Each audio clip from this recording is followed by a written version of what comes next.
welcome into the Rick and Bubba Show. 866-WE-BE-BIG is our number. We thank you so much for being with us. We've had, as the staff, some time away from the studio and here together, even though the Good Time Gang has shared best of responsibilities. We weren't here at the same time, so we're catching up, and the whole staff back together again today. And we have a lot of vacation recaps. I know Rick will come in with stories from France and the travel, and if you follow him on social media, or Sherry, you have been keeping up with that. We'll catch up with Bubba, too, see what he's been up to. Adler had a little family trip. He's here today running things, and we thank him for that. For the kickoff hour, we have Alapuca. He's your intern today. So we're all here. Good Time Gang is live. So over to my left, let's welcome them. It's Greg Burgess, and to my right, it's Michael Helms. What's up, boys? Gentlemen. How are y'all? I'm good. Been a little busy week. It has. It has. Yeah. It has. We got a few days. We'll catch up everybody on everything going on. It's been for me. It's been nutso. I'm gonna be quite honest, and we'll let that play out. I haven't heard nutso in a long time. Yeah, we'll let that play out probably tomorrow or Wednesday. Okay. But yeah, it's an exciting time for the Helms family, and we had a great week off. It was a lot of hanging out. And we didn't go anywhere. We went and saw my parents and got on the Sea-Doo and cleaned the boat up and kind of hung out a little bit. But outside of that, I was running and gunning with some other things, and just got some good rest and ready to get started today. How about rest? It's great to see y'all. Rest is good, isn't it? I know we've talked and texted a little bit, but I hadn't seen anybody. No, I haven't either. Just the texting and the calling and different things.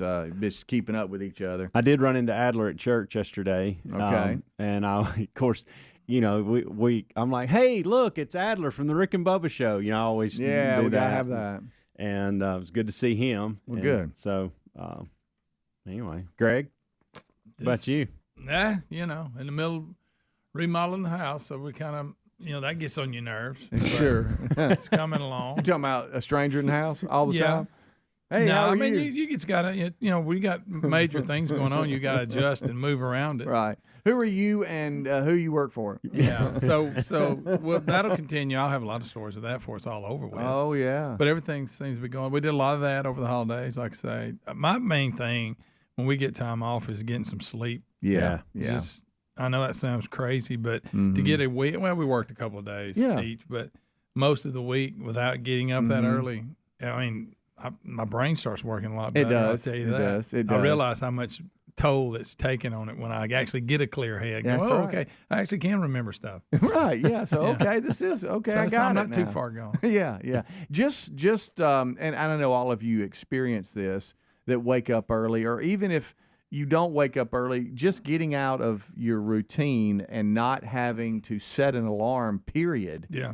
Even if you only sleep 30 minutes longer or an hour longer, it's just there's something about no alarm going off. Yeah. And just waking up when your eyes open up and you're like, okay, I think that is the nicest thing. Is I still get up early now. Yes. To Greg's point, I don't get up early like we do normally. No, right. And I even forced myself to go back to sleep a couple times and woke up at 6:30 or 7. But just not having the alarm go off just waking up and going, should I get up now or maybe I'll sleep a little longer? That's a nice little place. I'll give myself 30 more minutes. Yeah. That's a nice place to be. And I'll be hung between asleep and awake. Sure. I tried to explain that to Terry because when I mentioned hey, no alarm, she goes, well, you don't have an alarm on the weekends.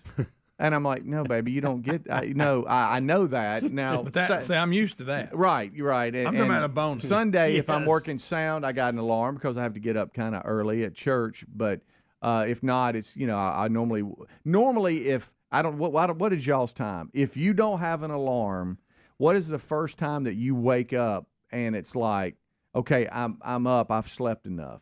You know what I mean? Is it mine's between 6:30 and 7. No, I'm between 8 and 9. Okay. I wish I could do that. Easy. Yeah. I wish I could do Easy. that. Yeah. My head hurts stay when in I there do longer that. than that. Could you really? Yeah. And I guess it depends on when I go to sleep. When I'm off, I normally I see probably between 10 and 11. is normally when I go. 10's about my top. Yeah. Even on the days off. I could 10's. fall asleep at 8 and sleep to 8, 12 hours. Yeah, okay. Now, I have, to your point, Greg, I have rolled back over and said, well, there's nothing to do, so I will lay here or go back to sleep. But normally, I'm just saying if I'm up and I'm like, okay, let me look around a little bit, it's between 6:30 and 7. So I'll go 7:38.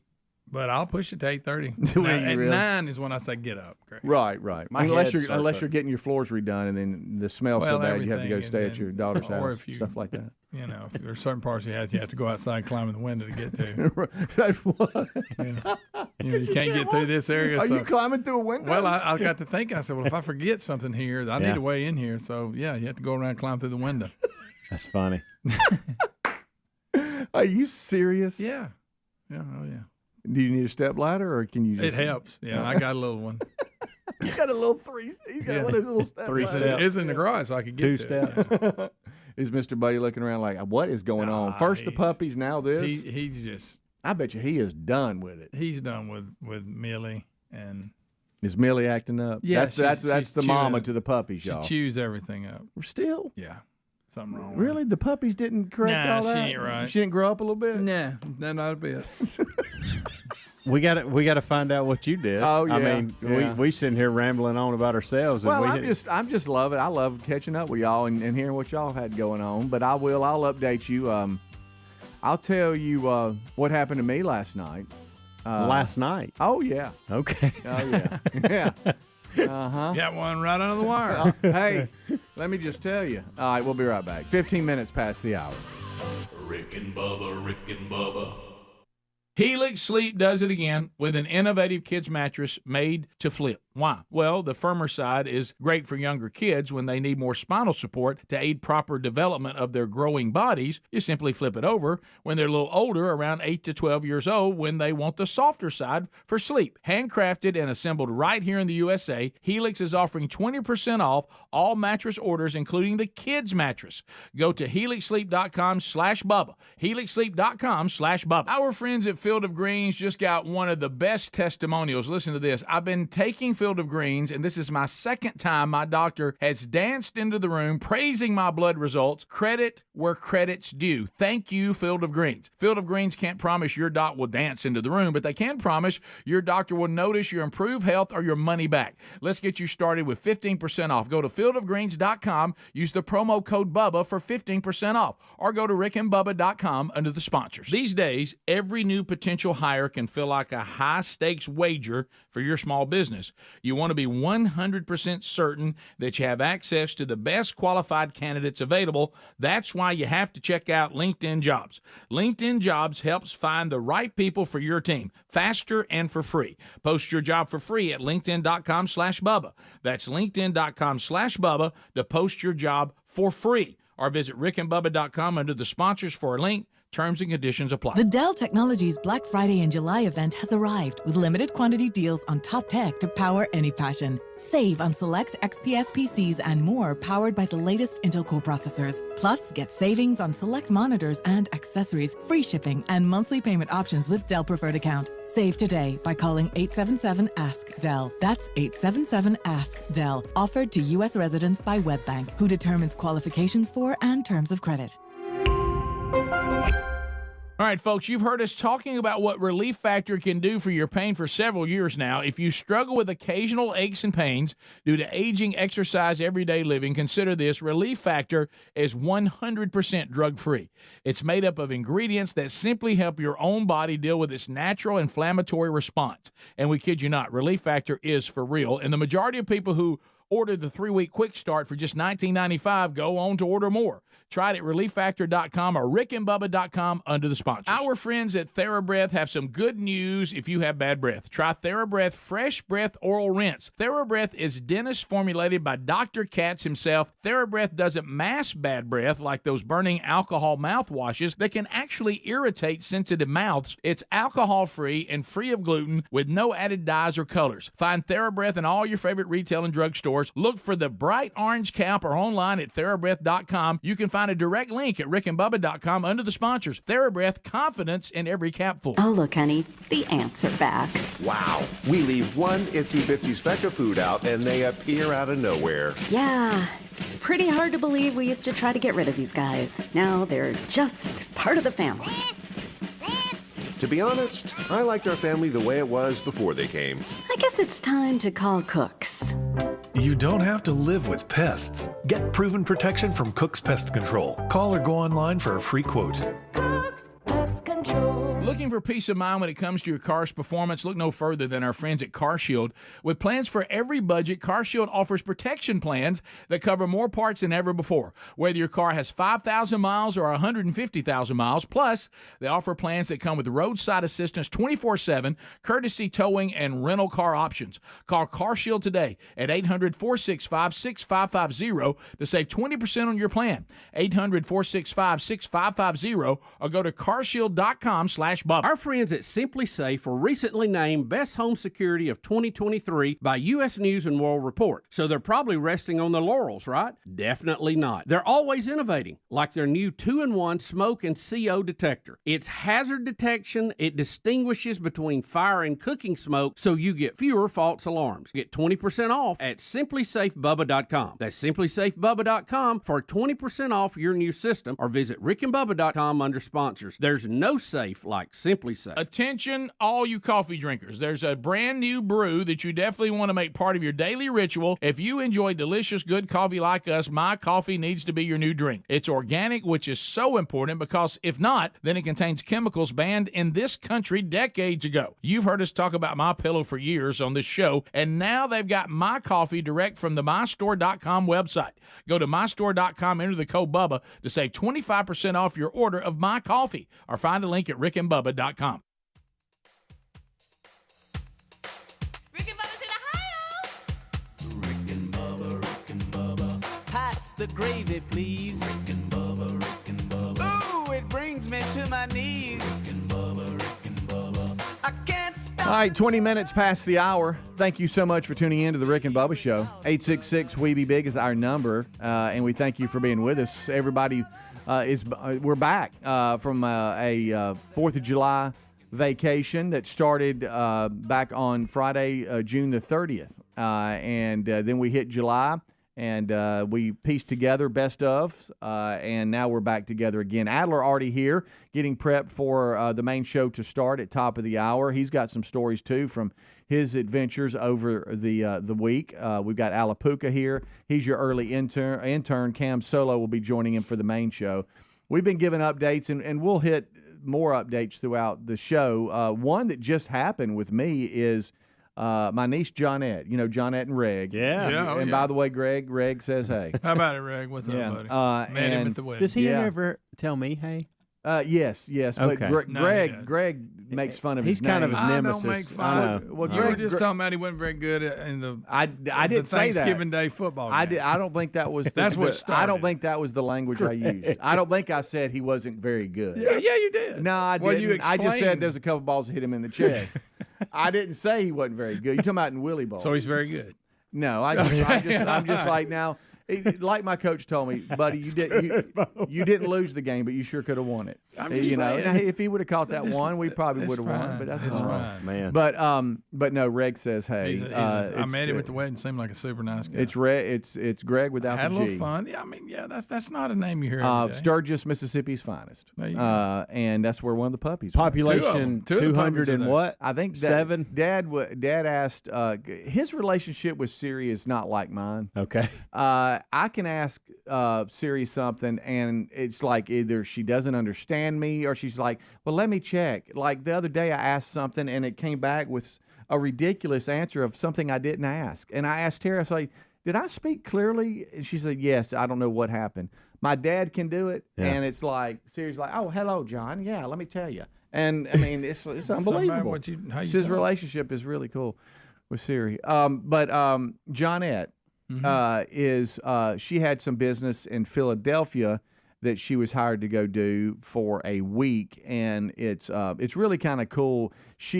This is kind of neat. She would, as a youth, she would go to a week-long camp, that had to do, she can teach dance and she's very, very talented when it comes to that. Family.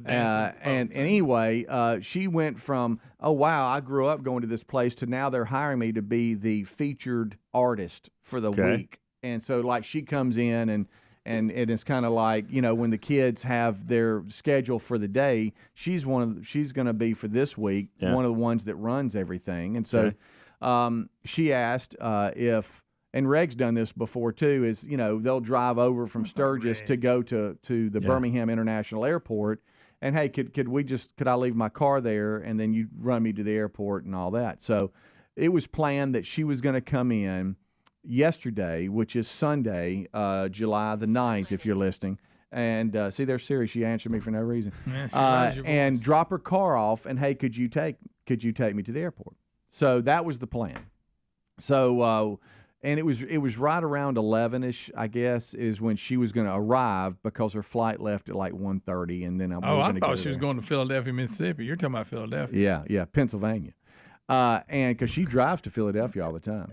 Yeah. It's not very far from where she lives, actually. And so she gets there, or she about halfway here, she says, hey, my flight's already been delayed. Of course. And so I start looking, and apparently, this is, again, one of the things we love about being on vacation. We don't keep up with much, when it comes to the news and stuff.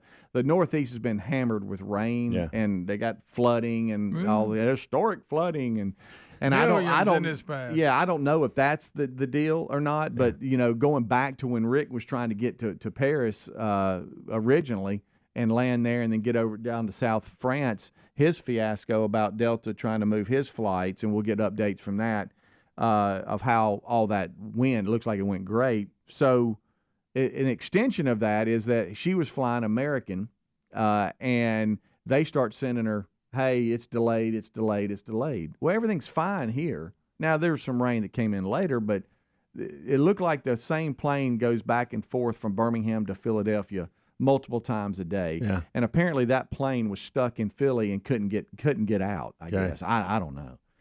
So she's like, well, go ahead if you don't mind and drop me off. So she gets into town. Terry and I take her and have a great time catching up with her, drop her off. And, hey, you sure? She's like, yeah, I'd rather just get through TSA, get in here, sit down. I got some work to do anyway. It's only been delayed a couple of hours, and we're good. Well, then she starts texting me after she's been there half the day, and she was supposed to fly out at 1:45 exactly.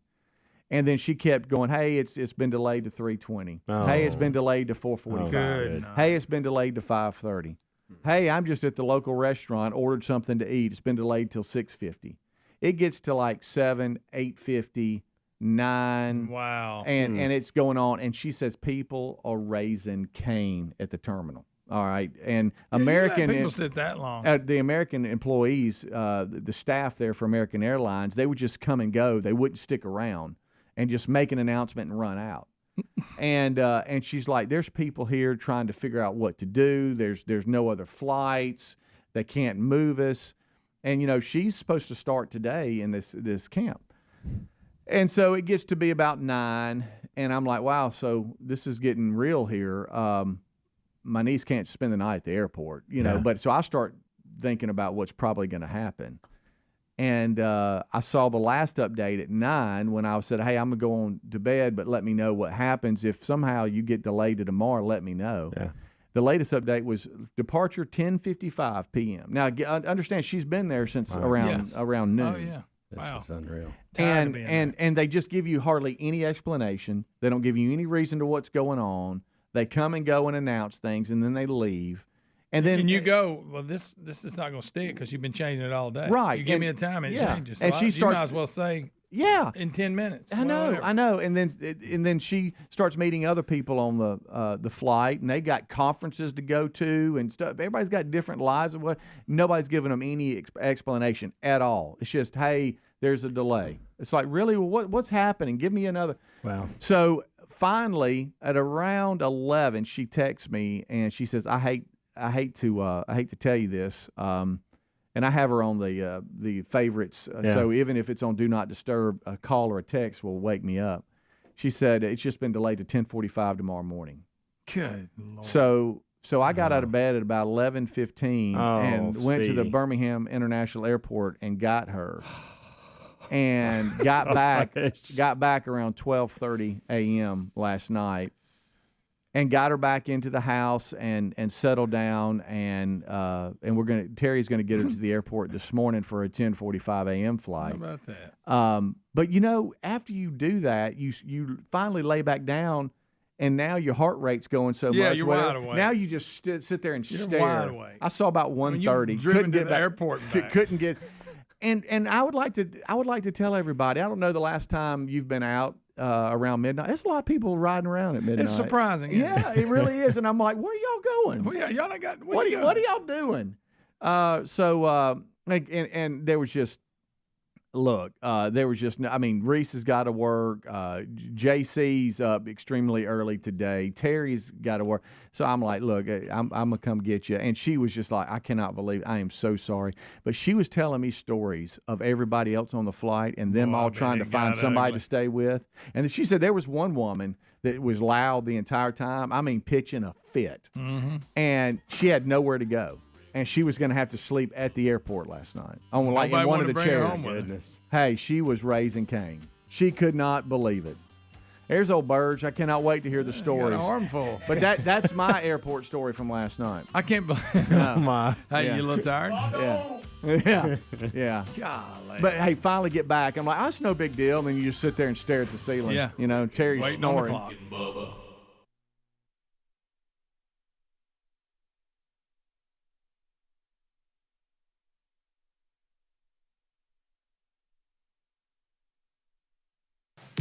Imagine getting ahead of your irritable bowel syndrome with constipation or IBS-C by treating it with Linzess. Then you could start proactively managing your constipation with belly pain and get ahead of your symptoms. Talk to your doctor about Linzess, linaclotide. Linzess is a prescription medicine that treats IBS-C in adults. It's not a laxative. It's a once-daily pill that helps you get ahead of your symptoms. It's proven to help you have more frequent and complete bowel movements and helps relieve overall abdominal symptoms, belly pain, discomfort, and bloating. These symptoms were studied in combination, not individually. Do not give Linzess to children less than 2. It may harm them. Do not take Linzess if you have a bowel blockage. Get immediate help if you develop unusual or severe stomach pain, especially with bloody or black stools. The most common side effect is diarrhea, sometimes severe. If it's severe, stop taking Linzess and call your doctor right away. Other side effects include gas, stomach area pain, and swelling. Imagine, what could relief from IBS-C mean for you? Talk to your doctor and say yes to Linzess.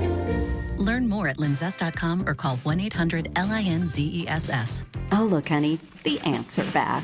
Wow. We leave one itsy bitsy speck of food out and they appear out of nowhere. Yeah, it's pretty hard to believe we used to try to get rid of these guys. Now they're just part of the family. To be honest, I liked our family the way it was before they came. I guess it's time to call Cooks. You don't have to live with pests. Get proven protection from Cook's Pest Control. Call or go online for a free quote. Cook's Pest Control. Our friends at TheraBreath have some good news if you have bad breath. Try TheraBreath Fresh Breath Oral Rinse. TheraBreath is dentist formulated by Dr. Katz himself. TheraBreath doesn't mask bad breath like those burning alcohol mouthwashes that can actually irritate sensitive mouths. It's alcohol-free and free of gluten with no added dyes or colors. Find TheraBreath in all your favorite retail and drug stores. Look for the bright orange cap or online at TheraBreath.com. You can find a direct link at rickandbubba.com under the sponsors. TheraBreath, confidence in every capful. Summer is calling our name, and this year you can actually get the free time to enjoy it like we will with HelloFresh. Figuring out what's for dinner, not the top of anyone's summer activity wish list, but with delicious HelloFresh recipes delivered right to your door, pre-portioned and ready to cook, you can skip the planning and shopping and get back to what you were doing, which is whatever you want.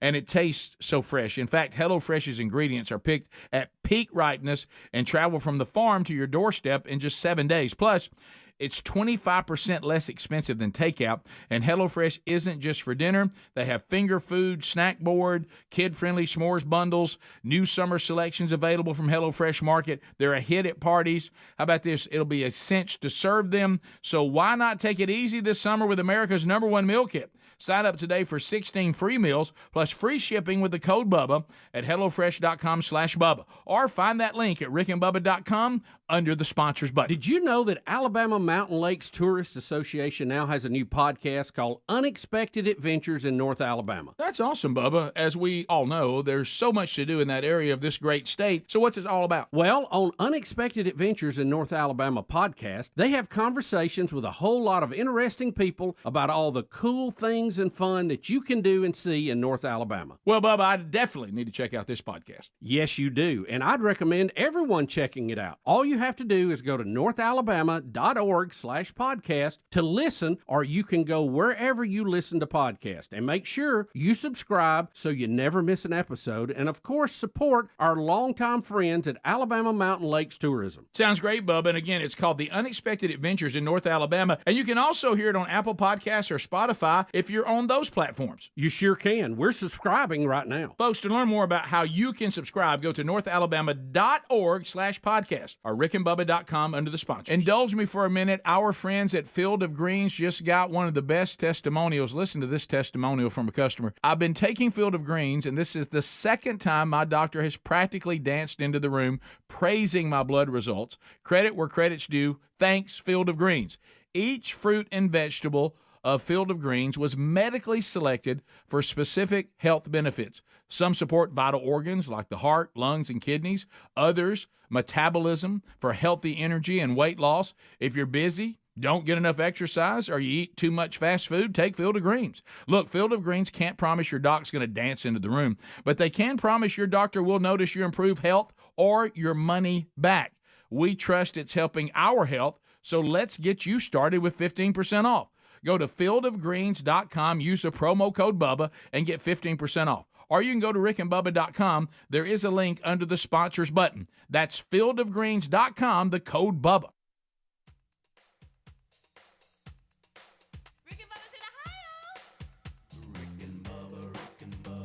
Pass the gravy, please. Ooh, it brings me to my knees.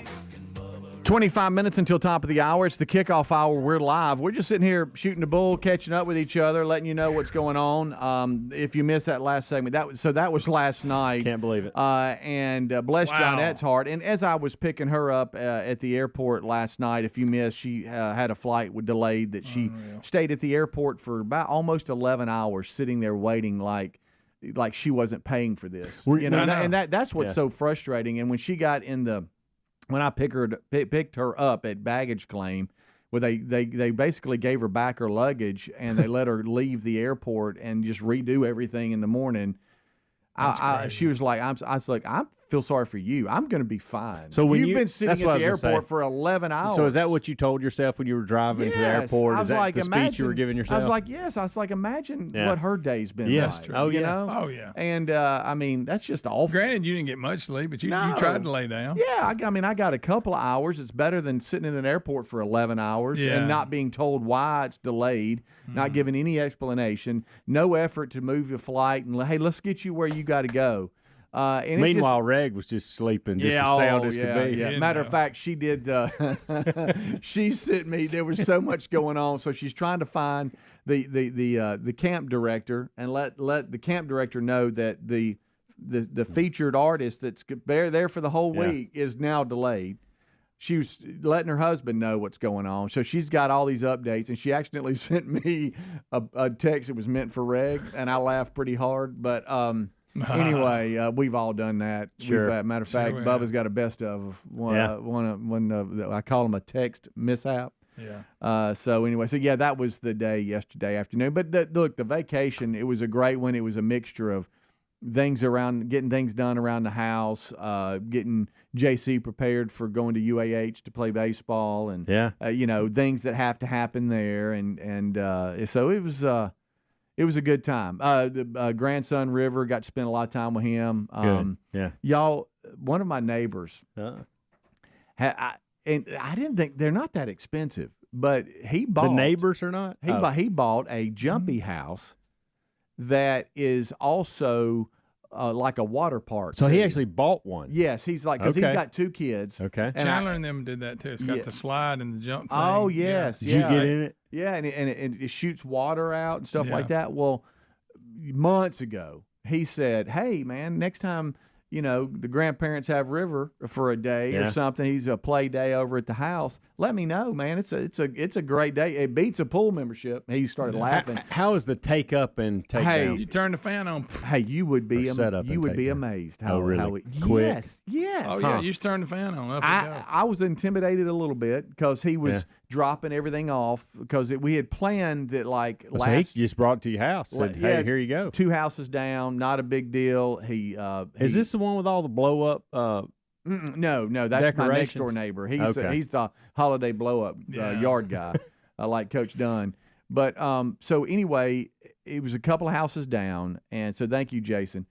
He said, "Hey, look, borrow it for the day. Y'all have fun." So I'm like, okay. So I was a little intimidated because he's like, "Hey, I promise you, it's really easy." And so he said, "You just lay it out like Greg said. Turn on the little blower, hook it up, and that thing would just pop comes up. to life."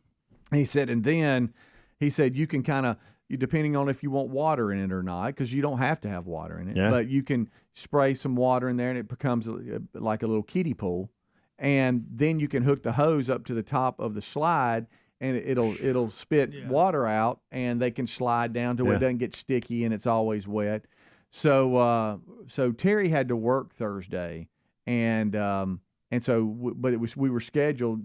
She had to go in the office to have him and just have a good play day with the grandparents, with Nan and Pop. And so I'm like, I got this. So we set it up together. River and I set it up, and we had the best time.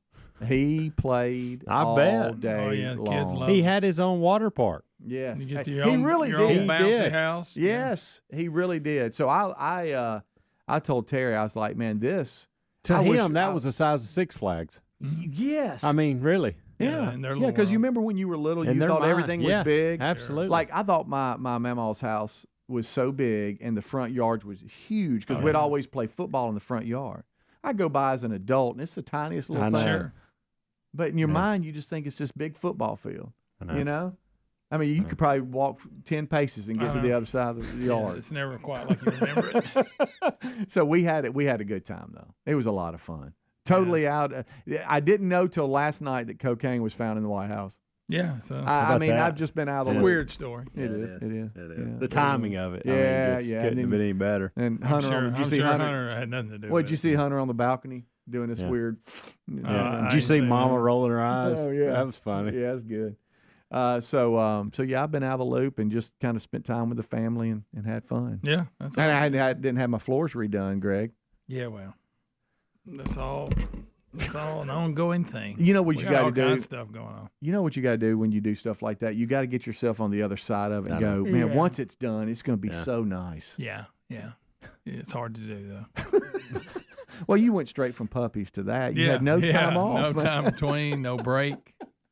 At what point will you finally lay your head down and go, okay, it's done? Never. So that's my attitude. Yeah. I don't know. It's just beginning. That's the good part. We got all kinds of little projects. Right.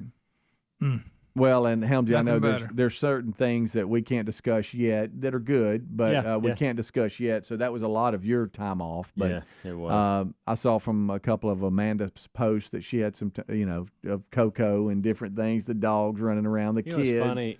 Was it just a lot of fun around the house? I went to. So Braden and I, was Maddie with us too? I can't remember. But we took separate cars to see my parents in Gadsden. And I think it was just me and Braden. And we went and got ahead of the rest of the crew. And I told Amanda, I said, listen, don't I know how you are. Don't bring them dogs. I said, Mom's got 2 dogs. I just don't. Don't. The dog bringer? Yeah. Yeah. And so that'd have been a crowd. Hey, blazing hot that day too. Uh-huh. Okay, and she wasn't going to stay that night. She was going back, so she had to work, and then was going to come back the next day or 2, and then I was going to leave. Right. And we were going to let the kids hang out there. They've gotten old enough to where I don't. That's another thing. This is the first time where I don't have to just necessarily be out there pulling them on the inner tube all the time. They can pull each other. Right. Like that's that's kind of scary at times, but. They got to learn at some point. I trust Caroline pulling Braden more than I trust Braden pulling Caroline, but that's a whole different discussion. And I'm like, Maddie, If Braden's driving, I wouldn't get on the inner tube. I'm just telling you. So that was a lot of anxiety, but fun there. Like I said, they have to learn all that stuff, and you teach them, and all that's good. But so Amanda pulls up. She's got the dogs. And I'm like, what did I told you not to bring the dogs. What do we do? And I said, they can't. It is blazing hot. They can't go outside. Well, I thought we'd put a box fan in the basement. And if they get hot, they can go in there. And so, but the reason I'm even bringing this up is Blue loved the water. Really? He was diving in, swimming, couldn't get enough of it. Now, Coco was like, I'm like, I'll get in, but I'm just doing it because y'all need to see that I'm okay with the water. Yeah. Blue was loving it. He couldn't get enough of it. And so that was fun to see. But of course, then you got put two. him on interview? Hey, then you got two wet dogs to deal with. Yeah. Good I like how they shake off. Yeah. Golly. So now the good news was Amanda was going back for the night and could take them back. But I was like, goodness gracious. But it was funny to see them in the water. Yeah. Hey, speaking of dogs, and we talked a lot about dogs. Jack, the one that freaks out with storms. Yeah. Terry and I had to be out of town one day, and when was it? Maybe Saturday for most of the day. And nobody was really at home. Jack and Leo were inside. Reese was the only one at home. His day consisted of, hey, man, I ain't got to work. I'm getting a haircut. I'm going to work out with one of my buddies. We're going to go to the golf range, hit a little bit. Had him a day plan. Well, apparently he left the dogs in. We get a text, actually a FaceTime call, which is never good when your kids FaceTime you and you're not with them. That's normally not good. They're not just FaceTiming you to go, hey, man, what's up? How you doing? It's normally something's wrong. They need something visual, too. Yeah, Look at this. yeah, right. They never FaceTime you go, man, hey, how you doing, bud? I just want to tell you I love you, Dad. It's normally, hey. So he gets home from, getting his hair cut. And I thought at first he was FaceTiming us to let us see his hair. Like, hey, he's proud of his haircut or something. Stupidly, I thought that. He goes, the FaceTime is away from him and it's showing the room. Okay. And it's carpet with crap laid all over the carpet. And I see his bed. And I said, look what Jack did. I'm like, what? There was a storm that came through when he was gone to get a haircut, and he had just left the dogs in downstairs. Apparently, Jack freaked out, ran upstairs, and used the bathroom in his room from one end of the bed to the other. Oh, that's funny. And there's stuff everywhere. When I said there was crap on the floor, that's what I meant. Bless him, real crap. y'all. Yeah. And I'm sorry for that. For those of you that might already be eating. Y'all, us trying to explain to him where the carpet cleaning stuff was and how to get it up, because there's an art to getting it up. Oh, there is. You can't. It's a process, and then it is a process. Hey, look, friends. and then it's not a pleasant topic. But then you have to ask, like, what kind of stuff am I dealing with? Yeah. What are we dealing with here? He was so mad and so livid. This storm thing. Wow. Yeah, it snuck up on him. It was a little system that came through and it was gone. He thought, man, I've been gone 30 minutes for a quick haircut. Speaking of haircuts, I got to get a haircut. Yeah, I'm due one. Yeah, you are. Thanks, you Greg. have normal hair. I know. He's not gonna be called bullet head anymore. Rick and Bubba. Paid for by Christian Care Ministry. Let's see, if something costs less, but people are happier with it, that sounds like something to look into, and that's MediShare. Maybe you've heard switching to MediShare to pay for healthcare can save the typical family $500 a month. And that's huge, but it's also true that people are way more satisfied after making the switch, too. The customer satisfaction rate for MediShare is double that of the typical health insurance plan. MediShare works. It's been around for more than a quarter century, and members have shared more than $3 billion of each other's bills. People love having telehealth and a huge nationwide PPO network. So, yeah, you can save a ton and like it better. Imagine being happy with how you're taking care of your health care. So if you're self-employed or part of the gig economy, or you just want a plan you're happy with, you can call right now and get a price within 2 minutes A very, very smart use of 2 minutes. Here's the number you need. 855-51-BIBLE. That's 855-51-BIBLE. 855-51-BIBLE. The Angie's List you know and trust is now Angie, and we're so much more than just a list. We still connect you with top local pros and show you ratings and reviews, but now we also let you compare upfront prices on hundreds of projects and book a service instantly. We can even handle the rest of your project from start to finish. So remember, Angie's List is now Angie, and we're here to get your job done right. Get started at Angie.com. That's ANGI, or download the app today. Hey y'all, my name is Tiara, and a little thing that I love about the Chick-fil-A Spicy Chicken Biscuit is that it has the perfect amount of spice to jumpstart my day. Whoever thought of it, thank you so much. Hi, my name is Robert, and the little thing I love about Chick-fil-A Spicy Chicken Biscuit is the biscuit. It reminds me of my grandma's homemade biscuit. It's always buttery and savory. Then you add the spices, instant classic. Order the Spicy Chicken Biscuit on the Chick-fil-A app today. Real Chick-fil-A guests paid for their testimonials. Cashback is not available on gas in New Jersey and Wisconsin. Susan, I'm sorry I'm late. Traffic is terrible. It sure is. But on top of that, gas prices have been skyrocketing. I can't believe how expensive gas has gotten recently. Prices at the pump are up, but I never pay full price for gas anymore. I just use the free Upside app that pays you cash back for every gallon of gas you buy. Wait a minute. Are you saying you actually get paid cash when you buy gas with the Upside app? Yes, I get real cash back every time I buy gas. And does that actually add up to anything? I've made around $200. Wow, that's serious extra cash. I'm downloading the free Upside app now. Download the free Upside app to earn real cash back every time you buy gas. Use promo code FUN for an extra 25 cents per gallon cash back on your first fill-up. You can cash out anytime right to your bank account, to PayPal, or any gift card for Amazon and other brands. Just download the free Upside app and use promo code FUN for a 25 cents per gallon bonus on your first tank. That's code FUN for 25 cents per gallon cash back on your first fill-up. Have you tried the innovative Helix sleep mattress yet? Well, nothing beats a great night's sleep, the kind you get with Helix. So we love them, and Helix has over 12,000 five-star reviews with customized mattresses that fit your sleep needs because they know everyone is unique. They even have big and tall mattresses and mattresses for the kids. But how do you know which mattress is right for you? Well, Helix has you covered. Just take the Helix Sleep Quiz and find the perfect mattress in under 2 minutes. Place your order, and your mattress will be delivered right to the door free of charge. And the best part, Helix knows there's no better way to try a mattress than by sleeping on it in your own home. That's why they offer a 100-night trial for you and a 10 to 15-year warranty. Right now, Helix is offering 20% off all mattress orders at helixsleep.com/Bubba. Best offer yet, by the way, and it won't last long. So if you've been waiting to try a Helix mattress, here it is. Now's the time. Head to helixsleep.com/Bubba for 20% off your mattress order. Are you looking for peace of mind when it comes to your car's performance? Well, then look no further than our friends at CarShield. We know that auto repairs can be a headache, especially when they come out of nowhere. That's why we have CarShield. You don't have to worry about the rising cost of car repairs. Plus, you can lock in your price and it will never go up. Even if your car is over 3 years old, it's still prone to expensive costs. With plans for every budget, CarShield offers protection plans that cover more parts than ever before.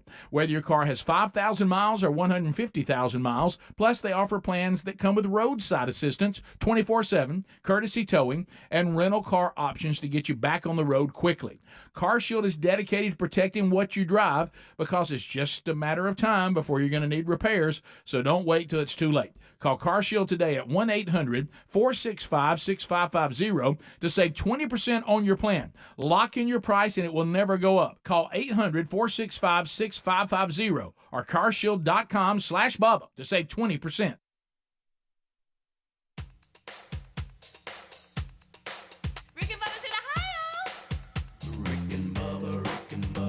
Pass the gravy, please. Rick and Bubba, Rick and Bubba. Ooh, it brings me to my knees. Rick and Bubba, Rick and Bubba. I can't start another. Rick and Bubba, Rick and Bubba. Day without a brother.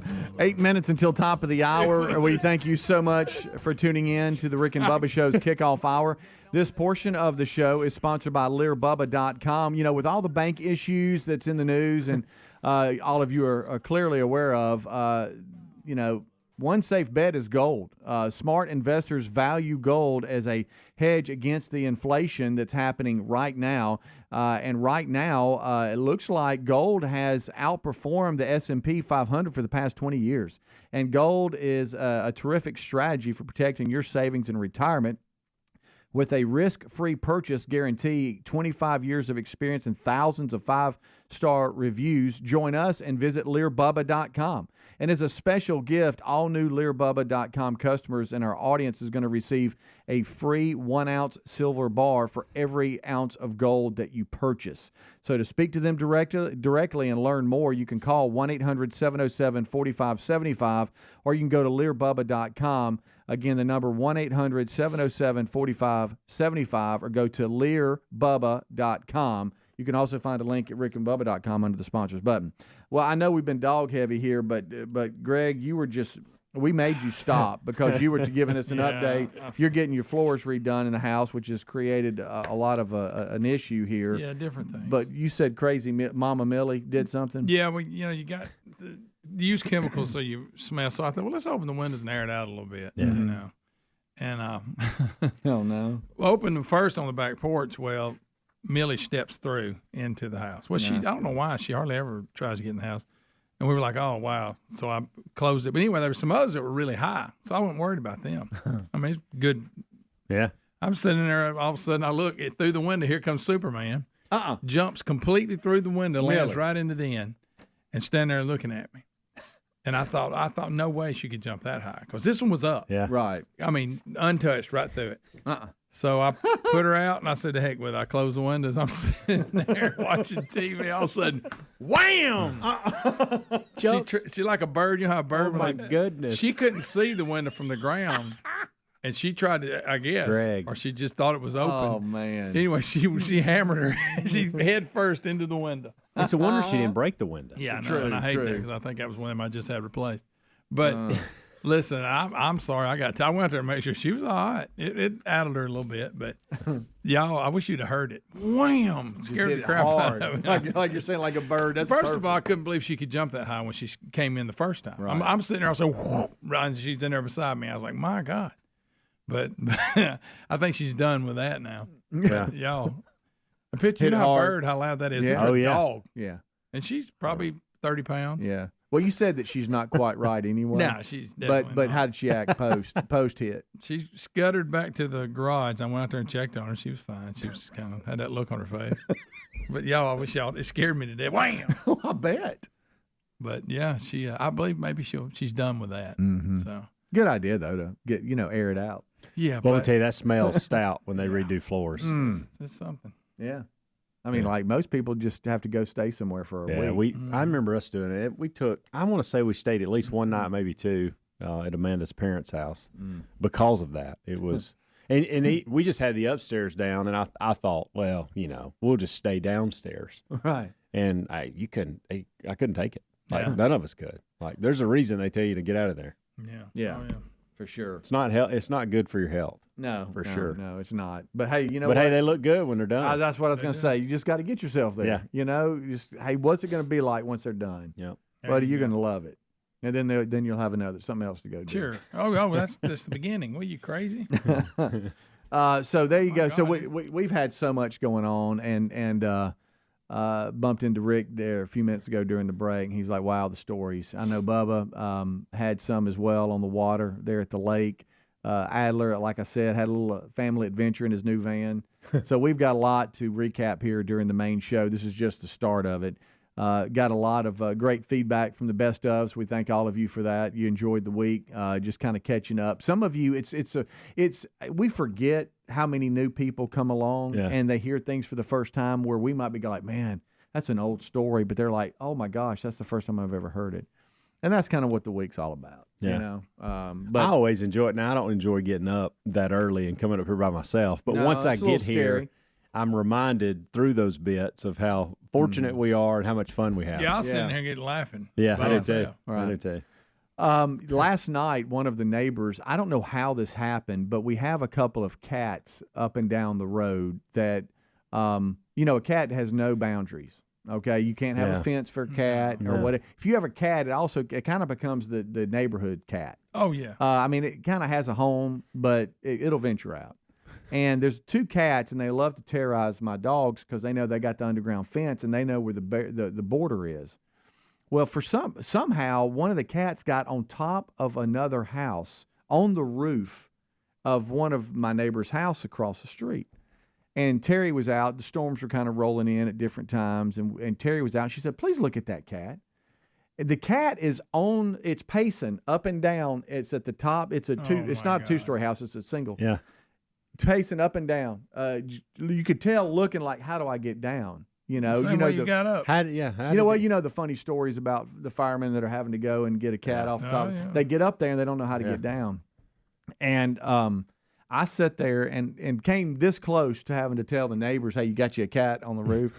But I sat there for a while and just was entertained by the cat because it kept trying different options. Yeah. Like, okay, I'm gonna go here. I see that tree. I could jump to the tree and go down, and you could tell it was like a couple of times leaning forward, like, and like, no, I'm not going to do that.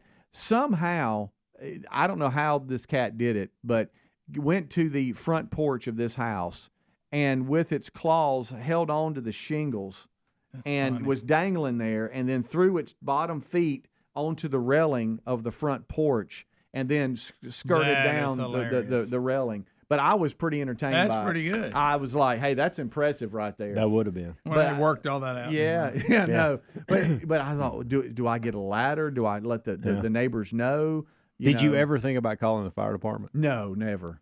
They don't want to hear from No, you. they don't. No, they don't. no. I told you the fireman. I told him, tell that little girl that day that, have you ever seen a cat skeleton in a tree? She said, no. He goes, he'll come down. He'll come down. That's right. That's a good one. Now, what I did almost do is roll video and text it to the neighbor and go, hey, you got you something. But it resolved itself first. But it was pretty entertaining. I almost got a chair out and just sat down and watched it. Oh, yeah. Yeah. Little did I know See how I'd be it's at gonna turn out. Birmingham International Airport at midnight. But welcome to that. Yeah, we'll take a break. We'll come back. Hey, the crew's here. Yeah, they are. Rick, Bubba, Adler, everybody is here today for Fired the main up, show. too. Don't go anywhere. Yeah. Rick and Bubba, Rick and Bubba.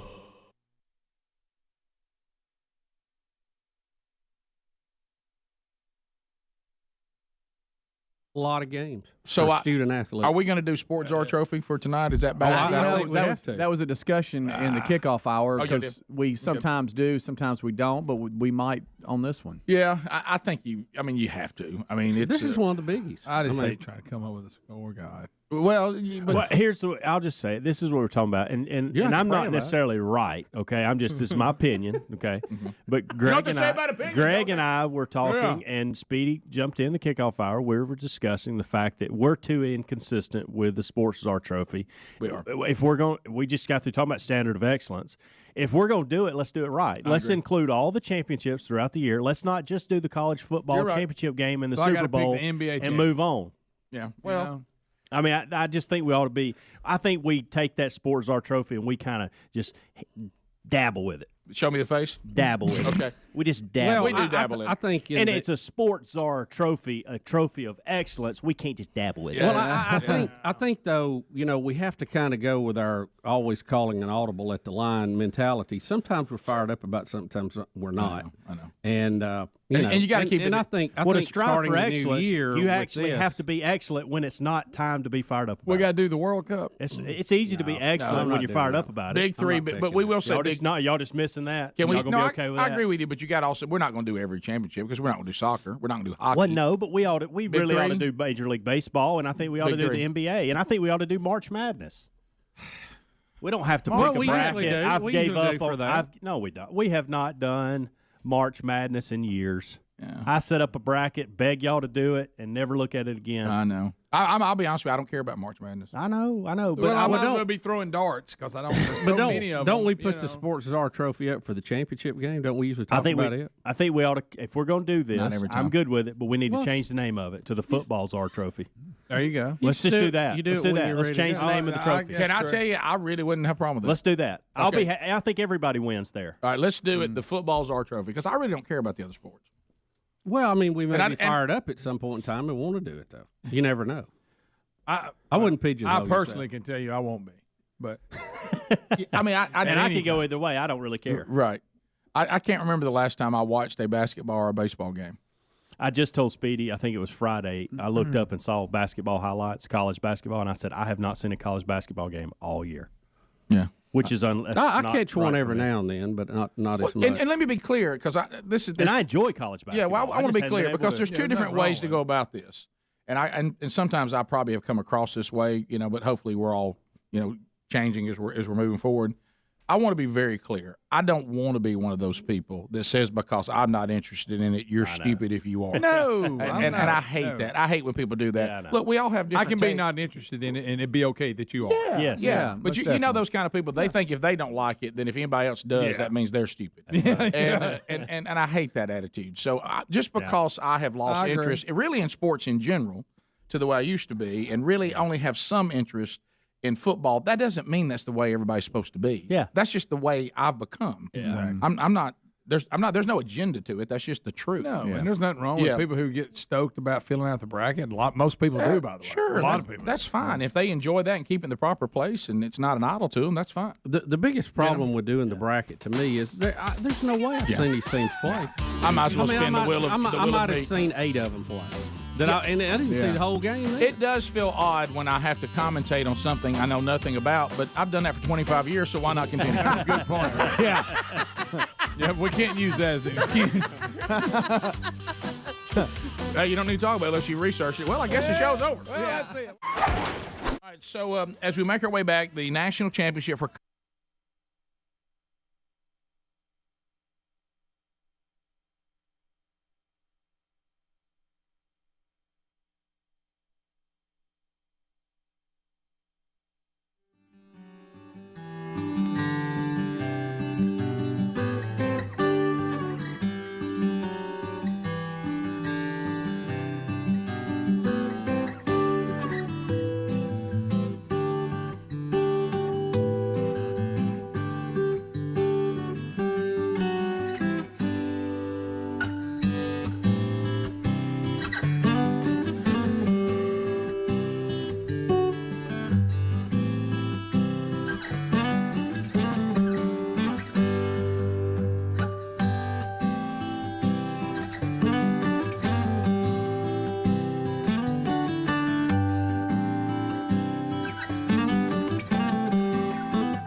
It is 6 minutes now past the hour. How about it? The boys are back. A brand new hour starting now. We start this hour with the national anthem.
It is 7.5 minutes past the hour.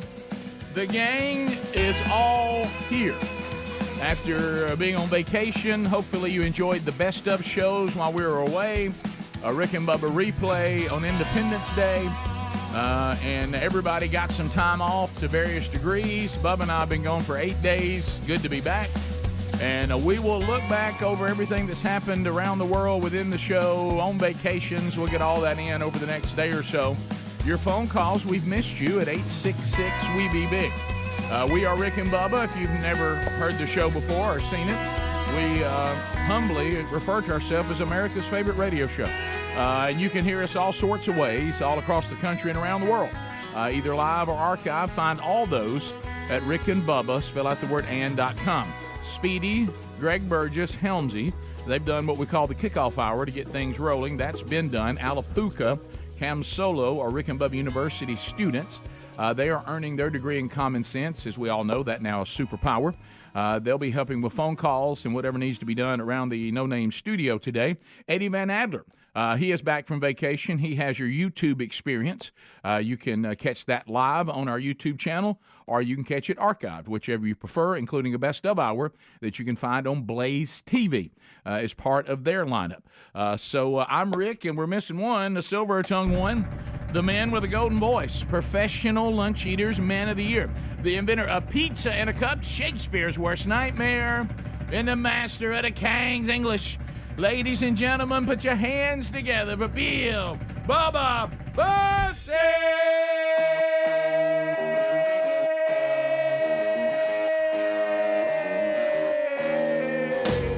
Howdy, Bubba. How about it, Rick Burgess? Friends, neighbors, associates everywhere. It's time to get back to work. Oh, yeah. Hope y'all enjoyed the week of the 4th. Yep. We're back. We're ready to go. We hope you are. Right.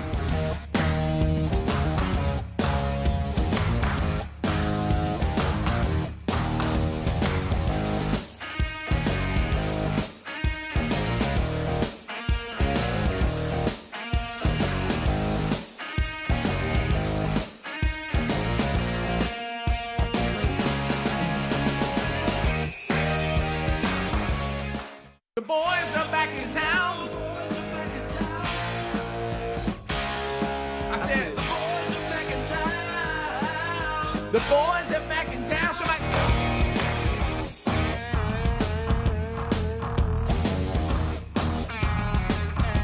Here we are. The boys are back. The boys are back. Hope everybody had a great time away. Everybody got some time off to various degrees, so hopefully you all feel rested and rejuvenated. Well, how was Europe?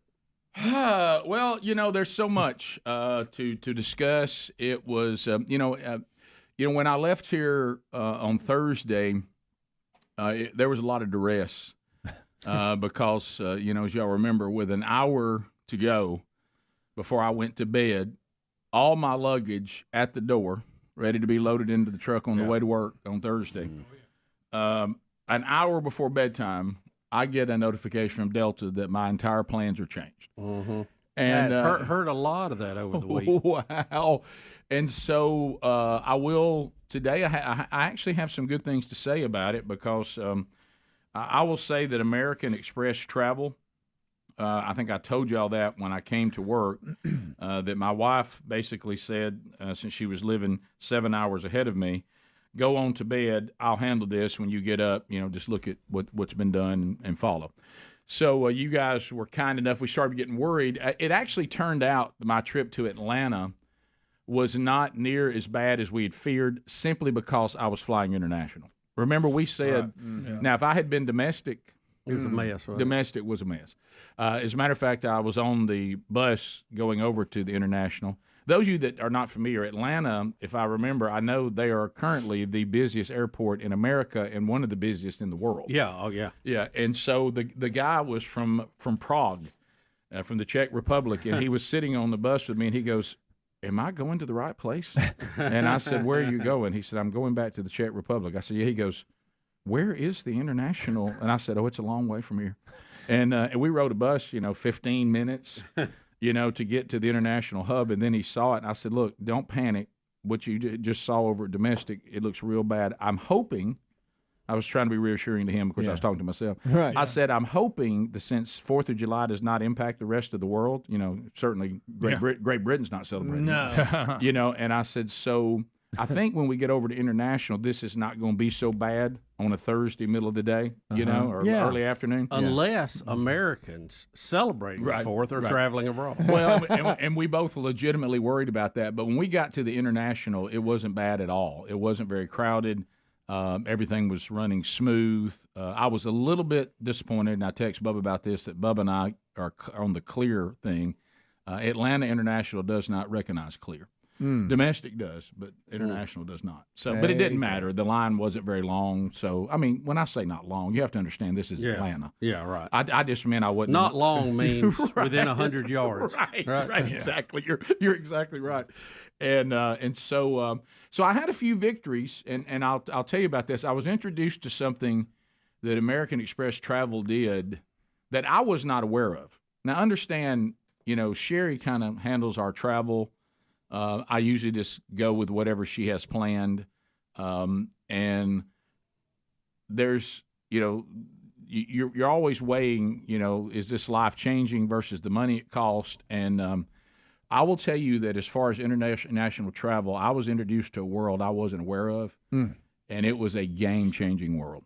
I mean, it completely changed the dynamic of my international travel. And I didn't know about it. I'd never heard of it. Keep in mind, we're just some good. We're from small town America. Just dandies here. I understand what I'm about to say is probably very well known. I just didn't know about it. Okay, and so I don't want to come off like I think I've discovered something, because I know I haven't. But I just didn't know about it. Okay, and it changed everything. And I'll come back and I'll lead with that. How does that American Express travel work? Do they charge you for that service, or is that it's part membership? It's part of the membership, what you pay every year. And I found them to be solid gold. I mean, I can't tell you the number of times, even coming back. How about I got a win on Delta coming back that I enjoyed? They thought they had burned me again, but I beat them, and I enjoyed that. And I'm gonna send you something that I sent y'all. Okay, it was in the team Rick and Bubba. Somebody on the show got me a shout out on the plane. Somebody who listens to the show. I saw that. How did that work? And we have the audio of him telling the pilot to give me the shout out. Yeah, that's good stuff right there. Yeah, from the tower. Okay. So, and I sent it to y'all. You did. They give you a shout out on the plane? Yes. How about that? But what I'm talking about, somebody who was on the scanner. Yeah, I listened to the recording. Yeah, somebody on the scanner heard the tower guy say, "Hey, man, you do me a favor." Sure, go ahead. There's a Rick Burgess on the plane. Can you give him a shout out? And the pilot goes, "Sure, we'll do it." And so I'm sitting there, and all of a sudden I hear, and also want to welcome Rick Burgess to the plane. And I was like, "That's funny." I heard that. I got it right here. They knew I'd been through. I've been kind of a stressful 24 hours. We got it ready for you. Yeah, you'll hear him talking to the tower when we come back. It's pretty funny. Yeah, it is. Because the tower goes, "Hey, can I get a favor from you?" He said, "Yeah, go ahead." It was like, "Yeah, no biggie." So apparently at the Atlanta International Airport, we got tower guys who listen to the show. That's so good. Rick and Bubba, Rick and Bubba.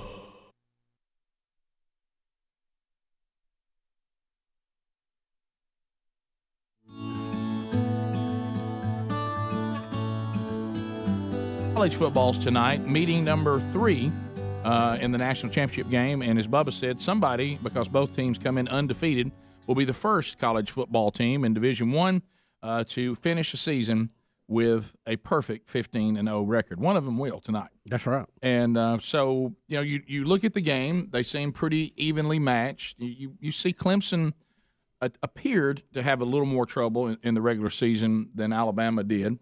As far as dominating the opponents that they faced, but overall they're similar in the way they're set up. It is interesting to me. Bubba and I were talking about it in the office this morning before we started. It was interesting to me that you had Alabama, who got in the national championship game last year. They remove a starter that had gotten them to a championship game but did not win for a freshman who then wins the national championship game and then comes back as the starter the next season. Clemson starts the season with a quarterback who took them to a national championship game that they lost and then replaced him with a freshman who's carried them back to the national championship game. Isn't those two teams they have that's a similar story with each team. And by the way, I've noticed that Coach Sweeney is tired of the Bryant question. He's now just saying he was replaced because the guy we're playing now is better than him. Yeah, and it looks like I was correct. Yeah, right. So that's Now there was serious doubts that very first game after he got hurt, like in the second quarter. Yeah. That's when you wish you were in Alabama situation when they have a problem with their quarterback. They just go to the one that got them there before. He's still there. So there's really three teams I can say that have very good backups. That's Alabama, Clemson, and now the Philadelphia Eagles, of course. Yeah. By the way, that thing with the Eagles is just odd. Yeah. I mean, Wentz has never seen a playoff, has he? No, it's like the Eagles get through the about time for us to go back to Foles here. All right, so tonight he's like their the designated playoff quarterback. Yeah, Wentz, you play the season, then we're going to get him in the playoff. So you look quarterbacks, you go both of them very accurate passers. Yeah. Okay. You look at the running game, both have very good running backs. I don't know much about the two offensive lines. Which one would be better? I don't know much about that. I know that Alabama's offensive line has been good at times. Clemson's has been good at times. But we know that both of them have defensive fronts that are very good. But I think, and Greg, you were talking about this, and I agree, if you really look, the difficulty is where both their defenses are weak, their good up front seven kind of help them with that because they provide so much pressure. Yeah. But their defensive secondaries, both teams at times have been lit up pretty good if you can throw the ball down the field. Yeah. But you got to throw the ball down the field means you got to have time. Mm-hmm. But, boy, South Carolina threw on that. Clemson. I don't know if that's just one of them fluke things. Could have been. Right. Because they did. They threw for a lot of yards on it. Yeah, and you know that Alabama offensively can throw the ball down the field and has probably the best group of receivers in the entire country. Yeah. Their receivers are unbelievable, and they got a quarterback that's very accurate. Yeah, sling it. I mean, he can throw. He can throw it in a bucket. But Clemson also has a quarterback that's very accurate. That's right. And is heady, and has some good receivers. But again, to be able to throw the ball down the field, you've got to be able to protect the quarterback. But if Clemson can throw the ball down the field on Alabama, I think they can be successful. But if Alabama can throw the ball down the field, it appears they can be successful against Clemson if the regular season is any indicator of the game. I don't know whether it is. A lot of times you get to these championship games and teams tend to play a lot of times a little more conservative initially. Mm-hmm. And sometimes that takes, then they kind of heat up toward the end of the game. But I'm kind of expecting a high-scoring game myself. Well, the way it looks – and you're right, you would think that. But the way it looks, if you watch Alabama throughout the season and even in the playoff game, if you can just not let them come out of the tunnel and go nuts. Because they seem to really fall off as the game goes along. I actually thought Alabama played very sloppy against Oklahoma late in that game. Now, they were fantastic early. Yeah. But if you can stop, and they've been like that on everybody. They come out and score 21 points so fast you don't know what to do. If you can hold that to maybe 3-7 – and survive that early onslaught and let everything settle down, I think you can beat them. Maybe the tiebreaker should be today. Will Nick Saban's headset make it? Right. Yeah. Make it through the semi. Right. Yeah. So anyway, any other comments, and then we can kind of. It ought to be a good game. Ought to be a good game. And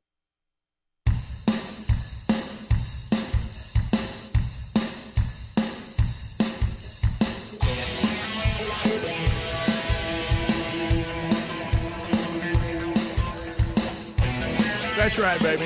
In our 30th year of under-promising and over-delivering. That's the key. I said my boss is Mr. McGee. So as we work our way back from vacation, so we'll walk through. Bubba, I thought today, as far as the part with France, once we get through all this preliminary stuff, I'm actually going to go old school. Do you remember you go over somebody's house when they've been on a trip?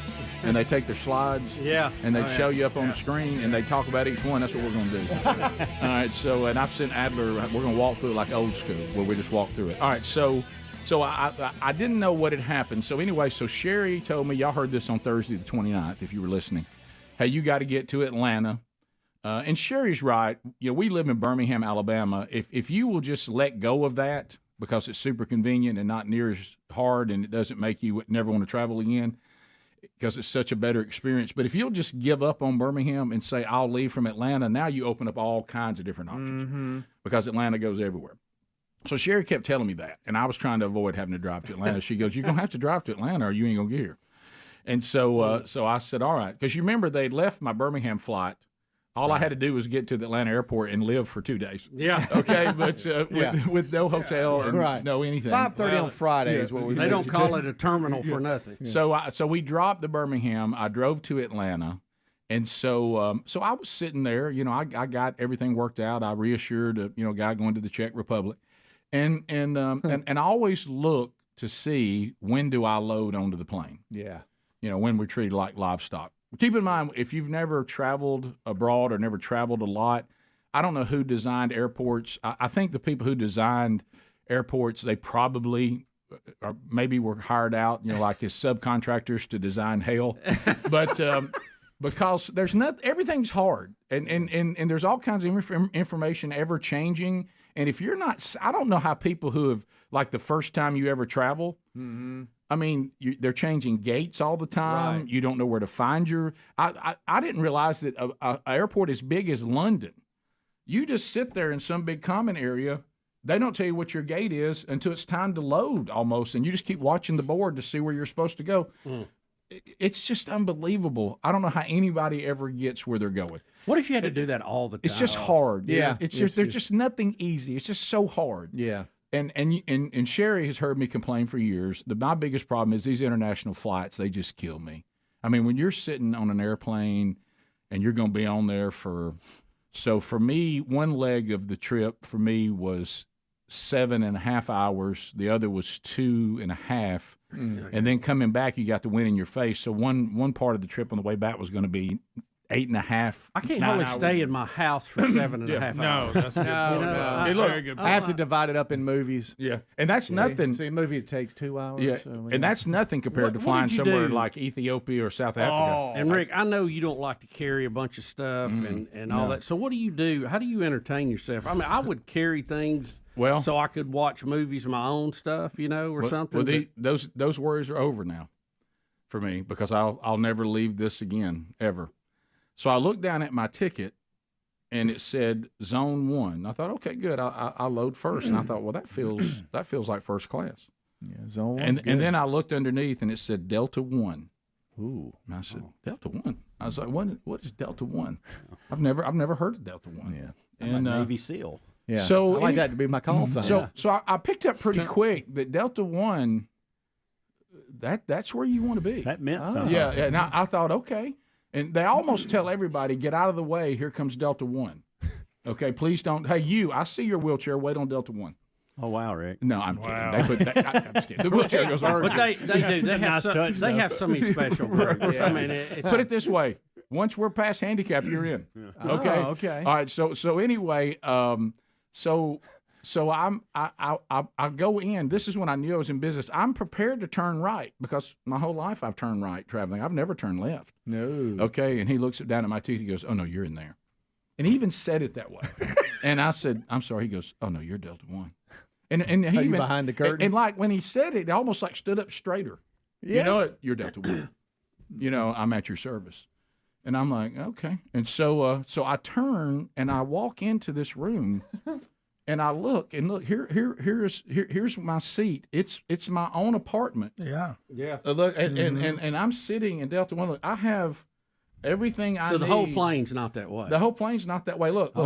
Look at that TV. And I'm sitting in my own booth. Now we're it's not like your own cubicle. Yeah. And then there's a still shot that Sherry has when we roll back because I'm in there by myself now, so I don't know anything about this. The chair I'm sitting in is a lounge chair. It kicks out like you're sitting in a lounge chair, and it lays all the way down, and you can get a pillow and roll over and go to sleep like you're laying in a bed. Bubba, you could do that without being in somebody's face. Look, no, I'm not even sitting with anybody. There's nobody sitting next to me. How did this happen, Rick? Yeah, how did you pull American this Express off? Travel said, "Hey, we're upgrading all this. Sorry for the hassle. Well, you're going to Delta 1." And you're kidding me. Is this when the person gave you a shout out? Was it when you discovered this that you were in Delta 1 and you sat down? And then you this get a is when shout out? okay. Yeah, listen, we have the actual audio. Yeah. All of a sudden the You're not pilot gonna get this guy in trouble. I thought the Delta 1. I thought, how far are they going to go with this? All of a sudden the pilot goes, "Well, welcome all of our Delta 1 customers and all of you here that are here with me will be heading over to Heathrow. It looks like our flight time is going to be about 7 hours, 40 minutes from gate to gate. By the way, I want to welcome Rick Burgess on the flight. Look, and I was like, what? Well, and then another one of our. I thought American Express Travel. They must they've heard. They're making it personal. So all of a sudden, I hear a guy. I look at the email. He says, "Hey, I'm on a scanner. Did you just get a shout out on the plane?" I said, "Yes, I did." Well, he said, "Guy listens to planes." He said, "Yeah, I guess you can." He said, "I captured the tower asking for the shout out." Here we go. See, I couldn't figure out how this. 30, have you got time for a favor? Say again, we're up 30. You got time for a favor? What's up? I got a friend on board, Rick Burgess. Rick Burgess on board. If you would let him know his friend in the tower wishes him safe travels. Rick Burgess, yeah, when we make the PA, we'll say so. And he did. Delta 30 Heavy, Monitor Tower 123.85. Y'all have a good night and a good morning. 23E5 on monitor. Good morning, Delta 30. That's so funny. So the tower's just asking the pilot, hey, when you have time, just mention my Hey, can I get a favor buddy. from him? Yeah, sure, go ahead. I got a friend, Rick Burgess, on. Can you tell him that his friends in the tower wish him a safe flight? That's yeah, so sure. I'll cool. do that. I'll do that on the. Do you hear me? So I'll do it on the ETA. And he did it on the ETA. I love hearing them talk back and forth. Yeah. How about he was just like, then I thought to myself. So you're sitting in that. I was thinking, what is going on? Rick, can I take? Yeah. You're in a cubicle. I know. In the sky. I know. Look, some people's offices isn't that big. No, it's like it's a cubicle. And how about this? As soon as my butt has not even set in my lounge chair yet, the first thing I'm asked, you want orange juice, champagne? What can I get you? And I was like, I'll have some orange juice, thank you. And they go, you want to mix that to make a mimosa? I said, no, I'm Baptist, but thank you. Huh?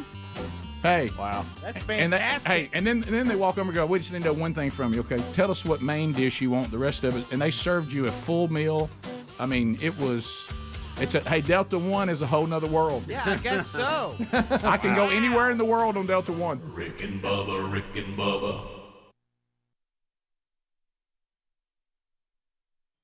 It starts at 7 Central Time. That helps. Which, I was afraid being on the East Coast, the West Coast, that it might be, even a later start. Which out there, think about that, they're kicking off at 5 o'clock. Right. I wish we would stop sending these championship games to places that don't care about college football. So good. It's so true. Yeah. I mean, that doesn't make any sense to me. Well, usually don't they try to, it's like the Super Bowl, they always try to go to a new stadium or something. Yeah. And this is a new one. But I mean, nobody there cares about college football. They can't even sell any tickets locally. Well, I know. And so anyway, so the game. If you went down and played at the Rose Bowl, you'd have more fans, right? Because of Southern Cal, UCLA, all that. You would think. So let's go with the Sport Czar Trophy. We want to score. The person who you first of all have to get the team correct that wins. That's step one. Mm-hmm. Right.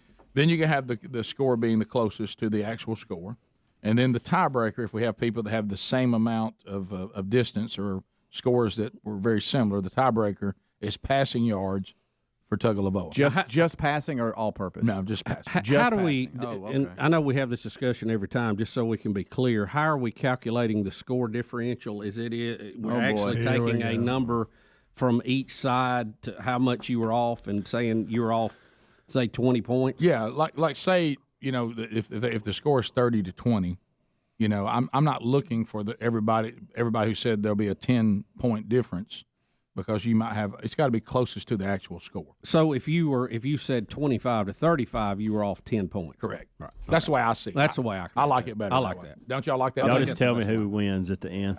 Yeah. All right. So we'll start with Adler's pick. Adler, we need your score. Who wins the score, and then how many passing yards for Tagovailoa? All right, I'm going to go Clemson 11, Bama 12. 1-point game. Okay, thank you. All right. How many passing yards? It's going to be a 1-point game, and it's going to be a good game, guys. How many passing yards? 11 to 12. Let's go 100. 100 passing yards. Attaboy. That's how long the field is. That's how long the field is. See, now that I like.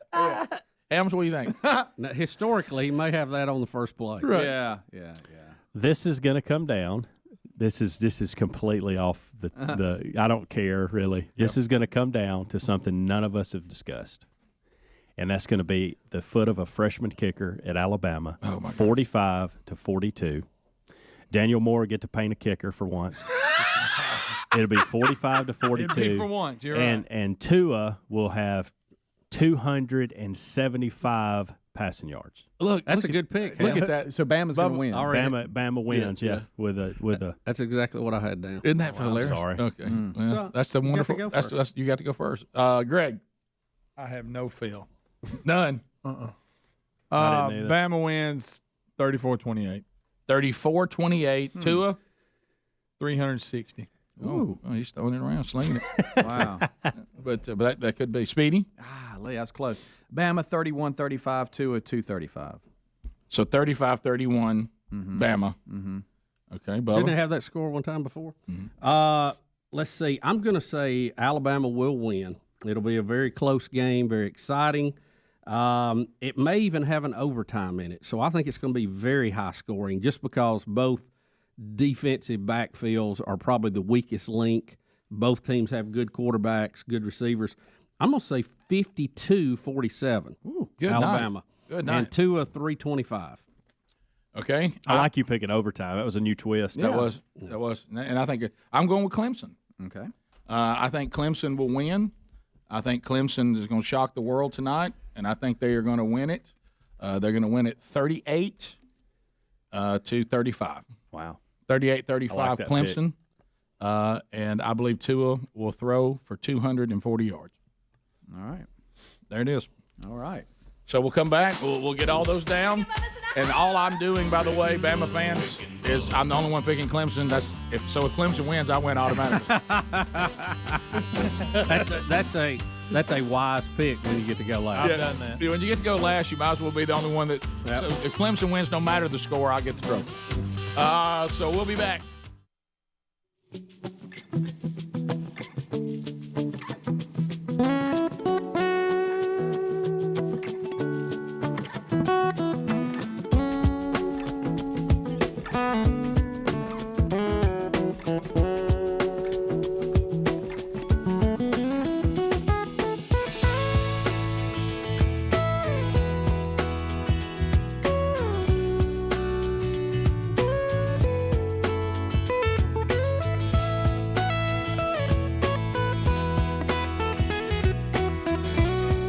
Five minutes past the hour of the Rick and Bubba Show. 866 We Be Big is our number. Thank you for being with us today. I'll tell you what else traveled with me was Relief Factor. You better believe it, baby. Relief Factor, 100% natural, research-based formula that was created to help combat the root causes of inflammation. It's all natural. We've known about these botanicals for a long time. And now, we put them all in a super pack, almost like the Avengers of inflammation. And these 4 botanicals, you can take it every day, unlike some of the over-the-counter stuff. That's not designed that's not a supplement. These are supposed to be used, for short periods of time, and they have bad side effects if they're overused and you don't follow the directions. And then you got all the opioids and the addictive properties of that. This is an all-natural product, and it works for the majority of the people, including myself, that order the Quick Start Pack. You can do that by going to ReliefFactor.com. We sure hope this is an answer for you, like it has been for so many of our listeners, like Tommy in Tennessee. He said, I had lower back issues from a work injury 10 years ago. My wife tried to get me to do yoga, but I just couldn't get into that. I do see a chiropractor on and off, and that helps a little bit, but I only use that when the pain gets real bad. But I started taking Relief Factor, and it has done more than I could have ever imagined. This product is amazing. Here's what I wish. I wish I had not been so skeptical and ordered it quicker. So I heard you talk about it for years before I acted. Well, I hope you'll act if you haven't already. Go into ReliefFactor.com. That's ReliefFactor.com, or find that link under the sponsors. So anyway, I'll tell you this too. The other thing I kept being asked about a lot is, the jet lag. Because, we have talked about on our show a lot about time travel. But if you really think about it, I went to the future and then I returned to the past. Yeah. And so that, if you start thinking about that, it will absolutely blow your mind. You went to the year 3000. Yeah. But because keep in mind, when I went to Europe, I went to the future. Yes. Because it was already Friday there when y'all were still in Thursday. Mm-hmm. When I came home, I left on the same day I arrived because I went to the past. Right. And let me tell you something. So what I do, people. But that's your superpower, right? Yeah, You're it's not superpower. bothered by it. Well, I want you to think about it because I think this is going to make sense to you in your mind. All right, so let's go on the trip home, and we're going to go through all the pictures, and we'll talk about the trip and get through all that. But on the trip home, this is the easiest for me to describe. So on the trip home, we had to get up in our hotel at 5 a.m. local time. Mm-hmm. All right, so we're Bright and early. We're 7 hours ahead where I was from where you guys are here. So it's 5 a.m. Now, when the day was over, okay, when I finally put my face on a pillow in Birmingham, Alabama, it was the same day, 11 p.m. at night. So what I did, even though many more hours had passed, I treated it like I got up at 5 and went to bed at 11. That's it. Right. And so when I woke up the next day, I was like, well, here I am. Went to bed at 11. I went to bed at 11, got up Slept at a little 5. extra. Right. Yeah. And now that's not true But that's how when you mind look works. at how many hours I had truly been up. Right. But I just pretended that I got up at 5 and went to bed at 11. Yeah. And so I just bounced around, got up on Saturday, drank my coffee, and said, let's review the trip. Yeah. And the trip was, and I know we normally don't get into these things this early on the show, but there's a lot to cover. But you know, there's different reasons that you take vacations. You know, there's we've done mission trips. We've done things with the whole family. Sherry and I, of course, you know, have had 5 kids. Sherry and I were thinking, I think there has only been 3 times that we can think of in our 27 years of marriage that we went on a vacation, just the 2 of us. Now, I'm not talking about long weekends or, you know, stuff like that where you run down to the beach or something. I'm not talking about that and or go down to the farm or whatever. I mean, we do that a lot. And the one thing that I would say and you do need to be doing stuff with your kids and doing stuff with your family and going on mission trips and all those things. That's all great. And I wouldn't take anything away from any of those experiences. But one thing that is always worth it for those of you out there, especially with all the world that we live in now, for those of you that are married out there, you should never, ever, ever regret an investment in your marriage.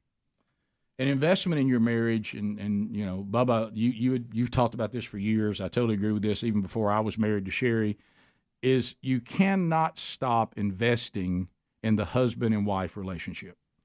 Because even for your kids and everybody involved, at the center of that house, you lose a man and woman that are madly in love with each other and have a relationship that is different than anybody else in the house and anybody else in society. Everybody suffers. And so this trip, of course, Sherry had been to Israel where she was there working with a group of women, and she just incredible experience.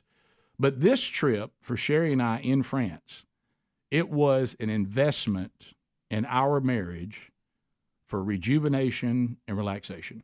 Sherry and I, we work hard and we go hard, and we don't mind that. All that's great. We do a lot of work together. We do a lot of work as individuals, and we invest in people, and we love the ministry that we do. We love our children. We love our aging parents, all of that. And these are big responsibilities, and we do all that joyfully and glad to do it.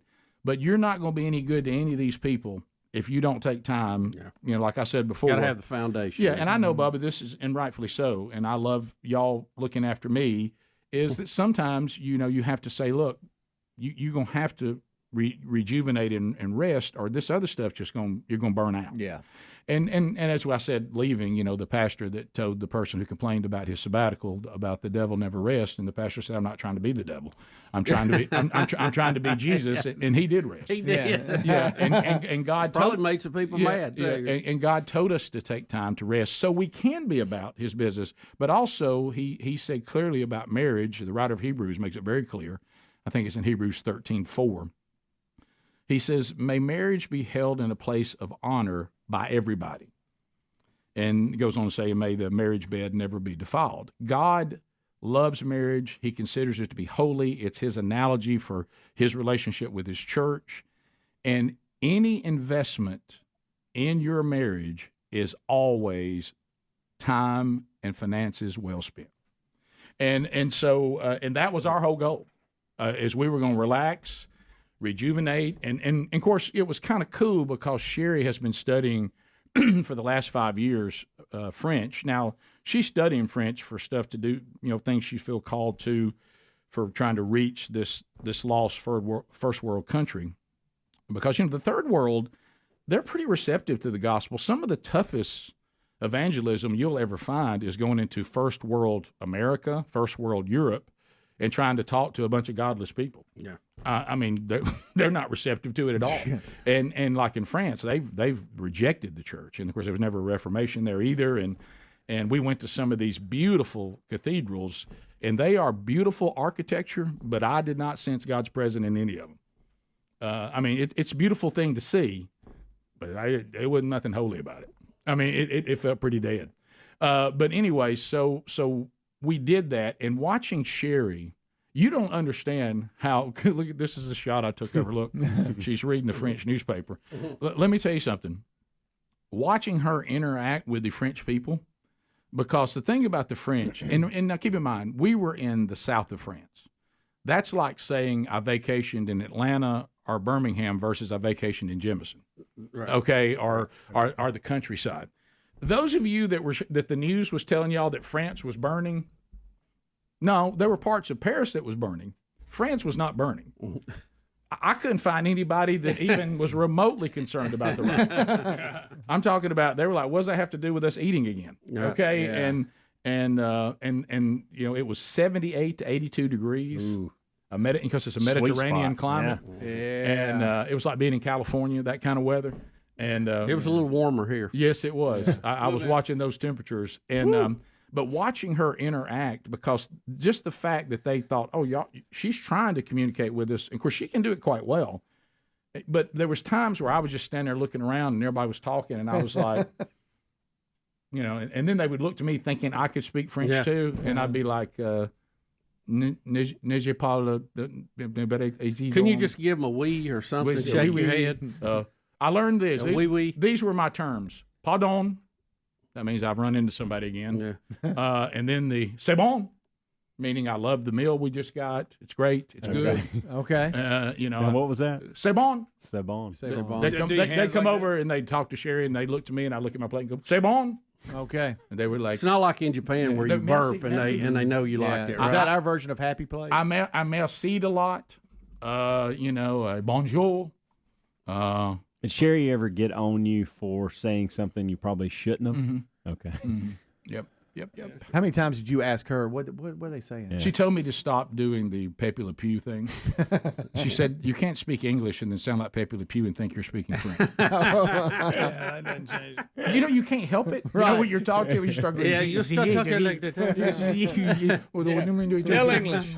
I like to have some more dreams. But what time is lunch? Yeah. Hey, let me tell you the food. I'll come back. I got a number for you that is going to own you. French fries, baby. So I'll come back and Do they call them French fries? They did not. What do they call them? Something, whatever the French word for potatoes is. Fried potatoes. I bet they call rolls cookies. Still to come. Still to come. I have an encounter with Jesse Palmer. Yeah. And there's a lot more to cover. So we'll come back with that next. Rick and Bubba, Rick and Bubba.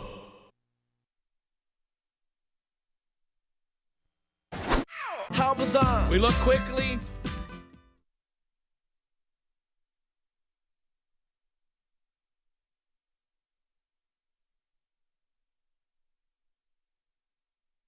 knows who he is, had not just broke into your house, had changed the locks and claimed the house as his. Wow. I mean, I've heard of squatters' rights, but good enough. So this is in Marietta, by the way. So they get home, they go up and put the key in the door. They can't get in their own house. And said it took a bizarre turn when a man in a wheelchair came to the door and told her to leave. Hey, you got to go. How long were they going? It's there. I mean, let's see. I'm looking to see. I'd have grabbed him and rolled him out. I can't believe they got anything done that quick. It said they just traveled for the holidays. Not last year. Our family went to Hawaii for the first 8 days or so of vacation. I'm assuming it was just a typical holiday trip. I mean, are you talking holidays? I'm gone a week, 10 days, or have I been gone since Thanksgiving? It's a month, Right. I'm going to say it. I'm shocked he could get that much done in that time. I am too. So now it takes a bad turn. So you think, all right, we got wheelchair guy in my house. He's changed our locks, so I got to be gone a little while. Maybe they were gone the full 2 weeks or whatever. So, or as you said, maybe it was more than that. But anyway, so he's changed the locks. He says, get out of here. This is not your house anymore. And says, I have a gun. And I will defend what I now claim is my home. That's right. Bubba, this led to SWAT team. Picture coming home from the holiday trip, and a SWAT team is bearing down on a man with a gun in a wheelchair that's changed the locks on your home and says it's his. You just want to get in your own bed. Yeah. I mean, it says he had already took pictures off the wall, had started moving Emptying out the furniture drawers, around. yeah.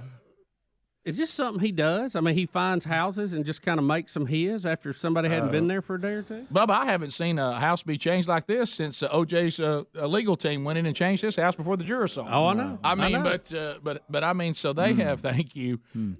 So they said they called the police, as we said. Bubba, 5-hour standoff. The SWAT team, was there. He was going to defend his house, Rick. And finally, the SWAT team had to break the door down. And Bubba, they sent in a robot to locate the suspect. Oh, did they? Not the robot. Get out of here. He's 26 years old. Nathaniel Knuckles, I guess. He surrendered to law enforcement and charged with felony first-degree burglary.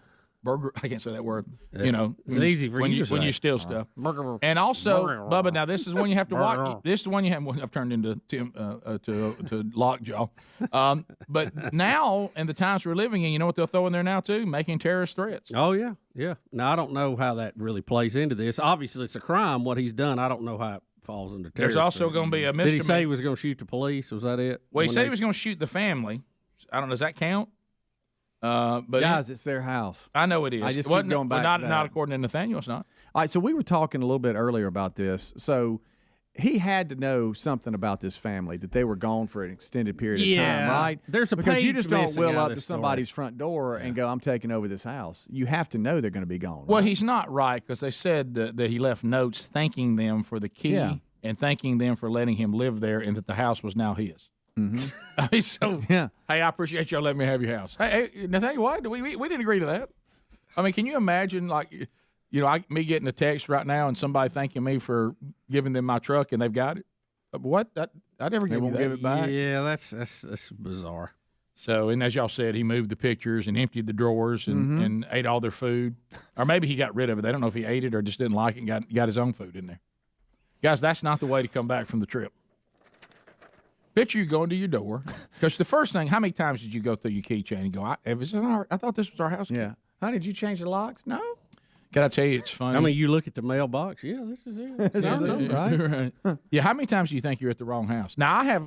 It's one thing to be at the wrong. I've gone to the wrong car many times. Yeah. You ever done that? Yes. And start keeping around with the door, and you don't know what you. Or you've gone to the wrong hotel room or something, because they all look alike. Right, but I've seen a truck in the parking lot that looked a lot like mine and gone right to it, start trying to load groceries in, and you feel like an absolute idiot, because why did you go to that parking spot? That's not where you should park.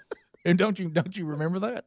It's not like it's next to yours. You ever look around and see if anybody saw it? Oh yeah, absolutely, I do. And thankful the alarm didn't go off.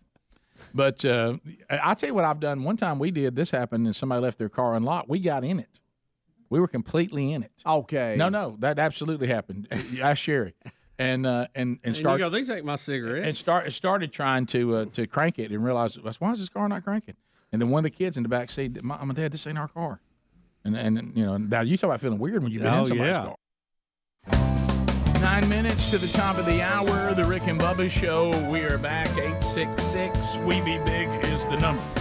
So things going on this week. As soon as we get back, right back at it. This coming Sunday night, July the 16th, Landmark Church, I-92 WLWI is our affiliate, Montgomery, Alabama. Man Church, they're going through the men's discipleship strategy from themanchurch.com, and this is their next gathering of men, and I'm honored to give that message coming up this Sunday night. Landmark Church, Montgomery, Alabama. Find the details at rickandbubba.com or themanchurch.com under events. All right, so Bubba, as we work our way back, let's talk a little food, and you're gonna love this. As you know, that I have been since middle of December. I have been concentrating on doing a little better, taking the next step on doing better. I did not take that attitude to France. Right. Well, you can't. Can you? I did not take that attitude to France. Rick, I took the whole week of the 4th in Jacksonville. And didn't have that attitude. Right. Well, I have the numbers. I have the numbers. Do you? My 7 days in France, I put on 7 pounds.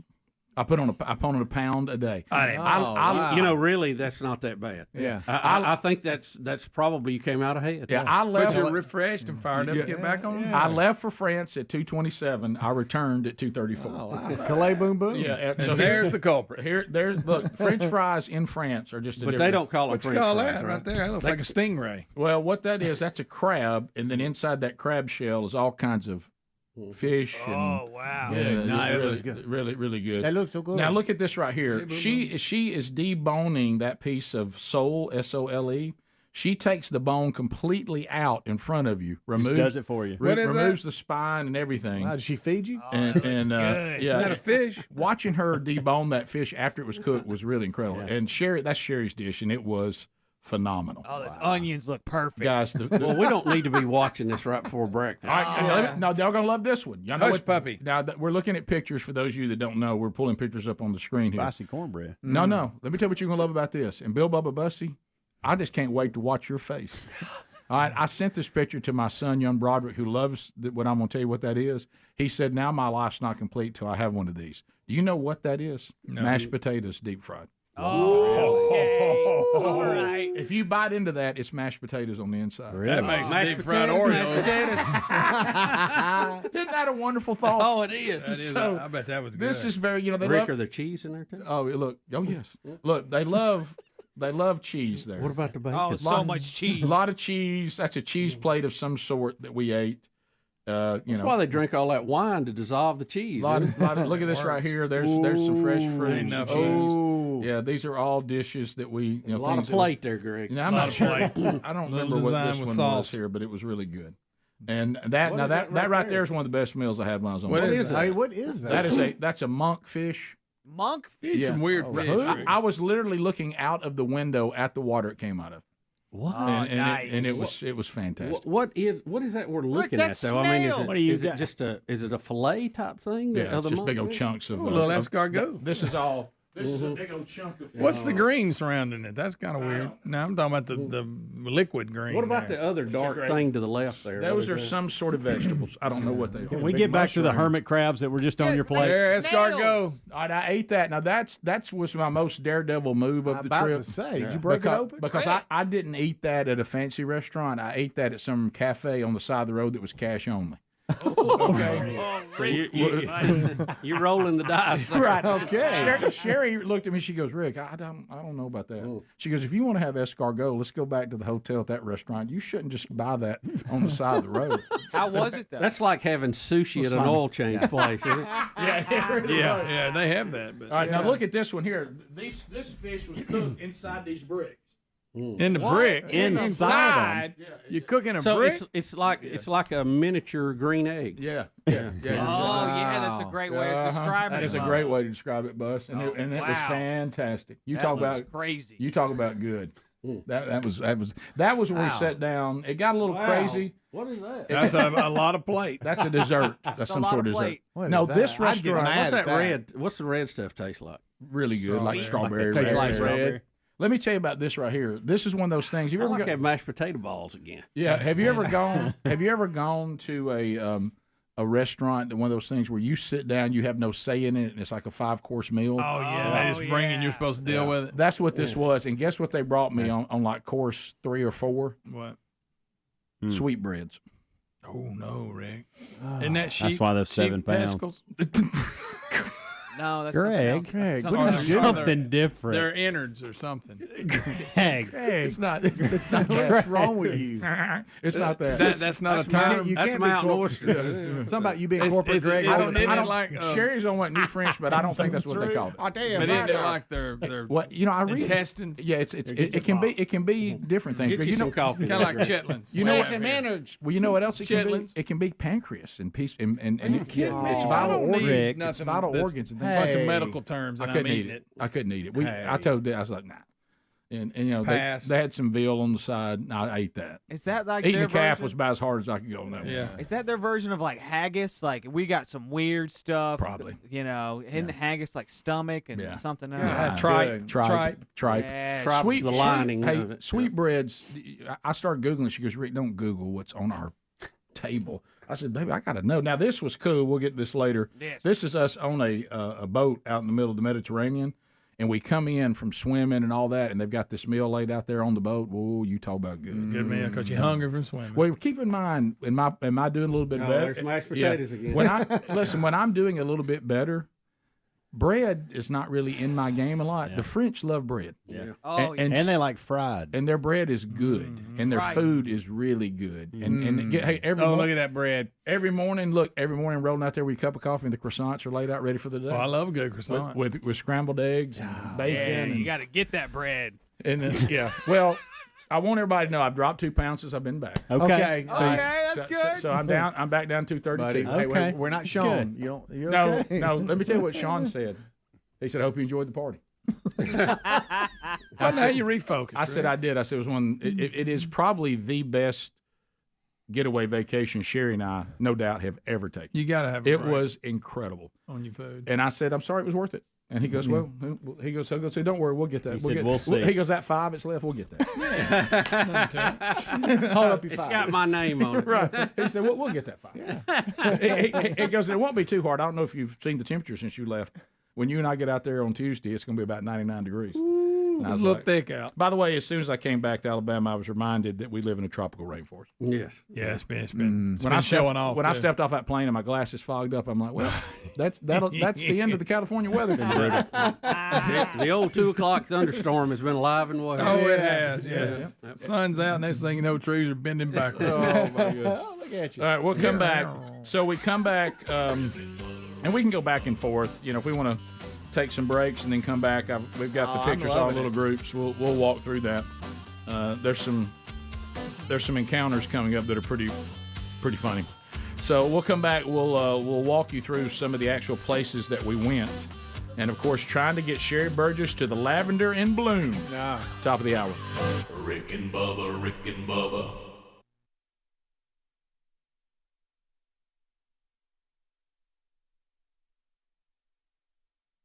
Well, a lot of you have responded. I've set up my appointment. I want to know more about Bank on Yourself. It's one of these things. I'm looking at it. I'm like, everything they're saying makes so much sense. And but I'm kind of, and now we're the same way. You and I, we're logical. We You know, try to we be. try to look at the Try to logical part of it. Even the mistakes we made, we know why it's not working out. It's not like we don't know. We just, But this one, when you're talking about retirement right now, we're excited about some of the advancements we've made when people extending their lives. But you know that right now Americans are outliving their retirement by as much as 10 years. Not good. Can you imagine 10 years left? Not good. And one of the reasons, and we're all, a lot of us going to be, hey man, the government, man. But if you realize we are placing our retirement in the hands of the government. So if you've got an IRA, a 401k, the government is controlling your retirement. They're controlling your money. They're going to decide how much you can borrow, when you got to pay it back if you have to, what taxes you'll owe, penalties. I love this. Only the government would do this. You get penalized if you take it out too soon, and you get penalized if you wait too long. So, but here's the thing you got to remember, and our government has masterfully indoctrinated us into forgetting this. That is your money. It's not the government's money. And with the soaring national debt, who knows how much you're going to have to pay in taxes during a retirement that could last 30 years for some people. So if you're destined to outlive your savings, or you just would like to grow your nest egg in a better way, Bank on Yourself may be the answer. It is a guaranteed and predictable way to grow your hard-earned money. The retirement plan alternative gives me 100% control of the money, plus it's tax-free income in retirement. So you'll know how right now you don't know how much taxes you'll pay. With this, Bank on Yourself, you'll know because it'll be zero. You're in control, unlike the 401ks and the IRAs. Bank on Yourself, you get access to your money for any purpose, anytime, no questions asked, no government penalties, no restrictions on how much income you can take, when you can take it. This is the same strategy. You remember when, what's his name, that Michael Keaton played him, that started McDonald's? He couldn't get anybody to loan him money, and he worked this same plan. There's built-in inflation protection. The guaranteed minimum value of your retirement savings is guaranteed. So if you'd like to find out more about it, go to bankonyourself.com and then do the slash and put these letters, RBS, for the Rick and Bubba Show. Bankonyourself.com/RBS. Get all the information you need to bank on yourself. Oh, yeah. Yeah. You hope they don't come out of that grocery store and you be getting out of it. Yeah. What's the strangest thing you've ever come home to after being away? Probably not a squatter, but I mean, never a man in a wheelchair with a gun that said the house was his. Yeah, no, I can't say that. And changed the lock. Yeah. Anything bizarre? I think I have to go the mop and glow story from years ago. Mm-hmm. Oh. That's a dandy. Yeah. That's a good coming home. Are you talking about strange or just bad or good? maybe nobody's home and you're coming home to an empty house. I'll tell you, one of the most disappointing is when we were gone for 10 days and we're told by a contractor when we got back the downstairs would be finished. Oh yeah, I remember. And we got back and nothing had been. Not that it wasn't finished. Nothing. Not one thing. And I can remember so vividly because we were coming into land. And it was around 4th of July because there were fireworks going off, and we could see them in the plane, and we thought how cool that was. And we're coming into land, and one of the members of the family, I don't remember who, said, "Oh, when we get home, that the downstairs will be finished." And we all got excited. And by the way, we'd flown all the way from Africa. Okay, so we're excited, and we're rolling, and we think we're going to walk in and go downstairs, and we're going to have the little area now for the sink and the fridge, and we're going to have it all finished and the TV and all that's going to be set up, and we're so excited, and I could have lived with it's not finished. Probably I would have been a little upset. Yeah. That if it was just close. It was all about expectation. Yeah, we've talked about that for years. But that's what. Yeah, and we better be careful. Yeah, it's not that it wasn't finished. Nothing had been done. Nothing. I mean, it almost felt like maybe it was gone backward, like they had done less. Yeah. Like somehow they'd taken even some progress. Like the sawhorse you remember that was right here is still right there. And I remember saying, my head will not hit this pillow until I fire this person. I mean, I will not sleep until this person is removed. And hey, you're lucky you could find anybody to do anything. Right. And getting more difficult. Yeah. And really, the woman who called laughing today about the electrician, it was one of those moments. Yeah. Because when he finally came around, there was already a new contractor there moving his stuff. Mm-hmm. and he said, "Who are these people?" And I said, "The people replacing you. Yeah. Please gather whatever." Is this squatters taking over? Is this a more popular thing? Because I know we got a call here. Yeah, we'll take it. I do remember we came home one time and our front door was wide open, and we were all gone. We come back to it. Yeah. Next thing we know, we're calling the police. They're going room through room. I have had that happen before. And it was just on us, I guess. Yeah, I've had that happen before. That's a real creepy feeling. Yeah. Yep. Greg and I came back to our trailer one time, and it had blown open and snowed in there. Yeah, snow was piled up in the that was college. I really happened. Yeah, we didn't close the door good. We didn't check anything. We just went there and sat down and said, "Hey, cool snow."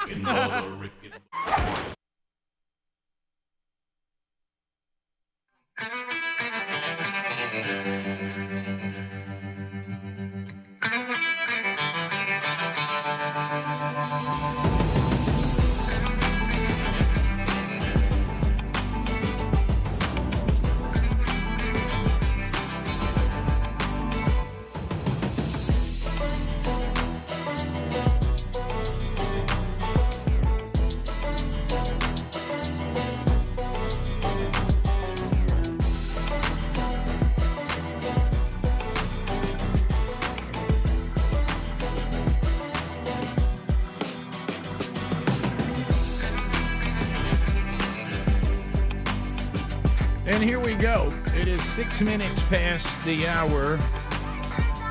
Hey, from the No Name Studio, out here on the bleeding edge of technology, from Sweet Home, Alabama, to the rest of the world.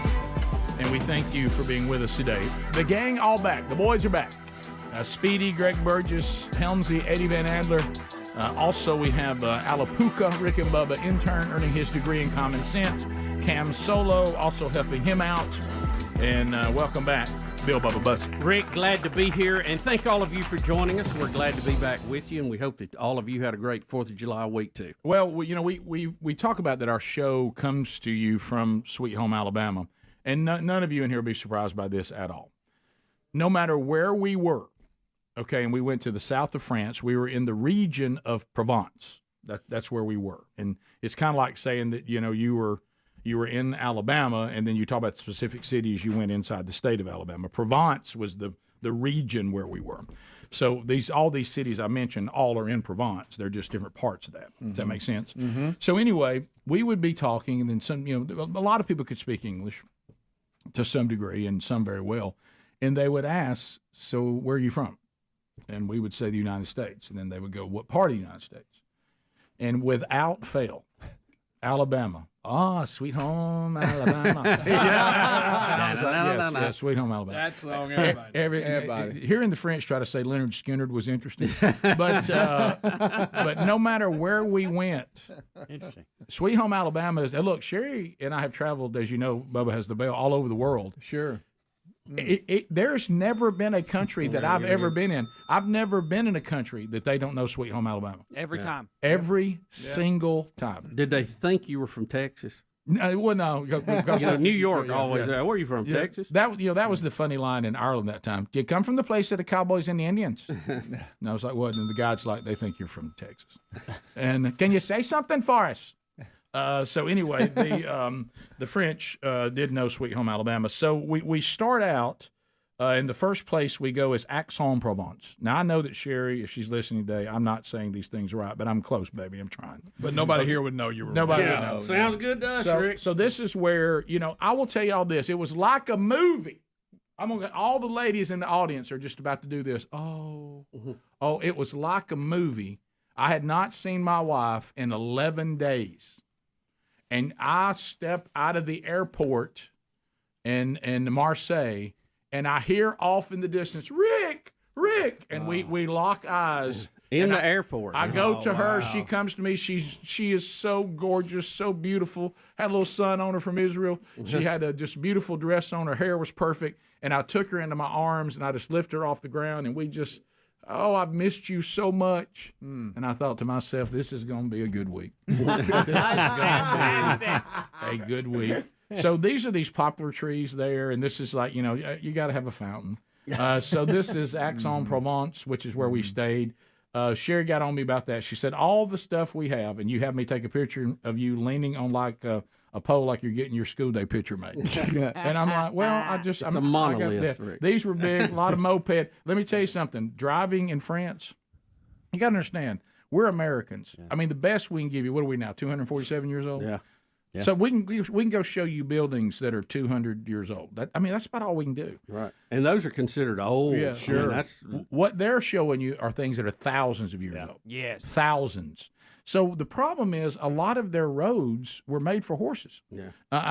Cobblestone's not good with somebody with a limp. No, cobblestone's it's rough. Yeah, nor the Tour de France. Yeah. So this is that was the first place that we were, Aix-en-Provence, and we were only there for one night, and having dinner there and going to see the city and that kind of stuff. So killer view. Yeah, man, I know that. Those were some of the coolest pictures. Yeah. So this is actually when we're at the hotel in Gord now. So sorry. Yeah. So we jumped ahead. What was that? Yeah. Oh, did you have jammies on? Yeah. I was going to touch on that. So anyway, so we onesie took a karate class. So now we've got to get to Gord, which is the place, which was my favorite place. Rick, did you want to talk about a hot dog of some kind? There was a hot dog sign. Yeah, or something? that's in Gord. Okay. Yeah. See where it says Gord, Adler. Yeah. I'm trying. Yeah, get to the Gord photos. So we left Provence, and we made an executive decision. Okay. And this was Sherry's decision.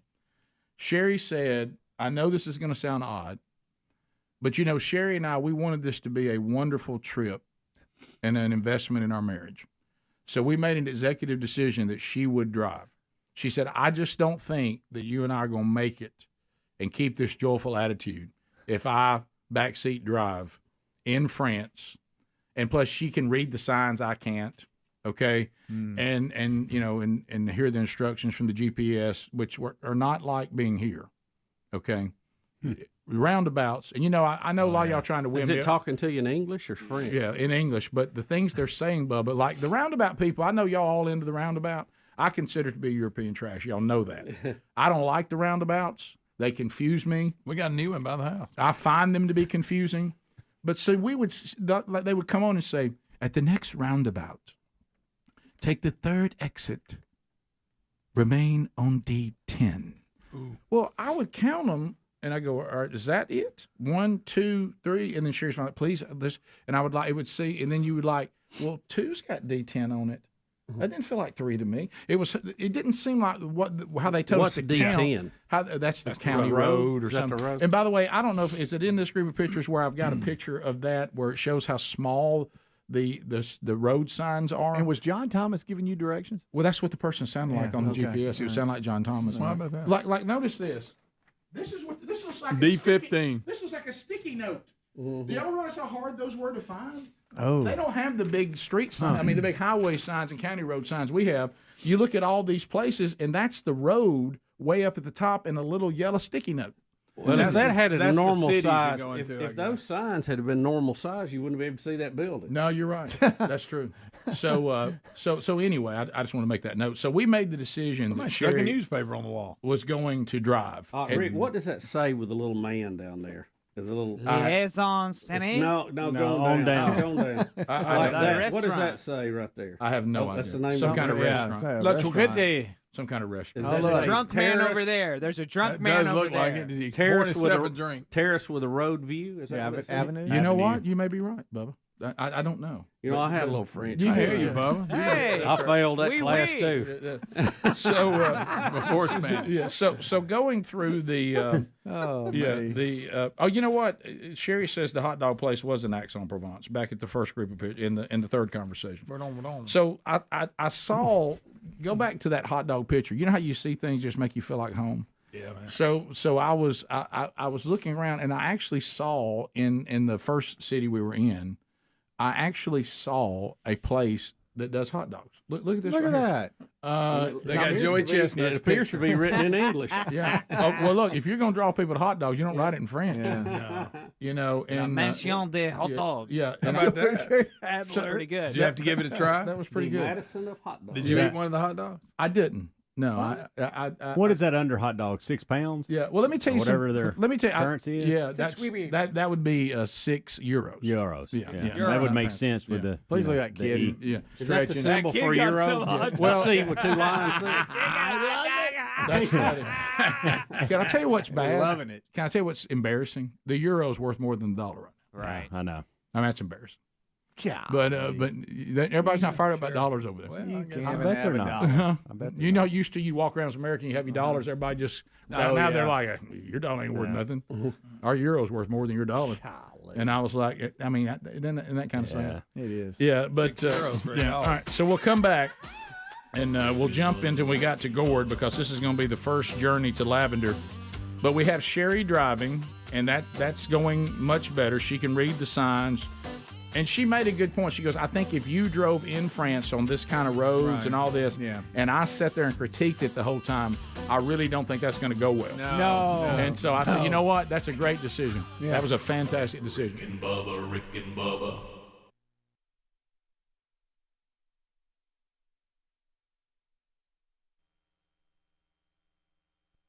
Also, Rick and Bubba University. Scooby-Dooey-Doo.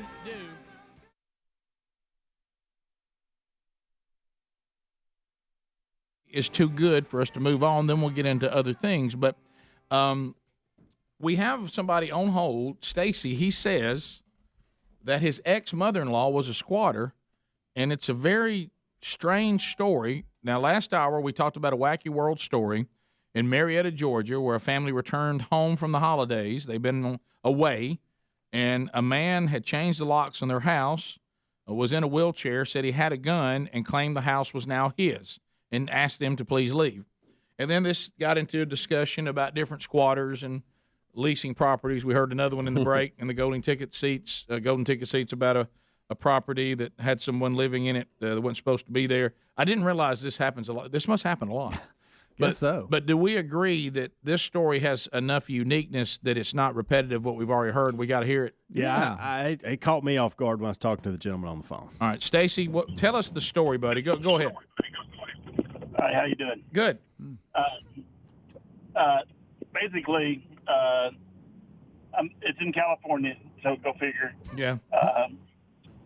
My mother-in-law, God-loving Scientologist that she was, oh no, decide that John Travolta and the rest of them should provide for her everything that she needs, and as well as people who don't live in their houses that are too big for them, and they use for a vacation home.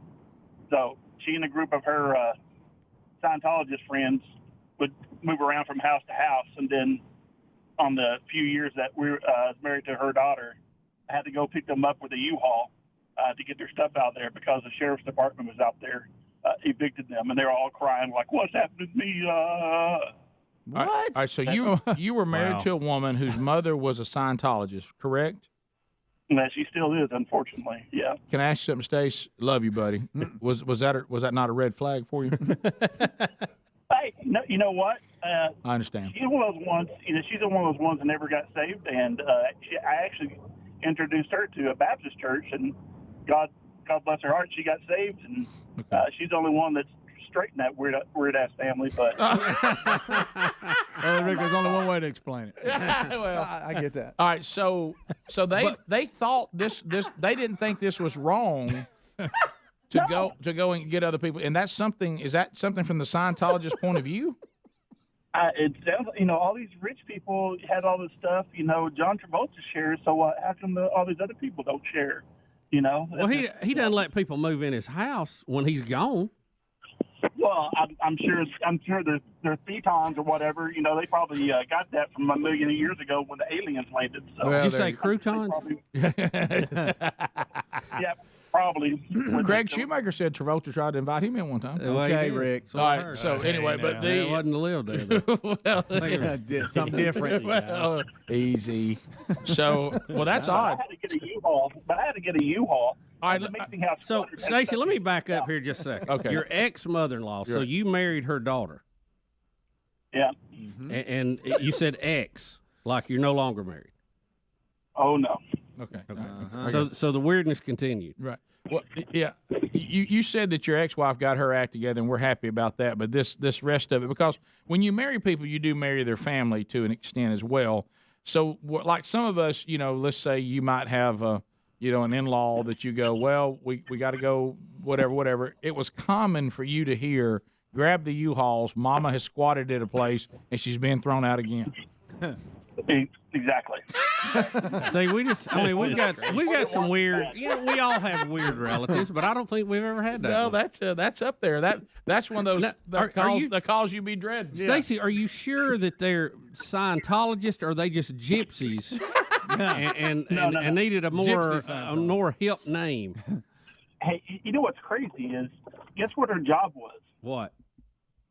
Her job was a speech therapist. She never graduated high school, but she made videos from the support of the Scientologists with little sock puppets with index cards where she hand drew the letters. She goes, apple, and she thought she was a hooked on phonics instructor. Oh, come on. Wait. Self-proclaimed. So listen, if you don't mind squatting on somebody's property, you don't mind squatting a career either, right? So she would pretend.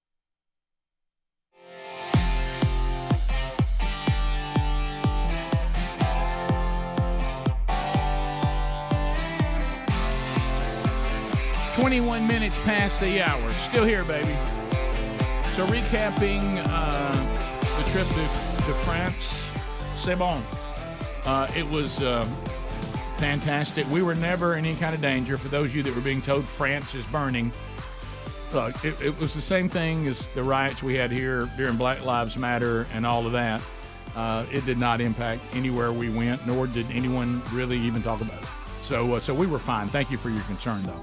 And everything was great. So one of the things that, I will tell you a couple things that you will not ever hear in France, okay? And this is based on a couple, this is the second time I've been there. A couple things you'll never hear in France. Number one, I forgot deodorant. I need to go back to the store. Straight up. There's no concern about deodorant. Little bumping. Why do you think that is? I don't know, but they'll bump, and they don't seem to care. And the other one is, Bubba, which this is not good for you and me. You know, anytime that you're foodies, you'll never hear this. I'm hungry between 3 p.m. and 7:30 p.m. Let's find something to eat. You're not going to eat between 3 p.m. and 7:30.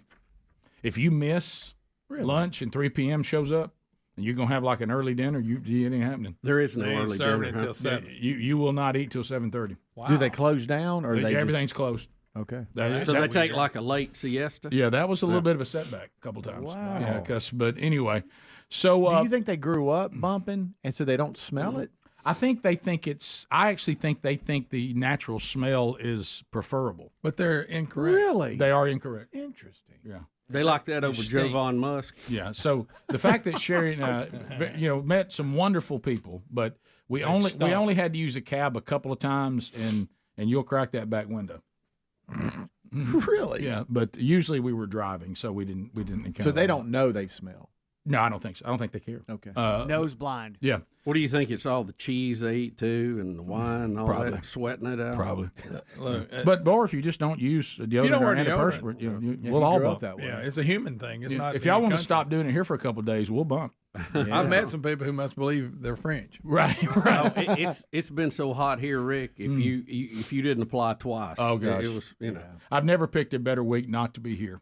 Yeah, for real. You really did. So remember that the heart of this getaway for Sherry and me, at the heart of it, was relaxation, rejuvenation, and an investment in our marriage. And Sherry saw on a travel thing where they try to get you to go places this picture of this abbey in Gourd in the south of France of the lavender in bloom. Oh. And she said, one of my bucket list things, I want to see in the south of France the lavender in bloom. So I knew, that was like, for your wife, it's like the time that when you go to Disney and one of your kids says, I need to meet the Red Power Ranger. Right. You have to make it happen. There he is. And so we went to the hotel in Gourd, which was wonderful. It's an old hotel. It's phenomenal. The service, incredible. The food, great. And I step out, we go to see the concierge. We need to go to the Abbey, and Sherry could say the Abbey in French. I can't. What it's really called. I'm gonna call it the Abbey. And so we're sitting out here. We're talking about going to it. This is at the hotel in Gourd. And I walk out. Relaxing right I walk out, and the concierge knows here come the tourist. And he and Sherry begin to talk about how we get to the Abbey to see the lavender. And I heard in English for 45 minutes. I heard 45 minutes. And I realized at that point that we would hike to the Abbey. What? Through the woods and over the mountain to get to the Abbey by foot. 45 minutes. 45 minutes. Look, walk? Here's what we walked on. It's a beautiful path, though. Right? Yeah, all the way. It looks snaky to me. All the way path. to the. Because keep in mind, it's only about 80 degrees as we're doing this. It's not 1,000 like here.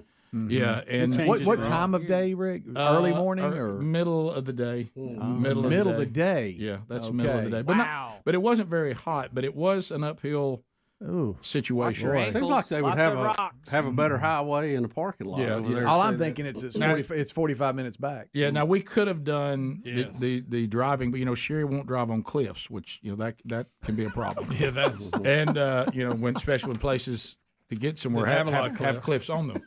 So we're walking. Right. So we're walking. There were some buses you could have got on, but we want to do the walk experience, which was we fun. did.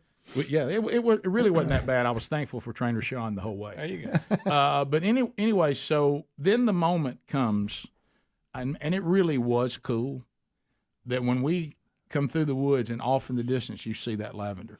And think about that. Think about somebody that you love, and there's something they've always wanted to see. Yeah.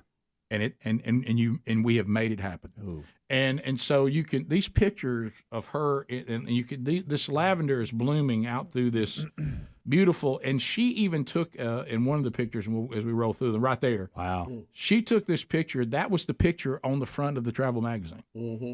And she was like, "That's exactly the picture that I saw." And now she's standing there looking at it live. So the lavender is planted, though. It's in rows. It's not a naturally occurring thing. They plant that, and then it comes into bloom. And then just roll through the other pictures. You look at that. Oh, yeah. I mean, Look at it. Something else. It just rows of lavender, y'all. Yeah. Now But it smells good. Oh, look at the purple. So I'll show you. Keep on rolling, Adler. There's the shot too. How old is that building? Very old. Seems like they'd have that planted where the Very Vikings old. play. You know? Very old. Very old. 1500s. Okay. All right. Oh, wow. Okay, so that's closer than Very old. Yes. Cherry in a tree. That's Wow, on the so path. she got in a tree. Oh yeah, she'll climb. You'll see. Oh, she really will. She will. Look. Now, that's back at the hotel there. But let me. I like the hat. Yeah, let me show you. If you have the pictures of her running. Yeah, let me find that. Yeah, so Sherry, was a sprinter in high school, and she said, I always wanted to run. She took off running down the rows of that lavender. I'm talking about she was picking them up. She was picking them up. Do they let you do Greg, that? Yeah. Greg, this is Sherry. Rick, did you take this picture, by the way? Yeah, I took He went behind the road with the Mona Lisa. that's different lavender, though. Okay, Hey, sorry, wait a minute. I'm That's trying to different find lavender. The running lavender. I don't think you I don't took know. that. We should show all these pictures. Rick. Careful. Yeah, there's. Watch out. You didn't take that picture. Yes, I did. How'd you do that? Not trying to brag. But There you go. look at Running this. in lavender. So Sherry, Sherry is running in lavender. I mean, she is digging. And look, there she is running away from me, then turning around, running back. She said, and look at the joy. She's I mean, just absolute joy. That's great. And I can see her smiling from there. oh yeah. I mean, it was a very, very cool experience. It's almost like, and of course, this is the one You are picking up out of lavender. That's a lovely one. This is Rick the one. is in lavender. This is the one. That should be your new profile picture. Well, Rick. this is a little gift for Sherry. I'm sure she was thrilled with it. She can remember the lavender, remember the man that got her there. That's a good Now, screensaver right there. By the way, do you have the shot of me standing in it like a check? Look, it's all been accomplished. I did it. It's Just all looking out over the It's lavender. all been accomplished. We have seen the lavender, my friends. So did it smell good? Did it smell like lavender? It smelled fantastic. Until a group of French people walked by and it smelled like BO again. No. That's the beauty of the lavender. Whether they use deodorant or not, you actually have, like a air refresher all around you. That's amazing. You know, I don't know that much about lavender. It's kind of hit me. I don't know anything about the plant. My or wife loves the lavender. She thinks lavender will solve any problem. If you get bit by a bug, she'll put lavender on it. If you can't go to sleep, she'll put lavender on you. I mean, everybody kept asking me, were you relaxed in the lavender? Apparently, lavender is supposed to relax you. Yeah, Really? I think so. It did. You did look relaxed. Yeah, I was very relaxed. Extremely relaxed. It really does look like a postcard. Oh, that's really. nice. Wow, that's cool. Rick, you didn't take these pictures. Yeah, I did. No, you didn't. Rick. With an eye? Did you take it with your phone? That looks good. Line that up. Even Brody bragged on it a little bit. All right, we come back. My encounter with Jesse Palmer. Oh, yeah. When I'm going to dinner on this night, Palmer and I about to start hanging. Rick and Bubba, Rick and Bubba. And this was her house and pretend she was a speech therapist. Oh, my. Yeah, and then we had at Christmas, because we had to support her, we had to buy a 300 back when VH. This is back in 97, 98.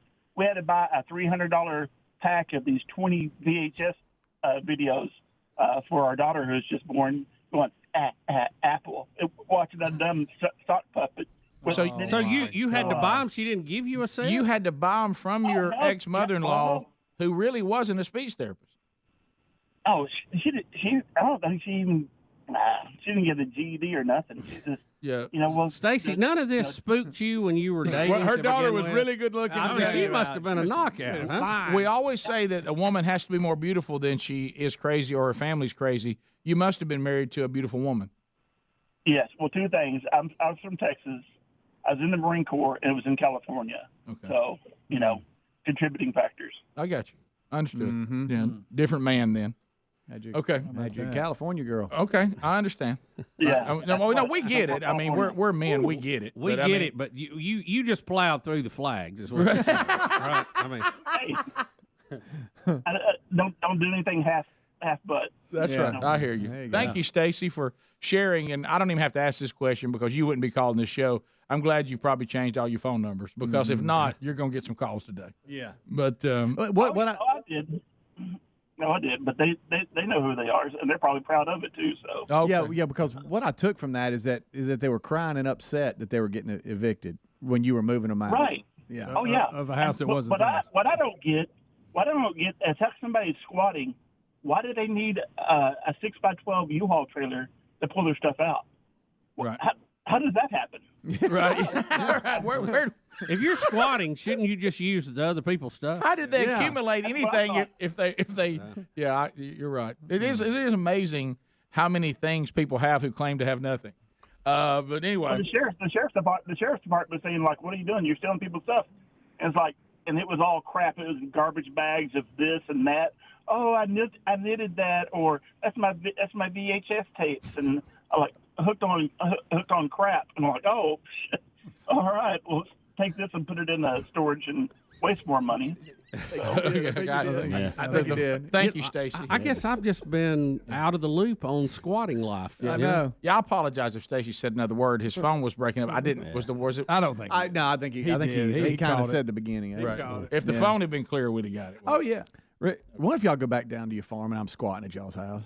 And You I'll know- claim I'm not leaving until I kill a buck. Well, the Lenore said you used to. Yeah. That's good. Have your fun. Yeah, make that story the Lenores we got. Son. Hey, I'm changing the locks so Speedy knows about them. We'll be back. 15 minutes past. All right. So I didn't know in Scientology they teach you that if people have more than you think they should have, you're welcome to their excess. Never, ever heard that. Didn't know that. I guess that's why they take all your money and say they'll control it. Yeah. We'll be right back. Rick and Bubba, Rick and Bubba.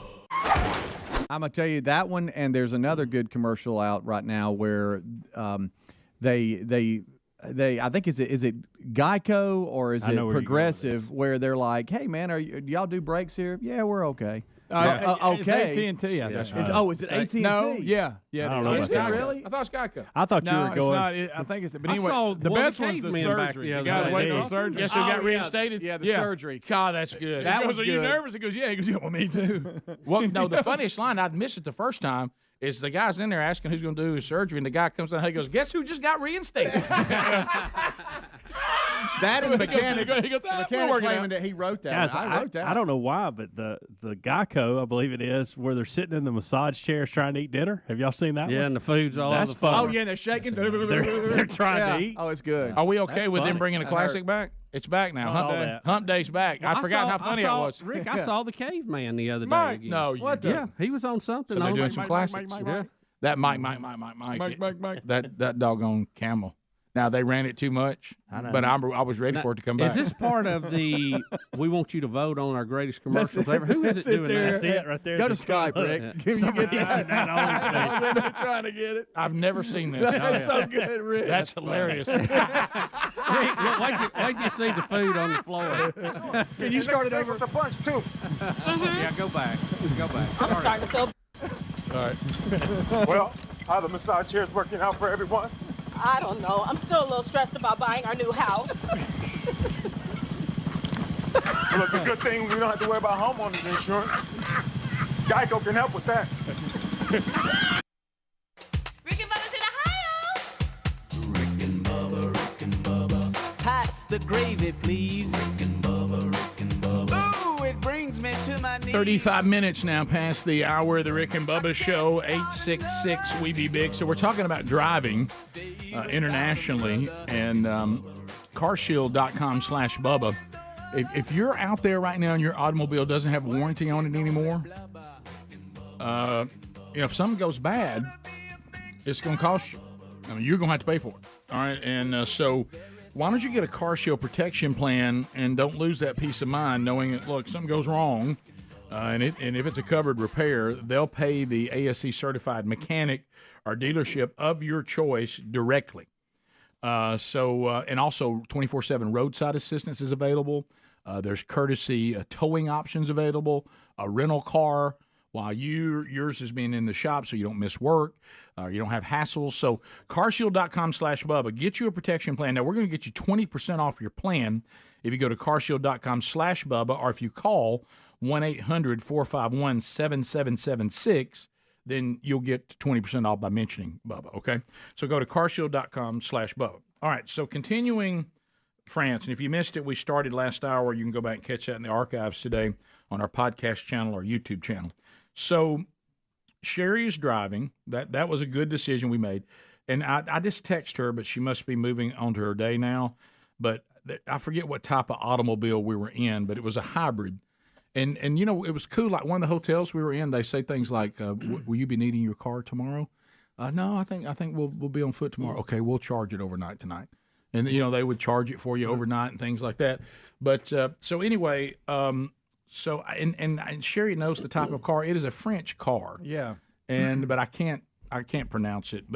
But they tried to sell them in America, and they said the American climate was so diverse and so harsh, such a big country, that the automobiles couldn't take it. And so it didn't work. They tried to export them here, but they would rust because of all the rain. We have too much rain. Renault?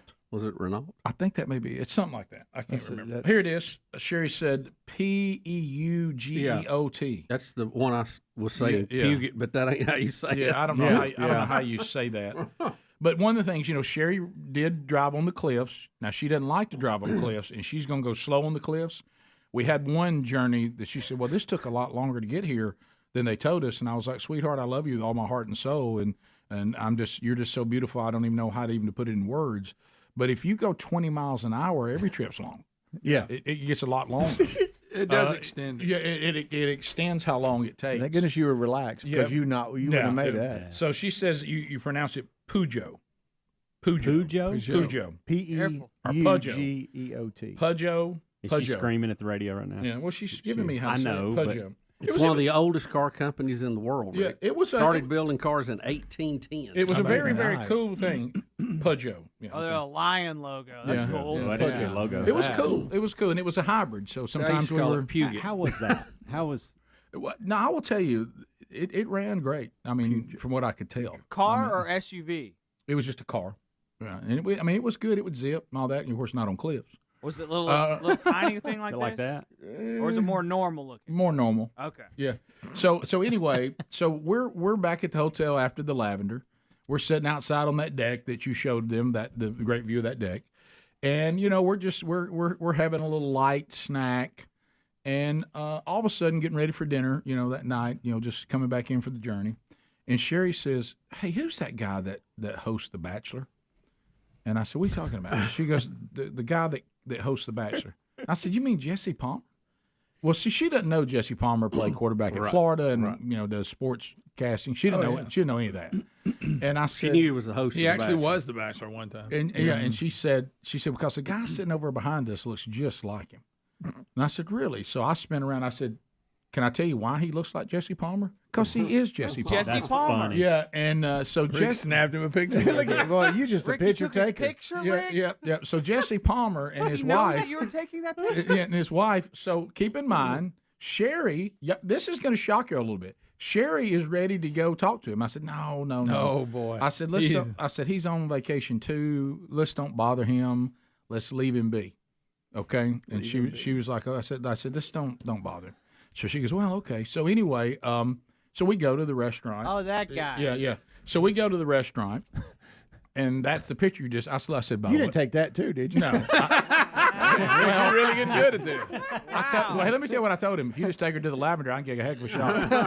but anyway, so we get to the restaurant, and I said, Ann Palmer's in here with us. And that's when I took that picture.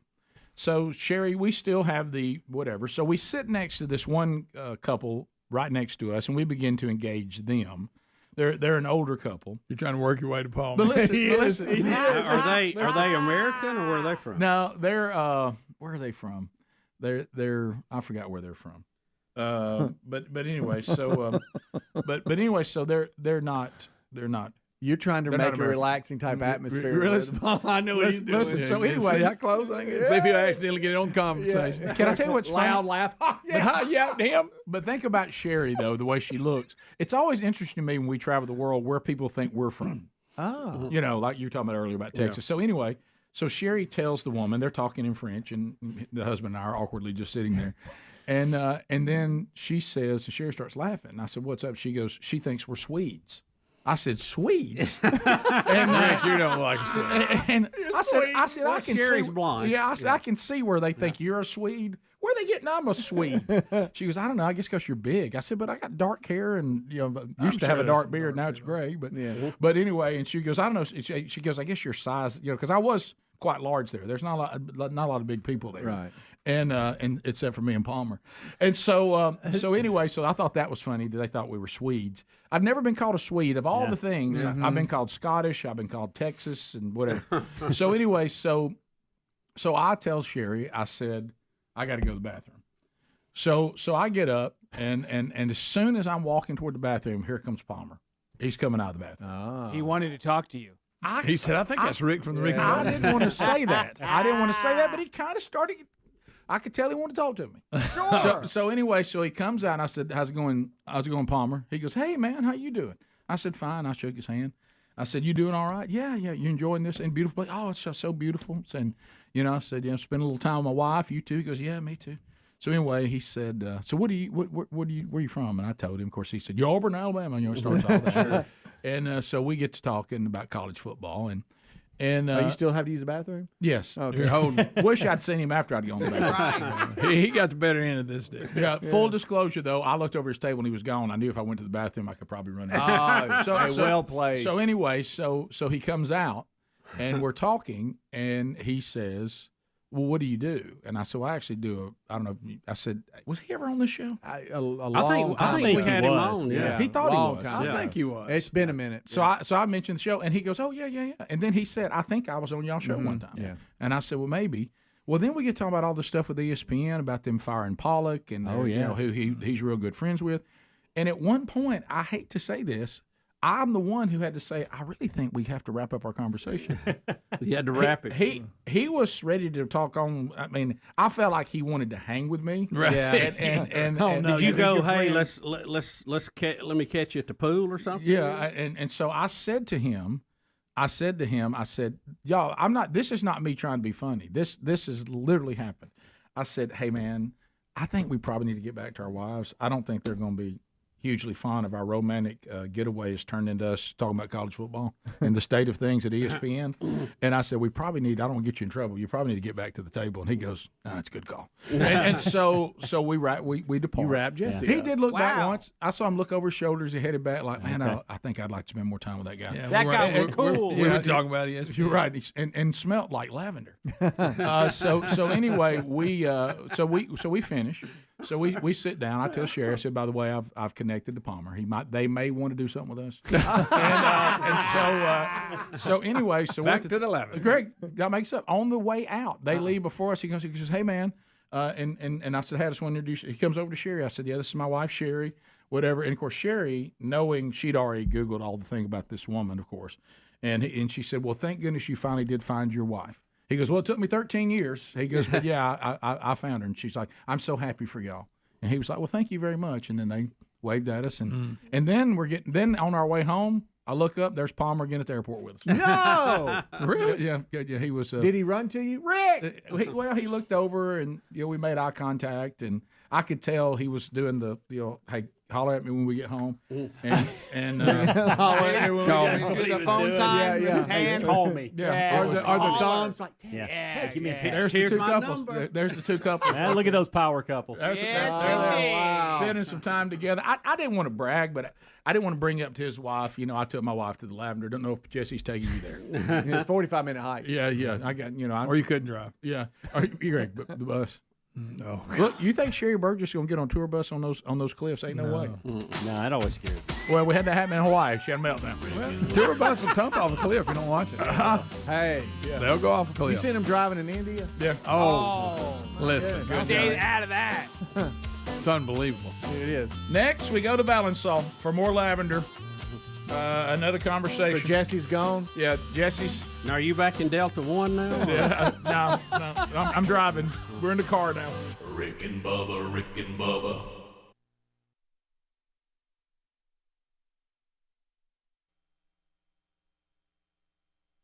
You get homeowners insurance help from Geico? Well, sure. And they can save us a bunch, too. Mm-hmm. I'm starting to feel better already. Get to know Geico and see how much you could save on homeowners and condo insurance. I love how they threw a rabbit in there. Another great way to relieve anxiety is by watching more funny Geico videos. Just click the subscribe button. Okay, now they're doing that's that good. now. Okay. That's funny. That's good. Funny.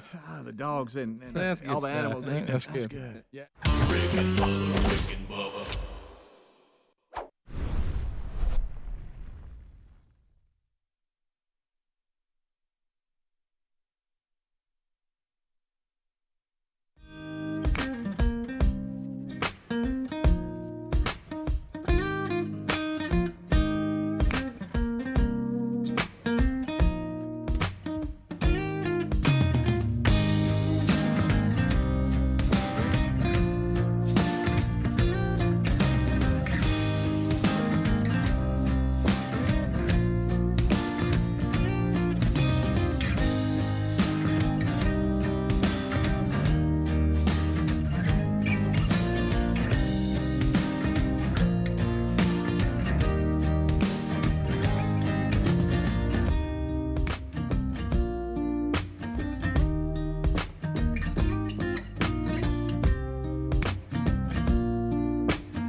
All right, 10 minutes to the top of the hour. The Rick and Bubba Show, back from vacation. We'll get to some of your phone calls coming up a little bit later on. Walking through the trip to France, thanks to all of you for your well wishes and your prayers. It was a wonderful, wonderful trip, and glad to be back with the guys. And we're walking through. I expected Jesse Palmer to give me his cell. He didn't, so I expect an email probably today from him.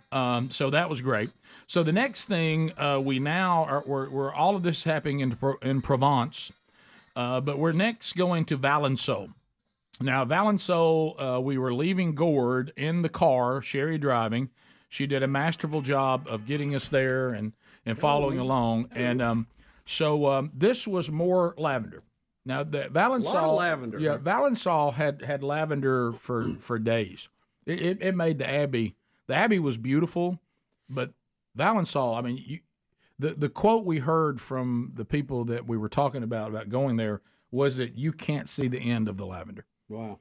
And so this is I did take this picture, by the way. A lot of people are doubting it. Questions, Rick. Picture of Sherry in the lavender.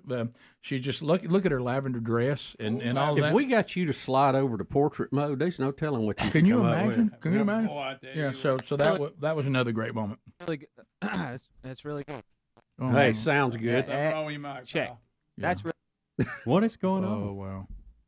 gremlins over the break. You guys know how it is. Yeah, grim. Somebody got in there and messed with your mic on purpose, I think. Right. I got some dust in the fader, I think. All right, I'm going to stop talking, but this is beautiful, and it brings a tear to my eye. I'm so glad you're building your marriage. Thank you. Thank you for working through that. Thank you, buddy. Get that message. So out. yeah, just rolling through them. Adler, just roll through them, and then this is Valençon. Then we'll talk about kind of. This is some wildflowers that were out in the field on the way, and little red ones. Yeah, little red ones. And I don't know what they were, but they were wildflowers. Something sharp. Yeah, you belong in the wildflowers. I was singing that of course. to Sherry. Another picture. Yeah, Hey, buddy. I'm Seriously. crying. Somebody text Tom. I'm sorry. But the Try replugging that mic or something. Yeah. I took this one too. Rick. Yeah, no, I did. I mean, these are. Did Brody Brody came. Do they have to plant these every year, or because it looks like it's a row crop almost? It does. Yeah, I really don't Who's know. this goob? I will tell you. Let me tell you what's funny about this. Craig, you can't. Let me tell you what's funny about this. Somebody asked if I did a wardrobe change in the lavender. I'm like, no, it's two different places. Oh, okay. That would have been good. Yeah, two different That's places. fantastic. Yeah, looking sharp. So There's that road sign again. yeah, thank you. You realize how hard it is to find those county roads? Look at that. I mean, we got to have something bigger than a sticky note. What is this you're eating, Rick? Well, this is part of the 7 pounds. That's quesadilla. This is this was actually a Italian restaurant in Gord. We got away from French food and went to Italian food. And you know what that is, love Bubba? Italian food. Can I tell you what that is? That is warm bread that they hand you and you dip it in marinara sauce or oil or that olive sounds oil. great. I'm Yeah, going and marinara. you think that? I Now like dipping bread in anything. I yeah, do too. like yeah, and it was well. I thought because I was in Yummy. I was in France, I could eat that bread without fear of Trainer Sean coming and slapping it out my hand. Oh, yeah. He was so far away. Yeah, this is And You then know you're there's a posting place the in pics. France. yeah, there's a place in France. I knew you were going to say that before we were In done. my head the whole time. I know, I knew you were going to do it. I just didn't know how long it would take. Well, corporate Greg's done, so he's ready. Look, he's got coffee too. Look Yeah, out. behind. Yeah. Get caught up. and then the seventh thing here, Adler. That's just more stuff from the hotel at Gord. But as us wrapping Is up it this- gourd? Like a gourd? Mm-hmm. It's like a gourd. Gourd Do Provence. they grow a lot of gourds there? They do not. It's actually got an S on the end of it, but you don't say the S. Oh. Yeah. The old It's- silent yeah. S. So Oh, Rick, you were wearing a scarf? yeah, No. this was in the Yeah, market. explain this. Why? I saw this. All right. picture. Please, trying to look please, let me French. see. You see that right there? So Now, that's when you need to talk like Pepe Le Pew right there. That is embarrassing. If you were in the lavenders with that, I'd be questioning you. Who are you? I love What- the what- shirt that's with it. Yeah. He's got the fishing shirt with it. You've changed. what was wild is we're in this market. You know, do y'all's wives love going to these markets? They love this market. Oh, yeah. Oh, wait, well, yes. When Not a that, market. when that stupid concierge said, "Well, you know, Tuesday we have the market," I thought, "Hey, thanks, Peppy." But anyway, so I'm walking through all this, and we kept trying to eat at this crepe place. But Palmer didn't say well, you know, I love the French though. Their attitude is they're French. Is like we'd go over and it wouldn't be open, and Sherry was like, "Are y'all ever gonna open?" And they're sitting there smoking cigarettes out front. They're eventually. Yeah, we'll get to it. Okay. So this is me lounging out there by the relaxed. very But no, the relaxing. scarf thing happened. So Sherry saw the scarf, and the guy knew he had a sale. And he was telling Sherry about a scarf, and then also he looked at me, and I'm like, "Now pass." I don't know what I don't know what French is for pass. And he was like, "No, come on. You will look at you." And he's going on, and Sherry's like, "He says you're going to look magnificent." He gets out that scarf, starts putting it on me. You did look magnificent. I mean, especially with the fishing shirt. The fishing shirt set it off. The old PG, whatever it is. PFG. PFG, elemental P. Yeah, so there that is. That'll eventually be. Rick, and Blake's. you have the scarf face going. That's the Oh best yeah, part. well yeah. Well, I just want you wear a everybody. Scarf, you gotta have. I want everybody to know I hadn't been impacted by the trip. Yeah, so yeah, he was like, "Oh, you look great, and I'm like, "Yeah, of course." Did you buy the wants scarf? Did you buy the scarf? I did not buy it. Sherry did. But no. But it's fine. Y'all know this. So but, you wore it at times, and you just don't let us. No, know. I did not. That's the only time I had it on. You were required to wear That's it. the only time I have it on. Can't wait till winter this year. Well, here it comes. Y'all know how brutal winter in Alabama can be. Rick, those 2 or 3 days, you may have to get it out. Now, let me tell you, that's got Blake Christmas present written all over. Oh, there you go. Oh, there you go. That's a good idea. Yeah. There's a New York That's City. about a New York deal. He probably wear it. Yeah. And there's these little Look at hats. those Look, hats. Sherry's in a little hat out by the pool there at the bring 'em hotel. on. Yeah, Sherry Yeah. like fits in here, and you don't. Correct. Hey, scarf boy, you It's kind of what everybody said we encountered. Yeah, who's this guy? Even Jesse. Oh, you're so wonderful. What's this, a bodyguard? Was this your brother that never amounted to anything? You dragging along some family member? That's Because please don't tell me it's your husband. Right. And, it was. But yeah, Sherry fit in and it did quite well there. I need to try to Invested in pull your off that marriage. hat. Yep. There it is. So look at that little picture of everybody's favorite couple. Look at there, just all snuggled up out there. Did Palmer take that? Yeah, when I saw these pictures of the two of you together, I always wondered, Yeah, I wonder who who took they it? asked and how did they, because it wasn't you that It was asked. always awkward. Sherry had to It ask. was always awkward. I will say this too. This What do you happened, think I bet you? and I read all the posts. We put posts up there. All everybody saying, and the funniest one was the guy said, "Oh, what a nice father-daughter trip." What a great line! God, what a great line that is. That's a good I one. have to give you props for that, sir. That's fun. But everybody would kind of look at me. They would talk to her, and then she would say the French word for husband. And it's like they couldn't stop their faces. It's almost like their faces. And then, of course, I would say, when you were talking to that woman, did she say something like, you married up or anything like that in French? Yeah. And she's like, no, baby, they didn't mention that. Did they say he is fine? In front? You're right. Did she say anything? He looks good in that scarf. Yeah, he's fine as wine. Right. Boy, that color really pops off that beard. No, none of that. All right. Did they say women's pet and a man's regret? Did they say to you, lucky woman? No, none of that, baby. I'm sorry. But I don't want to jump ahead, but any issues with customs coming back? No? No, that was smooth. good. No, that was smooth. So we come back, we'll do the wrap up. Off to Marseille, the final place where we were, Leaving Gord, which involved an interesting moment on a cruise. So we'll talk And about you that. got your scarf. And when we walked out to have breakfast, and we noticed a man was standing in the corner with a falcon. Oh, I saw it. Yeah, top of the hour. Rick and Bubba, Rick and Bubba. Oh, Bubba. How about it, Rick? How are you, sir? Well, look, we move forward. I mean, we've got a lot to discuss. Somebody said there was a ball game last night. Did somebody play? Did something happen last night? A lot going on. Yeah. The biggest, and we've talked It about must not have happened because it says here that Clemson won 44-16. So I know that didn't happen. Yeah, that doesn't sound right. That doesn't sound right. For us and the time we get up, it's a challenge with these ball games at night. I mean, it's 7 o'clock's not a bad starting time, but still it pushes your finish time into what should be Sleepville for us. Yeah, mine was 11:22. I remember seeing 11:22 as I was going in because I couldn't turn loose because I was like, I want to see this thing through. I did too. And I text Bubba today, Greg, Mr. Nachos at 9:30. How'd you like that? Wow, Greg. I just had to have. I have respect for that because there's courage in that. I know. I mean, there's doggone courage. I mean, I thought if he ate nachos at halftime at 9:30, and I thought that is courage. Yeah. But anyway, the thing that hit me was this, and I text Bubba about it. I can do this, if I'm in shape. You have to be in shape. I've been back to work. I'm accustomed to our schedule, and on one night, I'm going to violate that schedule, but I'm in shape. It's cruel to come back off of 19 days of getting up, really basically with very few exceptions, anytime you wanted to, sleeping from anywhere to 8 to 10 hours on a regular basis.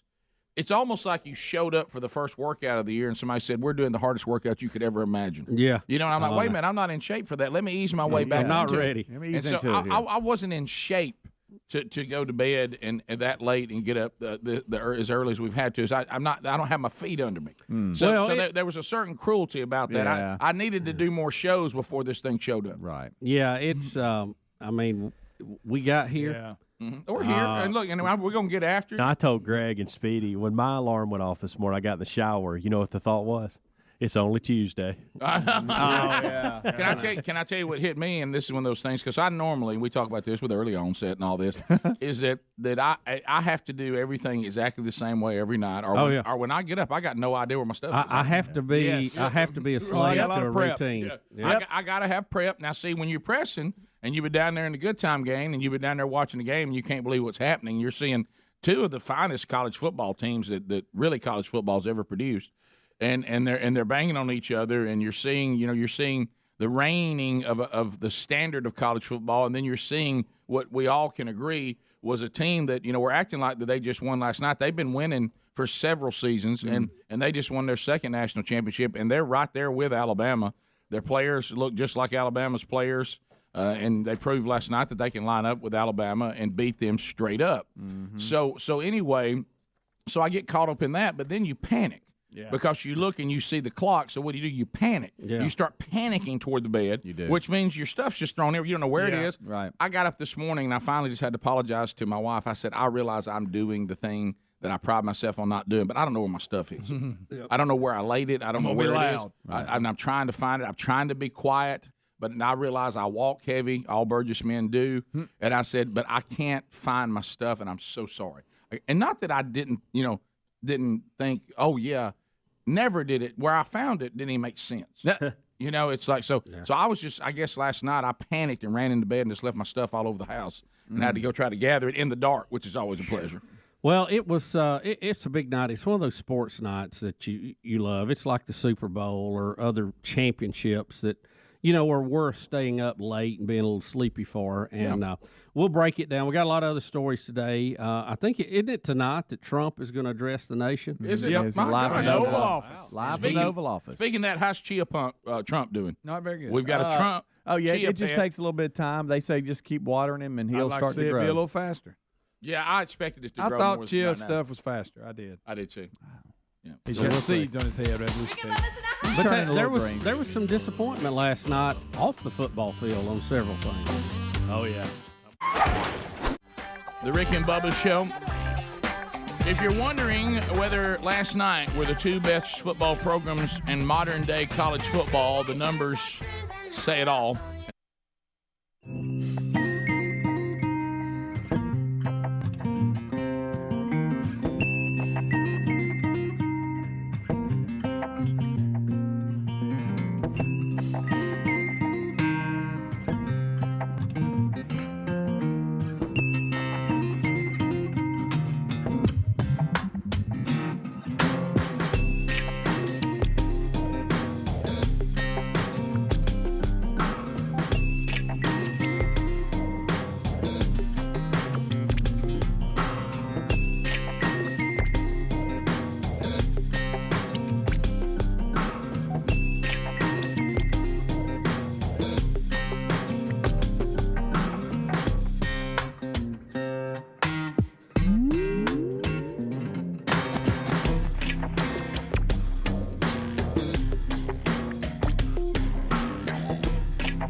6.5 minutes past the hour.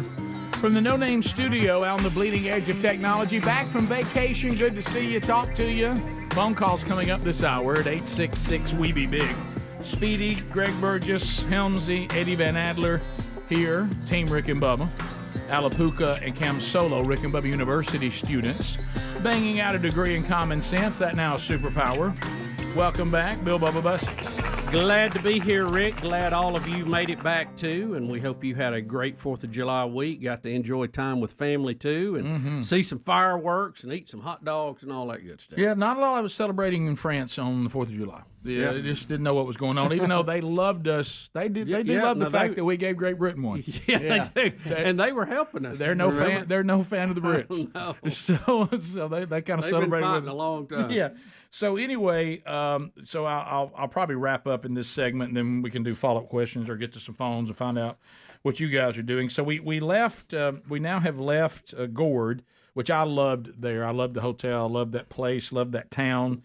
And now we're back in the vehicle, and we're headed to the final place where we would stay, and then that's where the airport is, where we'd leave from Marseille. Now, Marseille is going to be a completely different experience than Aix-en-Provence and Gord, because we're now leaving small town France and Provence, and we're going to big city. Big city. Big city. Now, it's on the Mediterranean Sea, so that's cool. But the city, picture any bustling city in America. I mean, the traffic's real. I mean, the driving there, I mean, it's wild. So here's the city. This is, we're looking out of the hotel little here. bay right there? Beautiful city. Yeah, the bay's nice and all that, but it's a big castles out of Yeah, what is that on the hill? That is Come on, Rick. it's one of those. somebody's castle, right? No, it's not a castle. It's it's a church.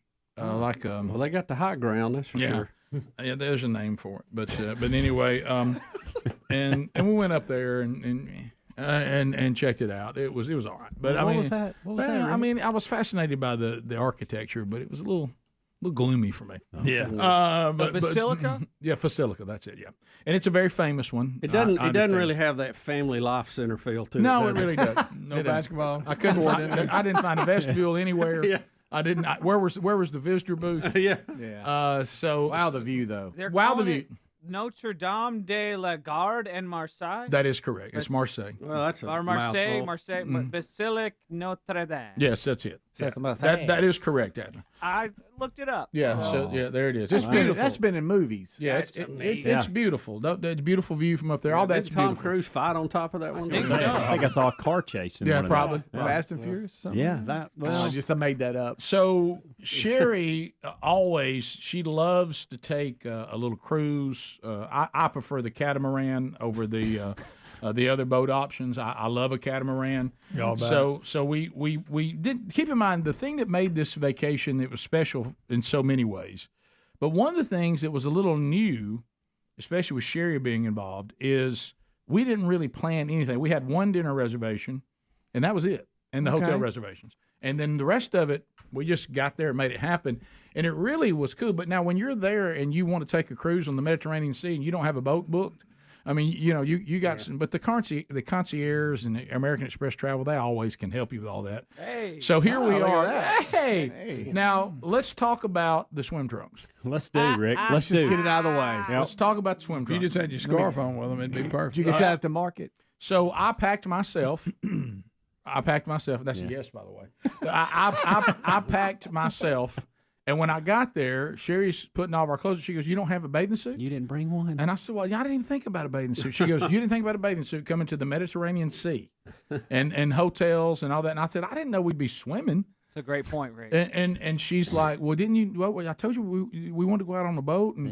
And so I had to go to Gord in a shop, and how about their sizes and our sizes are not the same. Oh, no. Small. I mean, the sky was out and the thighs were out, and I've got a French bathing suit on, and let me tell you, it's got all it can handle. I wish it was a thong so bad. That inseam's a little different. Greg, I did that. I wanted to wear some of those. It could have been a thong. Because they walk around in those little briefs, and I said, I'm putting them on. She goes, you will not put those on. Give me them Speedos. I need that in a fanny pack. Yeah. So anyway, well, I thought I looked kind of good in it. But anyway, so that, and this is just a view that it took us out on the Mediterranean Sea. There I am in the water. You taking a dip. Oh, Yeah, wow. swimming right there. Look at that, Rick. Big You are Papa's out there. swimming in With, the Did you just pick a Mediterranean. spot, or is there an area that you're well, supposed to they do bring you to this island, and then you get on the island, walk around, you find these little lagoons, and that's the one that Sherry and I like. So Between that and the lavender, Rick. Yeah, look at me out there. You think I'm not refreshed? I bet so. I'm rejuvenated and Was refreshed. was the water warm? Or No, cold. really cold. Really? Now here's where the trip took a turn. Okay. In my French bathing suit. Of course, with my Rick and Bubba T-shirt on that doesn't match, but that's fine. It's not even close, but that's fine. You can Eyes are out. Rick. This is that moment where everybody said, "Well, this charade he's put on, he's just basically somebody's dad." Yeah. You know, and now He's trying to survive. Now he's falling back into the now. You know, I can't speak the language, and Sherry's talking to the first mate and talking to the skipper, and all of a sudden, because you know the French, they're very laid back. Yeah. And Sherry says, "Oh well, maybe he'll want to do that." And I said, "What are you talking about?" She says, "Well, he wants you to drive the boat." And I'm like, "Oh no!" And I'm like, well, "There's got to be people here more qualified than me to drive the boat." And she goes, well, "He wants you to drive us in." I said, "What? Drive us in? Are you being serious?" Was he quitting? I said, "Is he drunk? What are we talking about? Is he ill? Well, and all I could think of is, we were on that island for about 2 hours while they just stayed out there in the boat, floating. Oh, Rick. And we came back and there was a full meal there and everything to eat. And I thought, does he think I don't have to park this, do I? Oh, no. I mean, I've never parked a catamaran.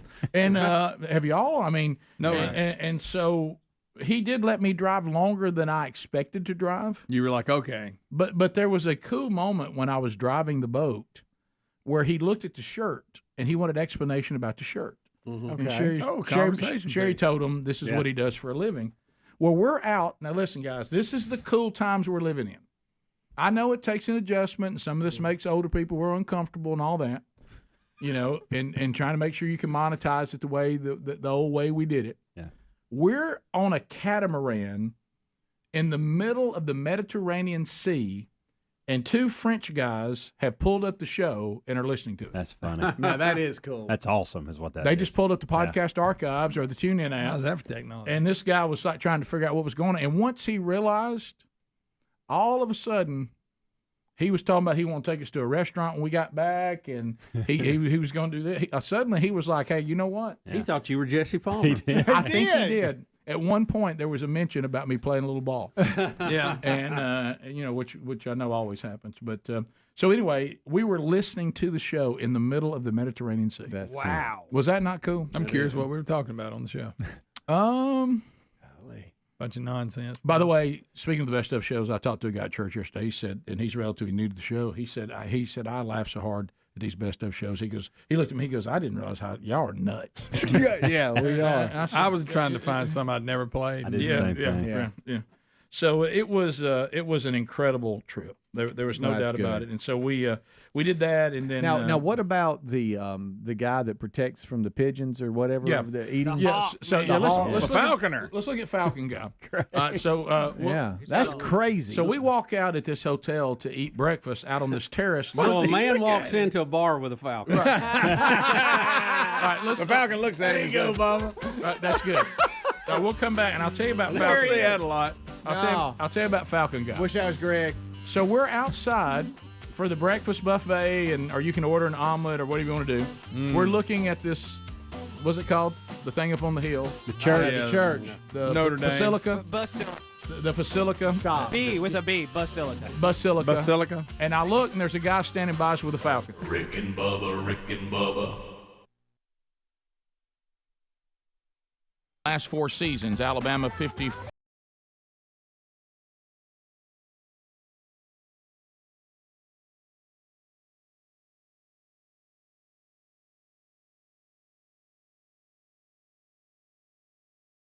The semifinal game last year, and this time Clemson comes away with the winner in a dominant performance, which I don't think them winning was as surprising as how they won. Right. Yeah. And so Agreed. including me. I mean, honestly, and just completely transparent on the Sport Czar Trophy. All I did was play strategy. Yeah, Rick, you did win the Sports Czar Trophy. We'll present it here at the end of the segment. Yeah, but what I'm saying is, I wasn't saying, hey, man, I knew something everybody didn't know. I really honestly knew that there was a chance that Clemson could beat Alabama, but the reason why I picked Clemson is everybody on the show had picked Alabama, And I thought, well, the simplest path to the Sport Czar Trophy is not trying to get the score right, is to actually just pick the one team nobody else picked. Yeah, And that way, if they win, no matter the score, because my score's not even close. You triangulated your pick, and it was wise to do that. It's kind of like on The Price is Right when Correct. they used to go $1. I basically voted $1. Yeah. But no, I did not have. Did I think they could win? Yes, because they have great players and great coaches, and just like Alabama. But I certainly thought it was going to be one for the ages. No way did I see 44-16. Let's break down the game just a little bit, and then we've got the things around the game we've got to talk about too. The big stat to me, there was 3 trips inside the red zone. Alabama got no points. Unbelievable. 4 trips, they did get a touchdown, but on 3 of them, they got nothing. And we talked about Clemson's defense, what they did. Saban made the comment going into halftime that they were being aggravated by some copycat plays that Clemson had not run all year, but they had picked up during the season, which to me is a good coaching. Find something that somebody's weak at and duplicate it. But what exactly was Clemson's defense doing? Let's just break this down like it's a coaches meeting for a minute. What were they doing that nobody else was able to do, or were they just doing it better? Well, first of all, you can, like you and I said this morning, and the guys all agree with this, you can have all the strategy in the world, but if you don't have the players that can make the plays, it really doesn't matter. Rick, you got to have 3 things. You got to have strategy, you got to have execution, and you got to have tenacity, or the set plan, as I call it. You're right. Yeah, I can have the greatest strategy against you, but if your players, I can't match up with you. It really doesn't matter. And you still got to make the plays, so the players made the plays. And but Greg, like you were talking about, to me, I think they played seriously, and nobody hear this the wrong way. Look, these are still human beings. They're young men. They're not mature men. They're not older men, and they're certainly phenomenal athletes. I believe that Alabama got to the point that they were so talented, and they are, and that the quarterback is so talented, and he is, and the receivers are so talented, and they are, that they were accustomed to, if they ran a play, it worked.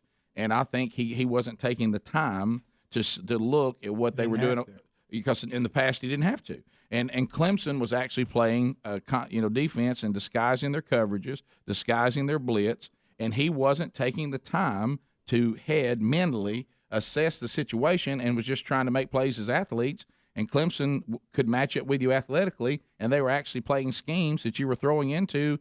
They hit their coverages really good, and they got pressure on him most of the time with 4 guys. Yeah, that was big. And listen, they gave up the big play one time. And when Bama lives off that big play this year, Judy got behind them, which I thought, here we go, we just have a shootout. Yeah. And, of course, I called that series. I told you, I said 3 plays. I was kidding, by the way. 3 plays, Bama score, and they did. No, we're talking about on our text. We were group texting, and when Clemson did the pick 6 to start the game after a 3 and out, so you think Alabama's choosing to kick was going to work out perfectly. But they throw a pick 6, and then Greg said, Alabama will answer this, and they'll score in 3 plays, and they did. Yeah. Right. But again, that was the only time. But that's happened all year. Yeah. And from that point on, when those receivers would catch the ball, they would come up and make the tackle. Because Bama moved the ball. They ran the ball really good. Yeah, they did. But Clemson just bowed up in the red zone. And, again, they disguised their coverages and confused him, and they got pressure on him with 4 guys. And – I mean, that's pretty much it. And their offense was playing really good. They were 10 for 15 on 3rd down. Bama couldn't get them off the field on 3rd down. And that's, you're in trouble. Yeah, Alabama has a great quarterback, but I don't know if y'all noticed this. So does Clemson. Yeah. It's 1995. Go on.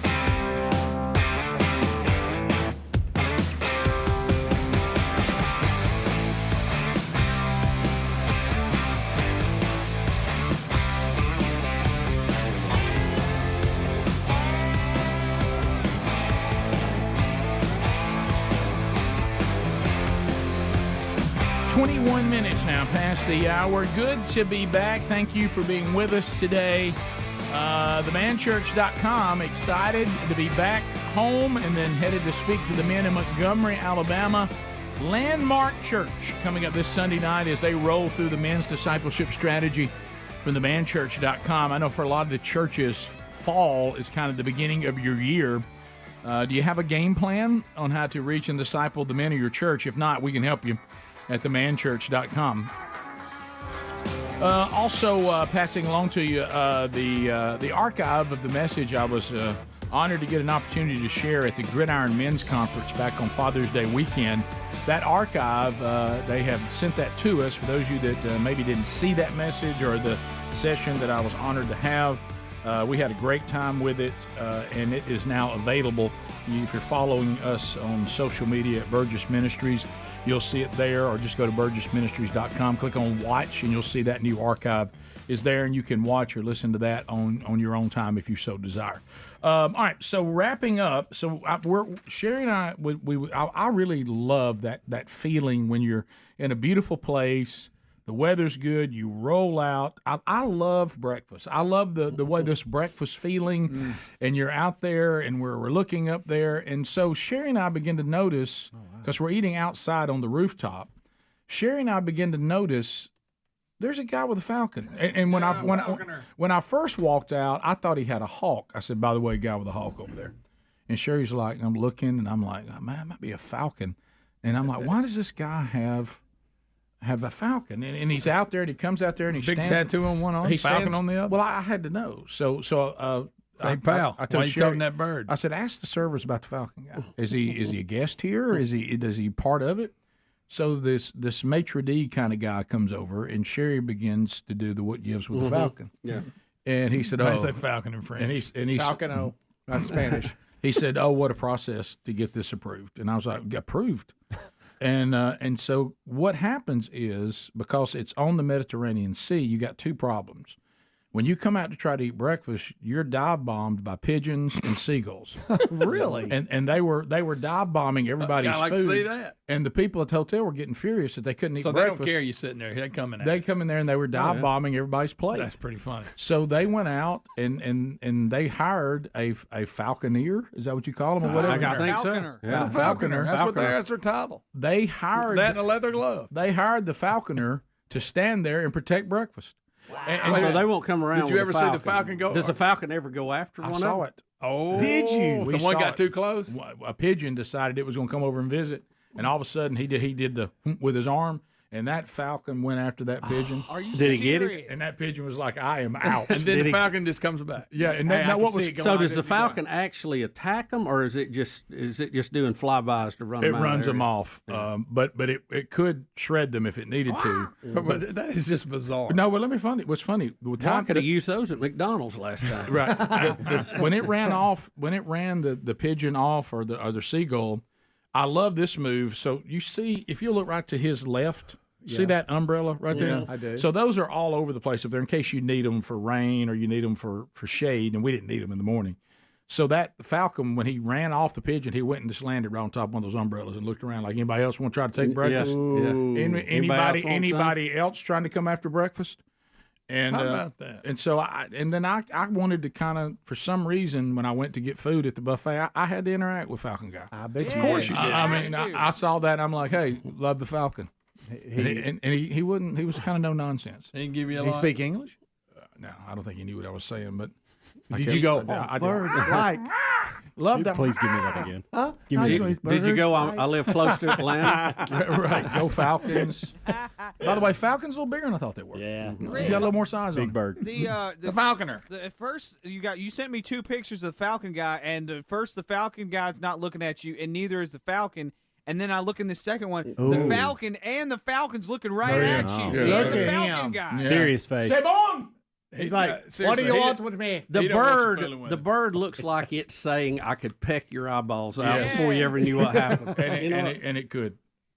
Ah, So pretty bird though. yeah. So anyway, it was a Pretty great bird, trip. pretty So bird. Marseille kind of wrapped it up. Adler, we wrapped it up, and because that's where the airport was there too. So What was so this that, building, Rick? that's just another one of these basilica things or basilica. Basilica. It was another one. Silly It basilica. was another What's one. with the giant gummy bear? I don't know what this was. So you are with your swimming trunks. Yeah, look at that. Look at that. Kick back like William. Pose. So I saw that there, and I was just like, we got to get a picture made by the giant All right. gummy. But the more I looked at it, it may be a teddygram. Oh, Is that a gummy or a teddygram? Teddygram, Rick. I think you're right. Do you see how big it is? Giant. Question: Who's taking this picture? I like to know stuff The like Falconer. this. Who did you see that you went? It was actually the Falcon. no, I tell you, It's so far away. I'll take it. Hold my bird. Actually, Jesse Palmer. But he Who actually, also met the he Falcon. actually followed us to Marseille for some reason, and it was actually the boat captain. The boat captain, he came in hot after Yeah, I this. bet. Oh, he came in super hot. Yeah, we wish you'd give him a plug. Well, I hit it off with the guy. Now let me tell you what's funny about this, and you're gonna laugh about the boat captain. This is gonna slay you. So at the end of the day, he had a hat, that he's wearing. You see the hat he's got on? Yeah. Well, it has the boat's name on it. He operates about seven, 8 boats. Yeah. And it's his company and all that. And so he actually wanted to pick us up and take us out to dinner and found us a restaurant to eat at. It was really good, which is those sunset pictures, Adler. But anyway, so he gives me a hat. He said, this is, whatever for you. And okay. So, Thanks, pal. So I get home, and on Saturday, I'm going to get Sherry and I something to eat. Ooh. And I'm riding, and I'm like, what does that smell? And I'm like, and I start doing this, and I'm smelling me, and I'm like, I'm like, man, I stink. How am I stinking? And I'm like, what does that smell? And then all of a sudden it dawns on me, wait a minute. And I take that hat off, and I smell it. He gave me a used hat. Oh, this is the hat that nobody wears. Stinky people, too. Oh, you're sweating with his sweat. So we got to have that washed. But he gave you somebody's hat they left on the boat. Yeah. By the way, look, it might have been the first. I can't got the first mate's hat.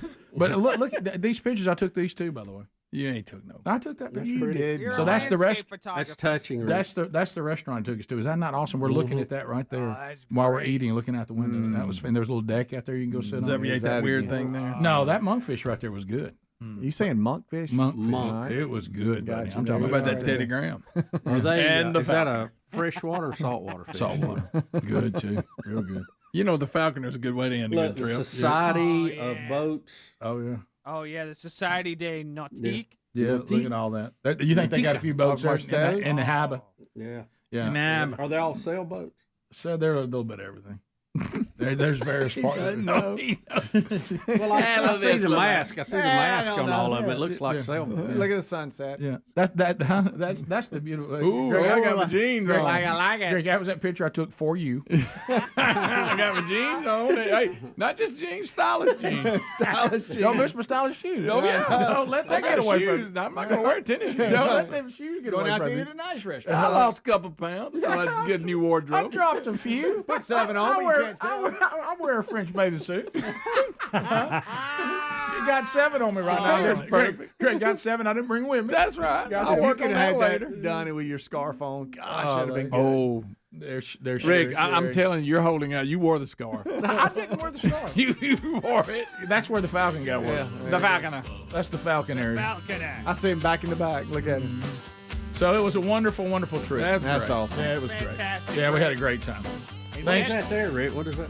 So it's just some various cheeses and fruits. It's like a protein ball. Yeah, it does. I don't know. I think A that's French protein ball. some kind of maybe apricot right there or something. It's fig. That's a fig's what that. Fig? Yeah. Rick and Bubba, Rick and Bubba.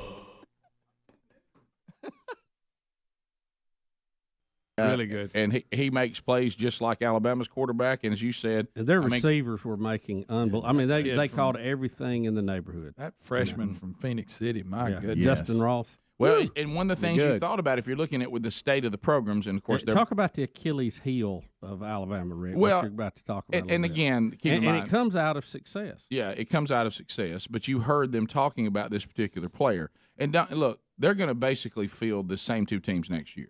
Okay, both teams. They both have tons of people coming back, and then people who hadn't played yet that are just as good. So these 2 programs, as they were saying last night, aren't going anywhere soon. You're probably going to see him again in this game. But they said that you heard the kid that's the receiver from Phoenix City, Alabama, and they were talking about how the state of Alabama rarely loses their premier players to other programs. And not only in the state, but I mean, Phoenix City is a rock's throw to Auburn, and they get a lot of talent out of there too. So he left 2 successful programs High to profile, go, yeah. to Absolutely. go away. And they said Jameis Winston was really the last one you could think of that was this kind of profile. But anyway, this particular young man said that he didn't like the turnover at Alabama, that the guy who's talking to him suddenly's gone. And then another guy comes in, and he said, then that guy's gone. And he said then he went to Clemson, where they've only had 3 coaches leave the entire time that they've been on this run. 3. That's all. That's unreal. Makes a difference. Yeah, it does. And he said he liked the fact that the guy he was talking to was going to stay and going to be there. And, of course, he loved Dabo Swinney, who's a great leader, a great motivator, a great encourager. He's solid in his faith.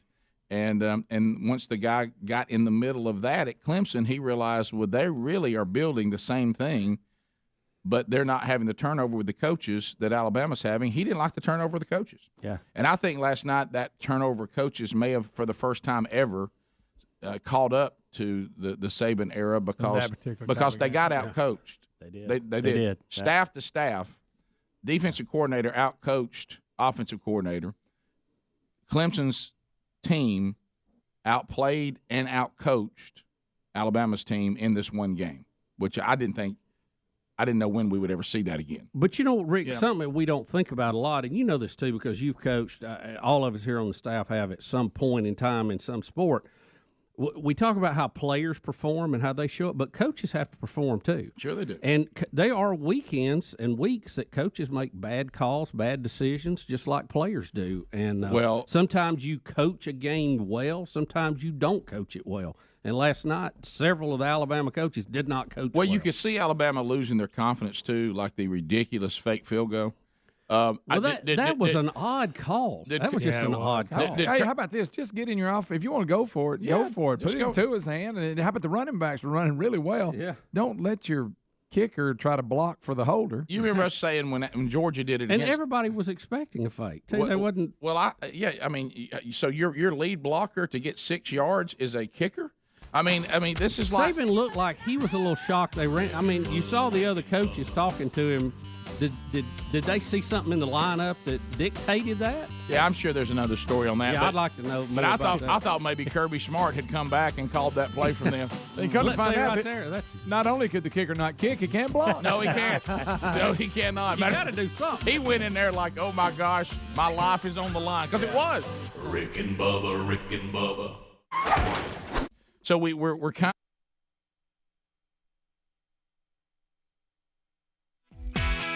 Factor has helped.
Minutes past Rick and Bubba. Thanks for being with us. HelixSleep.com/Bubba. Greg Burgess and Lisa Burgess, they snuggled up on their little Helix. Greg, did you enjoy some days off, buddy? I did. I slept well. Did you get to sleep late? I did. You know, we got to talk about the house, and I had to sleep away from the house because construction site. But besides that, when I was on the Helix, I was very comfortable. We got to talk about the lack of sleep is killing all of us. Right. Okay, there's no doubt. So HelixSleep.com/Bubba, you go there and they'll customize the mattress. They'll customize it for you the way you sleep. Whether you sleep on your back, your side, your stomach, they'll ask that. And you like what kind of firmness you like on the mattress, soft, medium, you like your very, very firm. And they'll customize it. They even have them for big and tall. They even have a children's mattress for somebody's first, big boy or big girl bed. So go to HelixSleep.com/Bubba. Get truly amazing sleep. And as Bubba just mentioned, the foundation of good sleep is so, so crucial. Get 20% off at HelixSleep.com/Bubba or RickandBubba.com under the sponsors. So So, Bubba, there was the week of our Sherry and I going to France. I know you too had 8 days off, so do tell. Well, Rick, it's nothing like going to France. I mean, we hung out here in town a little bit. We went to the lake a little bit.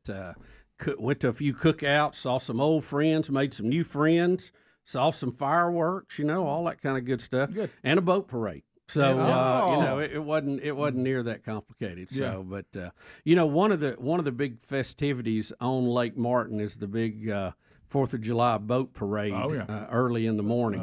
And Adler's got a few pictures of that, and even a little video. It's always interesting to see this. I was a little confused about the format. Look at that. Because a lot of boats. Boats pile cool. in It's a there, tank. and then the parade comes down in between them. And I was a little concerned about the parade route Any there accidents? a little bit. Not that I'm aware of. So that's their road, and everybody, all the boats are the Are you people in a standing on boat the right side. now taking this footage? You're in a boat? No, I'm on the shore. Oh, okay. Do you Yeah, ever we're on shore. participate in this with your boat? No. No way. Then you get was it the Trump parade? Then you nearly got capsized. Right. Yeah, when that came by 1,000 boat wide. Yeah. But it's a big event every year. Everybody loves it. A lot of crazy stuff. Oh, going on. yeah. So, Yeah, it looks like it. yeah. We They had all- a and they pontoon have boat a like a tank. judging. Yeah, they have judging. And you can win. You ever different thought about categories. entering? No, I just prefer to watch. I don't want to have to. Right. I wish It's Captain like a lot Bubba of come work through on there. that. I do too. Golly. Playing something like Paul Abdul. Yeah. Was that ice cream boat there? I didn't see the ice cream Come boat on, man. this week. Come on, But yeah, that'd been the perfect time. Those afternoon thunderstorms, you don't get caught out. So we had to pick our times carefully. Yeah, I noticed that the weather pattern while we were gone was 1,000 degrees and then horrible thunderstorms. It every was. afternoon. It Brutal. was. It On was both sides of it. Yeah. Now, Rick, I did get out. I met some folks from the fire department there in Alexander City. Did a little visiting down there and met some of those guys that are on the front line, and we're so thankful for them all the time. Oh, yeah. You So went I and just visited got the out fire and did department? exciting stuff. What like are you that, talking you know? about? Sometimes You just went and visited the fire What? Did you run into them or did you actually go to a fire? No, you I went actually to a went to a fire fire station. station. Wait a minute, time out. All right, wait a minute. Goodness, this What is in the excellent. world? We did at a fire station. You just sitting Did over you there hear with what this? and he said it nonchalantly. Yeah, went down, hung out with the fire guys down in Alex City. Greg, listen to this. do, though. They're on the front lines. Greg, listen to this. They do a great job. They let you sit in the big I'm- engine. Did you give you slide a- down the pole? Where's they give you a Dalmatian? plastic fireman's hat for the tour? What are you This doing there? is What in the awesome. world? Would you just walk up and go, hey guys? You just never know. How you does never walk this come? in? How does this come about? What, they need to check your blood pressure or I something? actually Did you had, stop? had another You know, they'll do friend. that. I had another friend, and we drove by, and he was wanting me to meet some folks, and we were talking to them about all the stuff they do, and we appreciate them. Now, we talked is about these great. white shirts. You know that's not our best foot forward. Well, when it's 1,000 degrees, Right, yeah. yeah. Or if you're in the woods, too. Who Yeah, cares? well, see, I just come out of the woods. Hey, Hold on, explain this Out of again. the woods, So straight to the fire You hall. knew somebody at the firehouse? No, I had a common friend that wanted Yeah. to go by and visit everybody and wanted me to go and say hey to Oh, everybody. Does he just he go knew visit? somebody. He just goes visit fire halls. No, he's involved somehow. Oh, okay. He's not a direct fireman, I but got you. involved in the He's first communications responder. part of it. Yeah, oh, yeah. So, Gotcha. But anyway, great guys. Love. Oh, yeah. Several of them listen to the show, and we really appreciate it. You got to admit though that did surprise us. Yeah, I we mean, weren't. We didn't. Well, I mean, it's no Jesse Palmer. I know. no, not that. I just you standing at the fire But station. the chance that Jesse Palmer will put my house out that's on fire is very slim. Right. You know. Hey, and, speaking of They that, can't help in it. Lake Martin, Saw did a lightning Yeah, strike I hit the house? I saw where a It burned, house had yeah. got hit by lightning. So Wow. And there was a picture. I These guess guys went and seen what happened. I guess it was the boat show, and I saw some people commenting on it. You're in a picture, but there's no other men but you. Were there no other guys there? no, That picture. It's a still shot. I don't know. You if and a bunch of chicks. yeah, I didn't send it out, did I? I don't know. It might have been Betty's Instagram. I don't know, That's but possible. but I saw it, and it's all women, and then you. You're in there, and I'm like, where's everybody else's husbands? I don't know. I don't know what that was. It was. It may be on Betty's. Whatever. I mean, and I think, well, maybe there was a guy taking the picture, but where is everybody? It's like I'm trying to think what picture that was. That's when he left there and went to the fire Yeah, hall. look. I mean, there's no. I said, other, well, there isn't any. There's two guys in the back, but they're not in the group. Yes, talking back there. I think the guys we had just we had just walked up. Look at the left and there. we were doing a group picture, and some of the other guys were further down the way that's there, good. didn't make it. That's a back. great shot of the boat parade, though. Yeah. It is. Yeah. A lot of boats. A lot of boats. So many boats. Now, how close is this to your house? You got to about drive about 3 miles. Oh, so you do got to drive and kind of That's the 63 bridge in the background where you drive over the lake. Okay, yeah. Where Oh, Kalijah. yeah. Oh, yeah. And this is actually at Children's Harbor. Okay. All I right, got you. There you go. All right, well, that's cool. That's a lot of boats. But Yeah, I think, it's a I think ton it's- of boats. I think it's wise for you not to be out there and all that. Who wants that? I have actually been on a jet ski and went and watched it before, but I've never been on a boat watching it. But Betty wanted to go. She'd never been, so we went on the to the land and Oh, yeah. saw Yeah. a lot of her friends there. Yeah, it's And legendary. so Our the friends. where does the fireworks come from? Do they do that too on the water? Out of that tank boat. No, it comes out of the amphitheater, which is kind of right. It's real close to where we were. Okay. So, That's Okay. cool. Over the water. yeah, Love that. yeah. We had 2 different fireworks shows we went to. It was really neat. I love fireworks. Do Oh, y'all? yeah. I mean, I wish we had them more often. Now the dogs don't care for them, but I would. No, that's it. Yep. Every year, people. So that was it. Pretty exciting. Yeah, I'll tell you what. boat show No, and it a was fire great. hall. It was very relaxing, Right. and we just had a Fire good hall time. trips. What I Hey, next week he's going on a ride along with a police officer. I just took it. I wasn't ready for it. I wasn't either. You had one in plastic hats, a little cheap on it. Yeah, they give kids when they come to fire hall. They let you slide down the pole. Ooh, Bubba, did you do that? No sliding down the pole. Right. They're on call there. No playtime. They ain't got time for no food. That's right. Greg, we were just there to pump them up. Greg, he also made a bucket list for Betty to come true. Actually, found a Cahaba lily.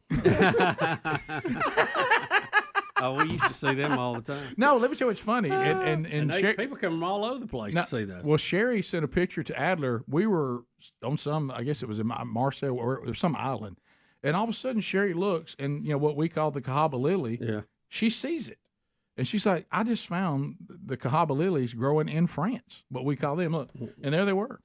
And it was. I don't know if it was. I out don't there know where all it the was. details on that, but I know everybody goes crazy over them. Yeah. They Sherry call went them Cahaba lilies in France? Yeah, so that was weird that she saw, because they say that it's just to that one area down there. Sherry's been out on some boat thing and saw them before.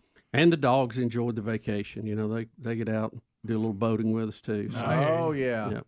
That's good. You got that picture, Adler? I do. The dynamic duo. Oh yeah. Oh, Look at here, Bubba. You should have Ruby worked. Sue and Lovey. If you could have worked in one of them puppies with them two, they'd have been so happy. oh man. You could have had one right there in the middle of it. You don't think that one on the left's wide open? Oh, hey, got a haircut too. And what's that one's name? Ruby Sue. That's Ruby Sue. Okay. Yep. Sorry, but Oh, speaking of Ruby, I had a great time off with my daughter Ruby. Now that we're talking about rubies, Did you take her on a boat ride? I did. they Doesn't did like have fireworks. They did have a van. You trip. had a road trip, didn't you? I did. Boy, did he. Yeah. Oh my goodness, took the van out on the first road trip. Adler, don't rush it. It deserves its own segment. Oh I yeah. think. So you took the old van out. Yes, Road trip with a family. with a 3-year-old and a 5-month-old. Wow. Hey, now. Are we there yet? That's not just a thing. They really do say that. How much further? Oh yeah, that's not a joke. No, they really do say that. And lot. it's usually right after you start. when you're nowhere close to halfway You're a good there. 20 minutes down the road. Yep. Rick and Bubba, Rick and Bubba. Breaking down the game a little bit from last night. We're big college football fans where we live, and it was a big national presentation last night. The two best teams in college football, and I think that to say they're not the two best teams, I think is to be completely delusional. And they're going to probably be the two best teams in the foreseeable future till something changes or another program rises up out of the ashes and says, now we can compete with these two programs. Or they get caught looking. Right, yeah. I mean, and I do think there can be some overconfidence. And you remember, and look, please hear me. I'm not going to be one of these people that comes on and after something's happened, I act like I knew it all along. Mm-hmm. But there were some things, if you were paying attention, that, first of all, Alabama, dominated people, and they can only play the people that's on their schedule, and they can't help even if their own conference in some areas has gotten kind of weak. and can't compete with them and all of that. You know, you saw some struggles. Clemson seemed to have to struggle a little more, you know, throughout the season. They got, you know, they had the quarterback issue coming into the first 4 games. Then the quarterback you put in, you make this bold, you know, move, which we all agree was the right move. Then he gets hurt the very first game you put him in. Now you got to bring another freshman off the – or is he a sophomore now? Redshirt freshman. Redshirt freshman. You got to bring 7, you know, off the – and he has to get in there and hold it together, and you barely beat Syracuse, you know. But then, you know, then they start rolling. You know, once the freshman gets solidified, they start rolling.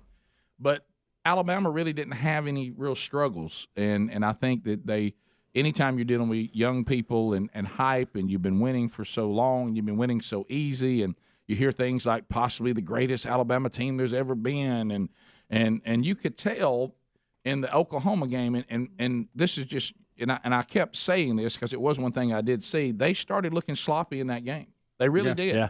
And not early. I remember you saying that. I'm not talking about early, but I started seeing sort of some, you know, maybe overconfidence and a lot of penalties. My gosh, how many more penalties, by the way, does 74 have to commit before somebody else plays? He gets a lot. Now, look, he's a great player, and and when he's right, he's right.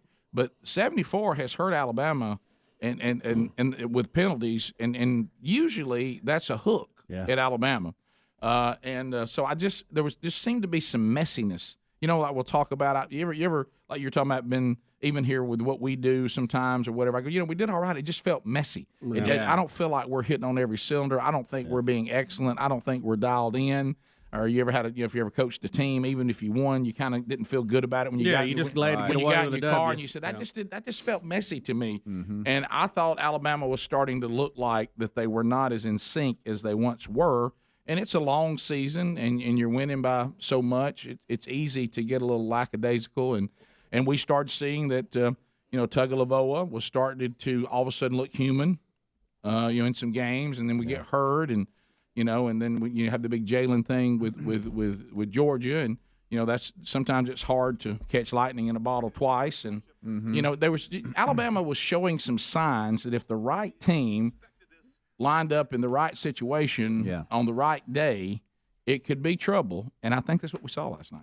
Was you a little surprised that Coach Saban was not more animated on the sidelines last night, as opposed to the Oklahoma game when he saw sloppiness, he went nuts? Yeah, I was, and we didn't see him pitching that fit last night. I don't know if that was maybe I missed intentionally or just the way it was, but let me be clear. I do not, under any circumstance, want to take anything away from Clemson, because the main reason Alabama lost last night was not Alabama; it was Clemson. Oh yeah, okay. They played an outstanding. So let's game. just be clear about that. Clemson beat Alabama straight up. Now, according to Tua, it wasn't. It was him. He said that Clemson didn't have anything to do. I have great respect for Tua, but he's wrong about that. Absolutely wrong. Clemson beat you straight up. And you have to be happy on one hand for Dabo Swinney. He's a very likable person. He's energetic. He almost plays with a kid-like feel to it. It's a different style than Saban. It's a different style than a lot of other coaches. Sometimes he has to back up. He talks so freely. Sometimes he has to back things up a little bit. But I love that passion. I mean, he has a passion for the game, and it's he's doing a very, very good job. And his comments last night really from beginning to end, he handled them perfectly. And I think he is one of those coaches, and I think Saban is too. I think they got different styles, but I think both of them, are the type of men that players want to win for you. Right. Definitely. And so that's big. Not every coach can do that. There's a lot of coaches that have a lot of football knowledge, but it doesn't mean they're leaders. Yeah. And these two have a lot of football knowledge, and they're both leaders. Different styles, but 10 minutes to the top of the hour. Rick and Bubba's show vacation recaps are rolling. If you missed them today, go back and catch the Rick and Bubba Daily Archives, either audio only on our podcast channel or catch the video and audio archive on our YouTube channel. So Adler just told us, he bought this van, family man with a van, taking his kids to go see family in North Carolina. Is that correct? In the new van? Yeah. So this was the first big road test. Yeah, big road test. This was the shakedown trip. Might have too much vehicle. And he's got a toothpick. I'm just warning you. Greg's got a toothpick. Great. Go ahead. Bring it on, buddy. Before I hit the road, I had to take care of some business, and I stained my deck. So pretty cool. A little handy. Okay. Look at that. Well right there. done, Look Ad. at that That right looks there. good. I like that color. I That was do my too. first time doing it. Didn't know it was going to be that color. I was Oh, like, really? wow, okay, so it's going to be a color. But that looks good. Oh, yeah. Matches your house really good. That's great. I kind of I think I grabbed just the wrong jar of stuff or whatever. Did but you not? What you thought? Worked. I thought it was going to stay the same color. No. So did buddy, it, it's did it called end up stain. Stain. Did it end up lighter? Stain. Word stain. Did it end up lighter than you thought it would be? Boom, boom. It was more red. Yeah. Frankly, I don't care for the red. I don't think it looks good. You don't like your deck. There Are you it is. gonna do it again? Oh, to did you spray change it I too? sprayed it. Yeah, I Oh. bought this little sprayer thing for like $60, and I figured if I use it once, it'll be worth it not having to use a brush. It doesn't really matter if you think it's okay. Did Aaron think it was okay? She was fine with it. Yeah. Okay. It was more red than we thought it was going to be. Did the though. sprayer work? You want to good? do a test Thank you. thing? You want to do a test? Yeah, I want to know more about the spray. Did it work? The sprayer actually works really good, but my very first pass, I thought I had it on the most minimum setting. I had it on the most maximum setting, so I went through like half of my stain on one pass. I'm like, this is going to go faster than I thought it was going to go. Okay. Well, that's you helped somebody with that. That was helpful. Do a test too, by the way. Do a test patch. Okay. I just went. I just started. Yeah, a little reckless. Little Did reckless. you, reckless. Did you get stain on things you didn't want to get stain on? And overspray. Do you want to watch your overspray? Oh no, yeah, I see that. I see the house where the deck meets the it's house. on the house, buddy. You got it on the house. Yes, I Zoom got in it on that. I Zoom don't in. want to zoom in on it. Zoom in on I it. don't want to see it. Now you got to see it. Now do you have to repaint the house? Got your little touch-up paint? I actually was okay with that because we are gonna have to paint the house. Okay. The house needs paint. A little messy. So there you go. A little mess. Yeah, it was messy, Rick. Yeah, it was my first time. They got painter's tape. So you didn't, you I didn't know tape they have anything painter's off. tape. No, I Just was get busy. the pros to do it. I was trying to get my. You didn't even tape anything off. I didn't tape a single thing. Well, no wonder it's messy. That's hilarious. He just But started hey, spraying. I got it done in about 2 hours. No, you're not done yet. So boom, Yeah, done, kind of. That looks like you Kinda said. done. It's like you missed every other board. Well, I didn't, Greg. You know I what? missed every other board. Can I tell you what's funny? That literally looks like Rick. Would you try to stain my deck while we're gone? Yes, that's what I did. All right. But- Clearly, you're gonna have to go over that with something. Yes, I'm gonna do another pass in the brown. Hopefully, it'll even out the red. Do a test, everybody. Do a test. Do a pass. test. Do a test pass. I've heard those pump sprayers work too when you're staining stuff. Well, this was. You know like what I'm talking I said, about? It was like $60. I was like, I like that one. That's, It was- if you yeah. just knew how to use it, I think it'd if be I good. had practiced, yes, practice on like a piece of plywood. Don't just start You spraying. know, the steps are readily available on YouTube. It wouldn't have been hard. Yeah, there's a right. YouTube Not have video been for hard. everything. Everything. But then I got that done. So then we headed to Asheville, North Carolina, to introduce little Ezra James to Naked little man. to my Look at my to my van. grandma. So Okay. he got to meet his great grandma. And seriously, we get in the car, and this is going to be about 5.5 hours. Oh yeah. Oh, with yeah. a 3-year-old and a 5-month-old. We get on the interstate. We pull on the interstate. Ruby goes, "Are we there yet? No. Are we there We just yet?" sat down. No, we got about 5 hours to go, Mm. and that's forever in a kid minutes. I remember when It's a week. we Yes, we it's a lived week. 1 hour from Birmingham, and going to see our grandparents Yeah. in Birmingham, I thought it was the end of time. Yes. I was At like, night, an I feel hour, like I was never gonna get an home. hour in the car. Yeah, and we had nothing to do at that age, so you just looked out the window. Yes. Yeah, we had no fun stuff. No, didn't have smartphones or iPads. The only cool thing we could lay up in the back glass and sleep up there. Right. spy something. Punch Beetle, where we go punch Lots of Beetle. I Spy. If they Punch had Bug. even had those things, we wouldn't have been able to afford them, and Right. our parents would have told us just get over it. I think that's why I You're got in so much trouble messing with my sisters because I didn't have anything to do. Well, No. we'll go back to this too. We also didn't live in child Mine have centered. plenty to do though, and they still get at each other. We didn't live in child-centered homes, so your parents may not even speak to you. That's true. That's a good point.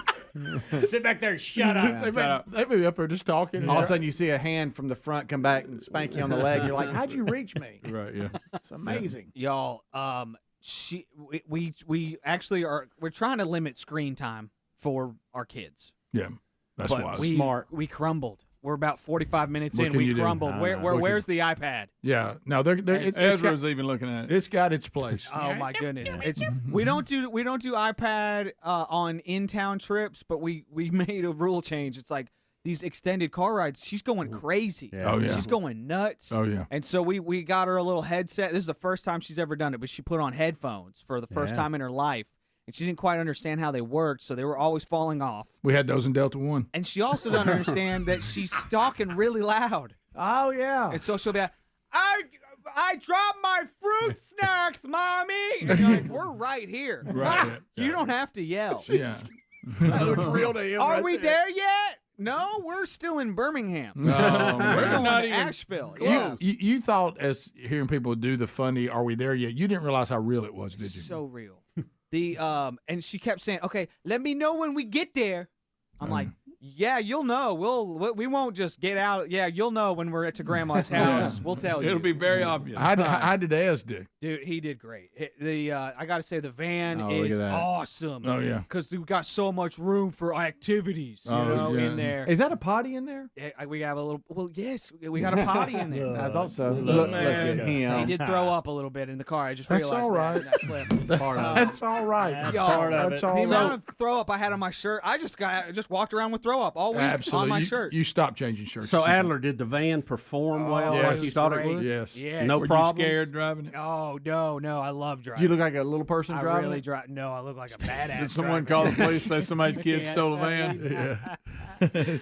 Y'all, I do feel like I don't know what's going on in my life. Like I can't believe this is my life. I can't believe it's real. Like Right. we hit the road and I got my son, I got my daughter in the car, and we got all our stuff piled in, and we're going to meet my grandma, who is their great grandma. Crazy.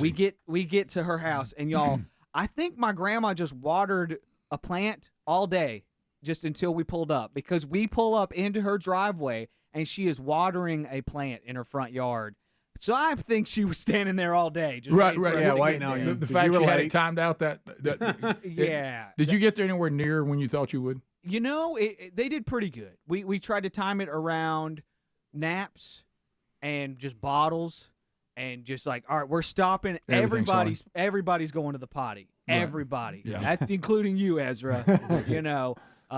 Just change. We're bottles, diapers. Everybody's doing it. At what point? How about this? Now. At what point, Adler, did Whether it you did it need to hit or you? not. This is always the thing you always forget. What point did it hit you? Oh, we have to go back home. Oh my goodness. We got. We're only halfway. It's not over when you get there. We got to do all this trying to get back to Birmingham. But it was so great. This is my grandma holding her great grandson. Oh, look at and that. there they are looking out her window with her garden. How nice. And my Ruby's grandfather, got a Barbie. Nice garden. Ruby's got a Barbie. Yes, and I see bird feeders. yes, Is that lavender out there? I think it's lavender. I think there probably is some. My grandfather passed away, as you guys know. We just recently talked about it. It's been about a year, a little over a year now. And y'all, the house is a shrine to my grandfather. Oh wow! I mean, everywhere you look, it's just a sweet picture, an image, a Oh, memory, man. and so that was just really sweet to see all of that. And Ruby did great with my great grandma, and Ezra did great. Ruby did refuse to hold my grandma's hand during just one prayer, just one prayer. Greg. So that was tough. That was real tough. Please, Did you please, pull back? Ruby, please hold your great grandma's hand. I'm begging you. We drove 5 hours for this. Please, honey, please. Bubba, Rick and Bubba. They probably have more similarities than we think. Yeah. I think sometimes we might use the word with these two different styles when we really should be saying different personalities. Yeah. Their styles might be quite similar, Right. but different personalities. So a couple of other issues I want to touch on, and I guess the best place to start would be at halftime. Imagine Dragons, which I enjoy that band. They do a very good job. I was a little shocked they didn't do Radioactive, which was their first really big and still, I would think, giant hit. I was a little disappointed in that. Well, you and I are older, so we're not. Imagine Dragons to us. I don't want to be. I don't want to. I don't want to be. Wayne in the room. I don't want to be an old fogey. And Rick, I love rap as much as the next guy. but it's still got to be good. Okay. But it's still got to be good. I don't know what that was. I really don't That's a get lot of that. racket. I don't get it. And Little Wayne to me looked like he got tangled up in the neighbor's clothesline God, and just that's came good. on in. That's so good. The best one is the So pigeon good. lady's outfit in Home Alone. That's the best one. Yeah, who threw that out? I got a text on that. That was good. But let me say this, okay? I'm going to go with this again. Here it comes. So good. You just see him rolling in the line trying to get out. Let me try this. Let me try this and see if y'all agree with this assessment. Or Chevy Chase in the attic looking at Christmas movies. Funny. Yeah, there you go. There you That's go. good. Yeah. It looked like to your point, it looked like a mistake, not a plan. But now I'm going to take it further, not just what he wore. When I've watched, this is not new. It started a long time ago that, hey, look at me. I'm a style of music, and I will feature a rapper in my song. Yeah. I mean, that's been around a while. Remember the first time you heard it, you thought, hey, that's kind of cool. Yeah. Okay, but anyway. Blondie with Rapture. Well, I'm talking about when a rapper comes. I understand that, but when a rapper comes into a song, hey, I'm a rock band, or Fab Five Freddy's. I'm a pop, or Greg, or I'm a pop band, and look, a rapper jumps in here and does a run. Yeah, rap a little bit. All right, but that normally enhances the song and looks like it's part of the song. Right. This looked like some crazy person, as y'all said, that had ran through somebody's clothesline, interrupted Imagine Dragons, and for a minute needed to remove him from the scene. He interrupted the song. Yeah. It didn't look like he enhanced the song. It didn't look like he was part of the song. No. At one point, I was almost certain I saw Imagine Dragons standing around going, "What is this?" Yeah. I mean, security. It's like he ran out to interrupt the song, not to be part of the song. He's actually in that song when they recorded it. Understood. It wasn't just a special guest appearance. But usually that but feels sometimes they do that. like the second time he did it, even though it still wasn't great. It was better than that first thing. The first time he ran out, I didn't know what was going on. It sounded like noise. It didn't make any sense. And what in the world have you got on? And It was odd. Yeah, and would it kill us to get radioactive? I mean, there's a lot of medley. I'd have took I'd have been glad to have a medley or Greg? just a chorus. I don't like that band anyway. I knew that. If you Well, don't, Rick, Greg, I thought you loved them. It looks like they play their own instrument. Yeah, but I style of music. Yeah, I don't like that style. You know what?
Six minutes now past the hour from the No Name Studio, living on the bleeding edge of technology from Sweet Home, Alabama, to the rest of the world. Speedy, Greg, Helmsy, Adler, all here. Cam Solo and Alapuca earning their degree in common sense as students in Rick and Bubba University. We'll get to phone calls coming up this hour. Welcome back. Bill Bubba Bus. Rick, I'm so glad to be here, and thank all of you for joining us. Rick, we were talking about over the holiday, and I know Greg had mentioned this earlier, and we're going to talk to him about his project he's got going. But, the lack of sleep is a major battle we deal with because we get up early, and it affects some of us more than others, obviously. But, during the holiday, I slept in to 5:36, and it was wow. It's a totally different feel the rest of the day. It's crazy. Yeah, 5:36. Those couple of hours you miss is something. Yeah. So you just really. Oh yeah, I felt like I'd slept till lunch. Well, we had talked about it. Sometimes it's not how much more sleep you get; it's just not waking up without an alarm. Just waking up when you want to. Yeah, when there's your just body something wakes refreshing about that. Even if you don't sleep, too much longer, just being run able to the to bathrom real quick and go back to sleep. Yeah, if you want. Yeah, it's your call. It's a weird feeling. It really is. I don't know how much I slept. I don't recall it. Because you're in a different place, different time zone, all that. Sleeping with a 3-year-old and a 5-month-old in the same room with you is tough. That's pretty tough. Not a lot of good sleep in that. No. But here's my great grandma. Just to wrap up here we go. Here's my great grandma and Ruby standing in a river together. Come on, Ruby. They're just wading in the water. Ruby's still not holding her hand, but that's fine. That's true. Right. Needed that. Right. No, she's not too sure about that dark water, is she? Laying in the mud. But it was great. It was great. Yeah. That was good. My grandma is 80. I shouldn't say this, but she's 85. How about that? And getting around. We hiked, I don't know, probably a mile out and a mile back. Look out, Grandma. Really? She got in the river. We went to the Biltmore, walked around there. Beautiful place. And it was great. So there you go. And that's there you go. I know you probably don't want to do this, but I got to ask anyway. Potty training. Yes. Your method Have you been potty that trained? you've started using is it potty in the van? Well, is that what we're calling it? We got a mini potty in the van, guys. Okay. Kids do well when they're in their home environment. Yeah. The restroom situation, they're scared of it. They think they're going to fall in, so they're really pushing to get off of that thing. So you're almost having to hold them there. Yeah. And you're just please don't touch anything. I have the same experience. And oh my goodness, it's so tough. And I was finally like, wait a second, we have this tiny little training potty, put it in the van. So that became Did you use it? we Even at the house? Not at the house. Okay, it's not parked in the driveway. Yeah, go out of the van, honey. No, yeah, so but that honestly, because guys, I was finding myself in a stall and you're crouching down, trying to keep a kid and trying to make them relax. Don't touch that. They're not going to relax. There's nothing relaxing. Well, you can't about relax. How can you let them relax? I don't care how old you are.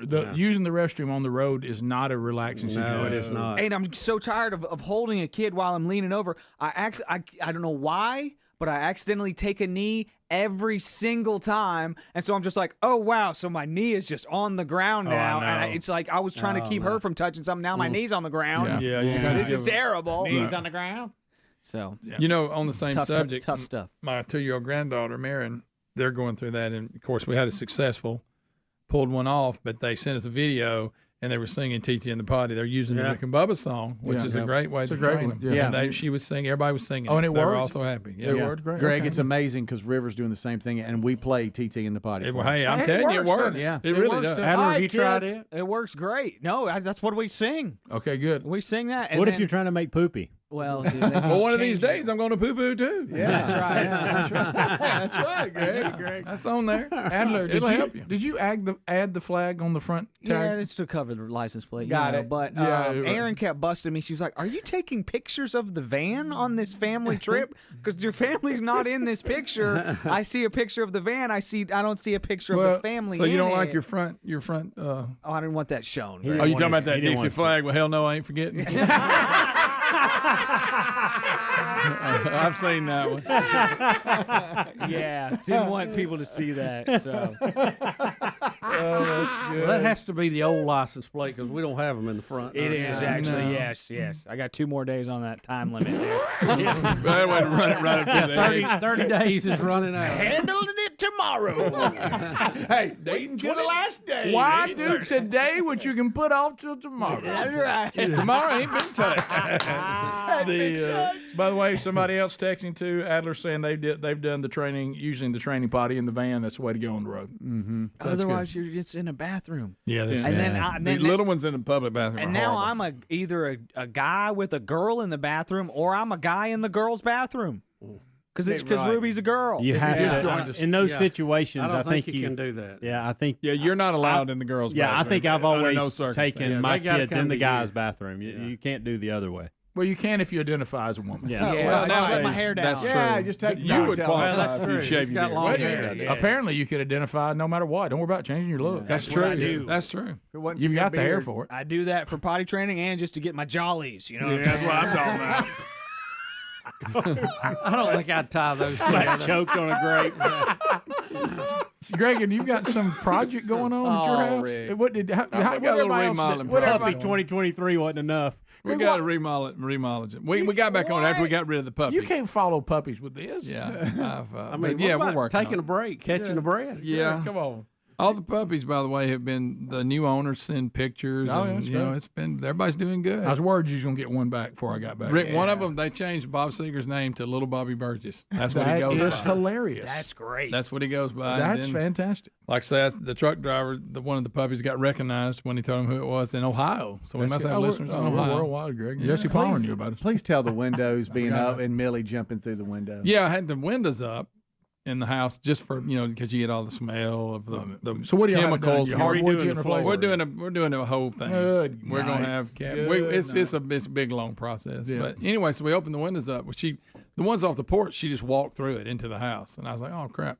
So we close that a little more. Well, there was one that was like 3 foot off the ground. I wasn't worried about. And I'm sitting there, and all of a sudden, zoom, she comes bounding through, and lands beside me, and is looking at me. So here's the bad part.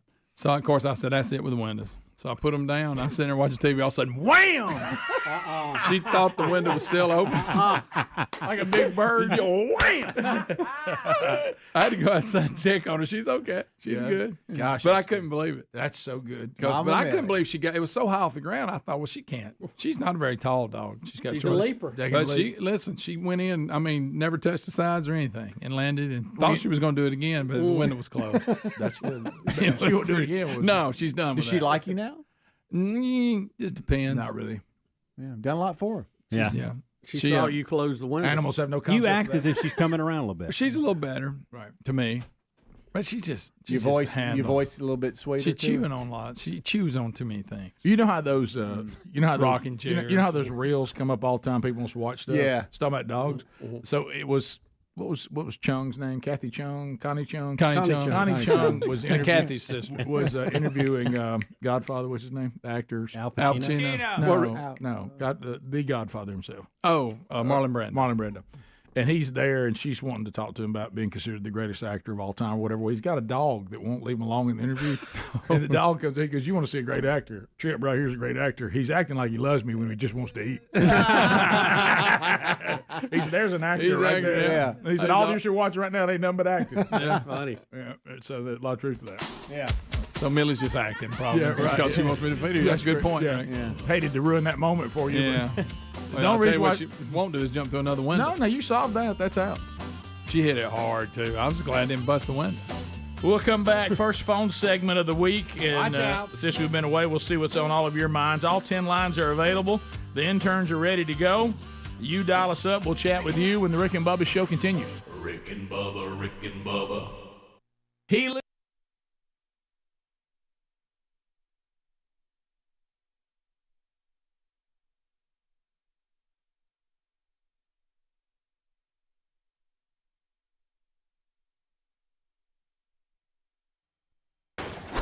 So, Rick, the other thing was the Fansville series that we had kind of got into. And, There goes the protester off the field if you're watching some what Blaze are TV. they? What were they protesting? Was it a protest? She just ran onto the field. Well, there's a sign. It looks like there was a sign. She's got a up there. sign. They got her there. We'll find out more. Yeah. But the big build up to who See the sign right there? Yeah, who stole the trophy. And guys, I'll be honest with you. I didn't like when Larry Culpepper was taken out. Right. And I thought the Fansville thing grew on me as time went on. Same. To begin with, I thought, well, this is goofy, but it really grew on me. And I was expecting the big build-up to who stole the trophy. We had theories yesterday we gave out. I thought our theories were better than what they did. I thought it was very anticlimactic just to declare it was Les Miles. He's on top of a building. Called me the Mad Hatter and lightning hits. I just Adler did say that them trying to make fun of dramatic scenes in shows, that was somewhat funny. But overall, the here we're going to wrap up the season of this new Fansville. I thought they were commercials, to your point, Bubba, prior to the one that was supposed to be the one that sends us all in the off season. That were superior to the finale. Yeah. Even the one leading up to this where they're questioning everybody, the referee one was good. I thought we loved the Gateway. The Gateway sport was fantastic. That was dandy. Yeah. The grilling guy, I thought that was good. Wasn't bad. The baby born and the other colors. The referee family. The referee family, I thought was great. The Romeo and Juliet between the two teams. Yes, when they were having the discussion on defense. Yeah. And even the last one where they were looking for and talking to various, suspects, where the girl screams, "Are you wearing a wire?" I mean, I thought that was great. That was fantastic. But then all of a sudden, it's like y'all. I think we all were in the same boat. I hit a wall. I remember telling everybody, "Hey, be quiet, here it is, here it is." Oh, yeah. And all of a sudden, the guy at the ticket booth just says it's Les Miles, and I went, "What? That's it. Right. That's it."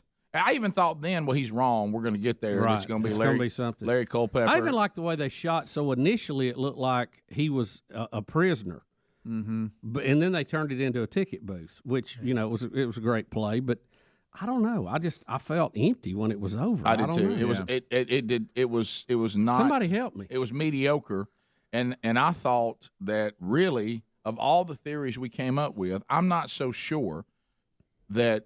Maybe they couldn't get the rights to it. They wouldn't agree to it. If they could have had the mascot for Central Florida with it, I think that would have been hilarious. Yeah. It would. And you got boss that they're going to look, give it to us. It is not yours. We got to have it. We're going to got to award it to here in just a few moments. That would have been funny. I would have. You know what? Who I thought might have been a dark horse scenario to have Urban Meyer in it somehow. But it just, there was all kind of storylines you could have followed. He had a lot on his plate this year. Yeah. But he's done now. Culpepper, y'all may have run me off, but I'm taking my trophy with you because I invented this. Yeah. That would have been great. I would have took Doug Flutie in the tight. Flutie's in. Out of work. God, when he gets that youth medium and looks at that and says, "That'll work." What if you'd have seen Doug Flutie with it and his delivery's fantastic, and he's digging across the parking lot and they just put "to be continued"? That would have been great. Would have been good. I don't know. I just felt empty, guys. I didn't think we went out on the right note there. No, that and Lil Wayne put me in a very weird place. Yeah. Imagine if you're an Alabama fan. Your nose up even. Imagine if you were an Alabama fan. How'd Graveyard take it? Not well. Yeah. No, he's just mumbling. He's walking around mumbling. Not well. He has not. Look at him. He has not taken it well. I was surprised to see him today. There's a side of me I really want to know what he thinks. Graveyard, come here. Have we got time here? I text him because we're in that weird moment of 15, 20 days where we don't have interns. Right. Mm-hmm. So I text him and I said, "Hey, look, no, it's game day, but can you come in and help tomorrow? It'd be great." Yeah. And I didn't think he'd come after the I didn't either. I started to text him, Rick, and tell him no need. All right, I do hereby present to Thank Rick you. Burgess, Sports Czar. Thank you, Bubba. Yeah, there he I've now is. been given the Sports Czar trophy. I was the only member of the show that picked Clemson to win it, and that was strategy that paid off. And now the Sports Czar trophy goes really to where it looks the best in my office. I'm glad to have it today. Graveyard, a giant. You love a giant Alabama fan. You love How your are Tide you today? You love your Tide. I do love my Tide. Road Tide. Oh boy, here we go. How you feel today? Just give us your just pure emotion.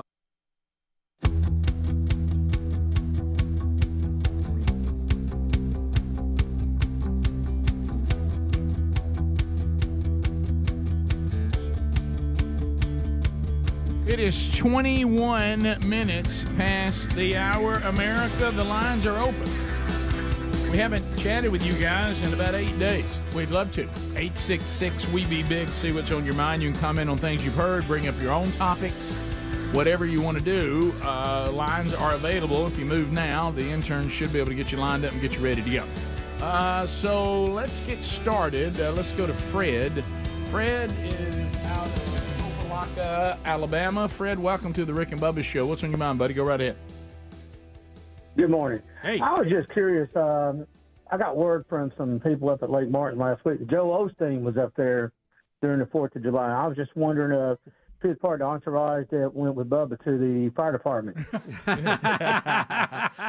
And his hair was perfect. Yeah. Now, I haven't heard anything about No, Osteen. I haven't either. I haven't either. That's news to me. Maybe. We continue. Billy. Hey, Billy! Billy, welcome to Rick and Bubba. Go ahead. Yeah, I was calling. I've been a listener for 20 plus years, and I don't want to sound rude, but you guys, this is the first year, or the last year or so, that y'all just been taking off work too much, and Ham's is working that part-time schedule. I'm sorry, but y'all guys have to get the gang back and get more consistency because it's really messing my life up. It is. Bubba and I have had the same vacation schedule for about. What, 12 years. 12 to 15 years. It hadn't changed. Yes, and I took all vacation days. Yeah, so. No poor St. Joe for me this year. Right. So I don't. No, we added a few hospital stays this year, but other than that can't be helped. That might be. That cannot be helped. Right. So yeah, it's that's mainly what I'm talking about. If we could just straighten the hospital stuff up, we're going to be in good shape again. You know what? I agree. I agree 100%. Done. A lot of people would like to see me take more time off. That's the next caller. And the next. Now I'll skip that call because you've already taken his topic. Let's go to. Looks like we got Jordan standing by. Yeah, Bubba, do you think people just pretend to be named Jordan? I don't know. It seems like we have a overwhelming number of Jordans call the show. All right, Jordan, fire it in there. All right, Jordan, go ahead. What's on your mind, buddy? Guys, you're correct. My name is not Jordan. This is an elaborate hoax. I knew it. I knew it. But I don't know if you guys have seen this or not, but there's a video of Joe Biden walking around on the beach. Oh, yeah. And it's half sad and half hilarious, I'm going to be honest. Isn't that kind of every video of him? Yeah. Half sad, it's getting that way. half hilarious, and the sad, I hate to say it, is starting to overwhelm the hilarious. Yeah, we haven't really dove into those because we'll catch up on them tomorrow probably. But there's a clip that happened. I don't know if it was last night where he's inspecting the guard with Print, the new king of England, I guess. And he seems to get lost in that. And he has to. It's bad. They have to grab him and pull him off. Mm-hmm. Curtis, Mississippi. Curtis, go ahead. Curtis. No, Curtis. Curtis. Hey, Curtis. Let's go to Nick at Lake Martin. Nick, go ahead. Hey, y'all. I was, first of all, glad to have y'all back. Thank you. Glad to hear about y'all actually getting to see a working falconer. I am a licensed falconer, one of the few here in the state of Alabama, and have been for 25 years. And we do exist, and we work with red tails and kestrels. And I know y'all are big outdoorsmen, and if you'll go to YouTube and type in squirrel hawking, you'll see a little bit about what we do. Catching squirrels with hawks, and it's really amazing. Just watch the birds work. And, this one was making the eating experience so much better, which was pretty incredible. I'm thinking down on the Gulf Coast, could y'all come take that beach rat out? While people are trying to sit outside the beach mouse and let see if y'all can't keep the beach mice away from it. There's nothing that makes you feel greater than a protected mouse running across the pool deck while you're sitting there. Or maybe he could sit with us while we're hunting the hardwoods during hunting season because the squirrels come out and hop around a lot. Randy, we ain't got no band. That's a squirrel. Don't look. Randy in Huntsville, 100.3 The River. Go ahead, Randy. Biggins, how are y'all? We're good, man. Hey, I've got a quick question. Rick, first, the scarf. Is the next thing going to be you watching soccer games? Oh, boy. I think I would wear 1,000 scarves. I'd be like a mummy in scarves before I go to that. Oh, yeah. That's so good. Exactly. 866 We Be Big. Let's go to Tom in Montana. Tom, go ahead. Yes, sir. We're just visiting again down here in Oaks Bluff, and I just want to say the state still looks beautiful down here. Yeah, be glad you didn't come last week. Is this our Montana? Is this our Montana? Montana Jack, baby. Grizzly bear expert. That's right. it. Yeah. Well, Tom, welcome back, man. Glad you're here.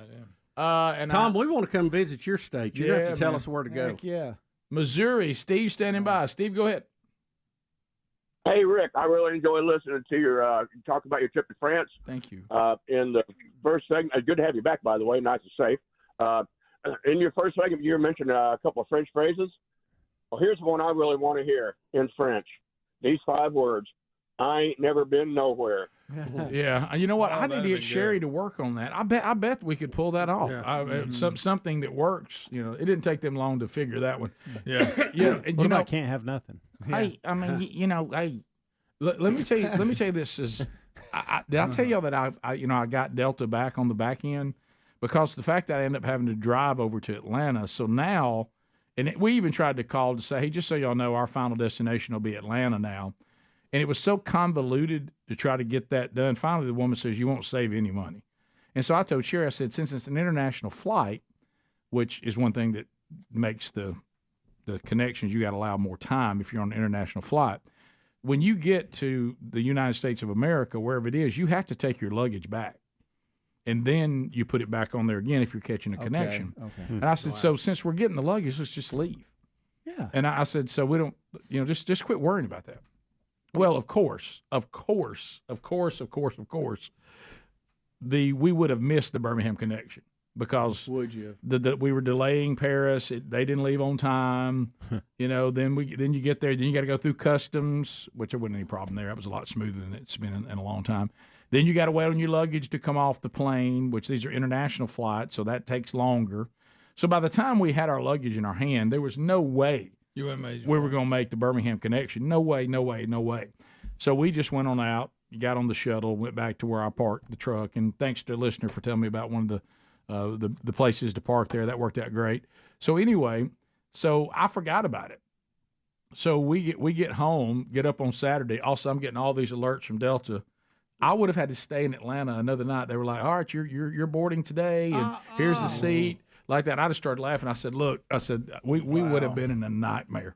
So it really worked out. I mean, we would have missed that connecting flight anyway. But they had me on a flight on Saturday morning, and I was just like, isn't that funny? You're already home. Yeah, so I called and let them know. I said, hey, we're already home. If somebody needs those seats, let them have them. Because some people fly standby and that kind of stuff.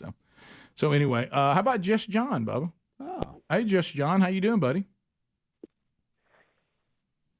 Comment allez-vous? Oh my goodness. All righty. I don't know what that is, Rick. Yeah, it means how are you? I say très bien. Wow, watch out now. Dialogue. Good. All right, we'll come back. Bottom of the hour, 866 We Be Big is our number. More stories to cover today. As when the Rick and Bubba show continues. Rick and Bubba, Rick and Bubba.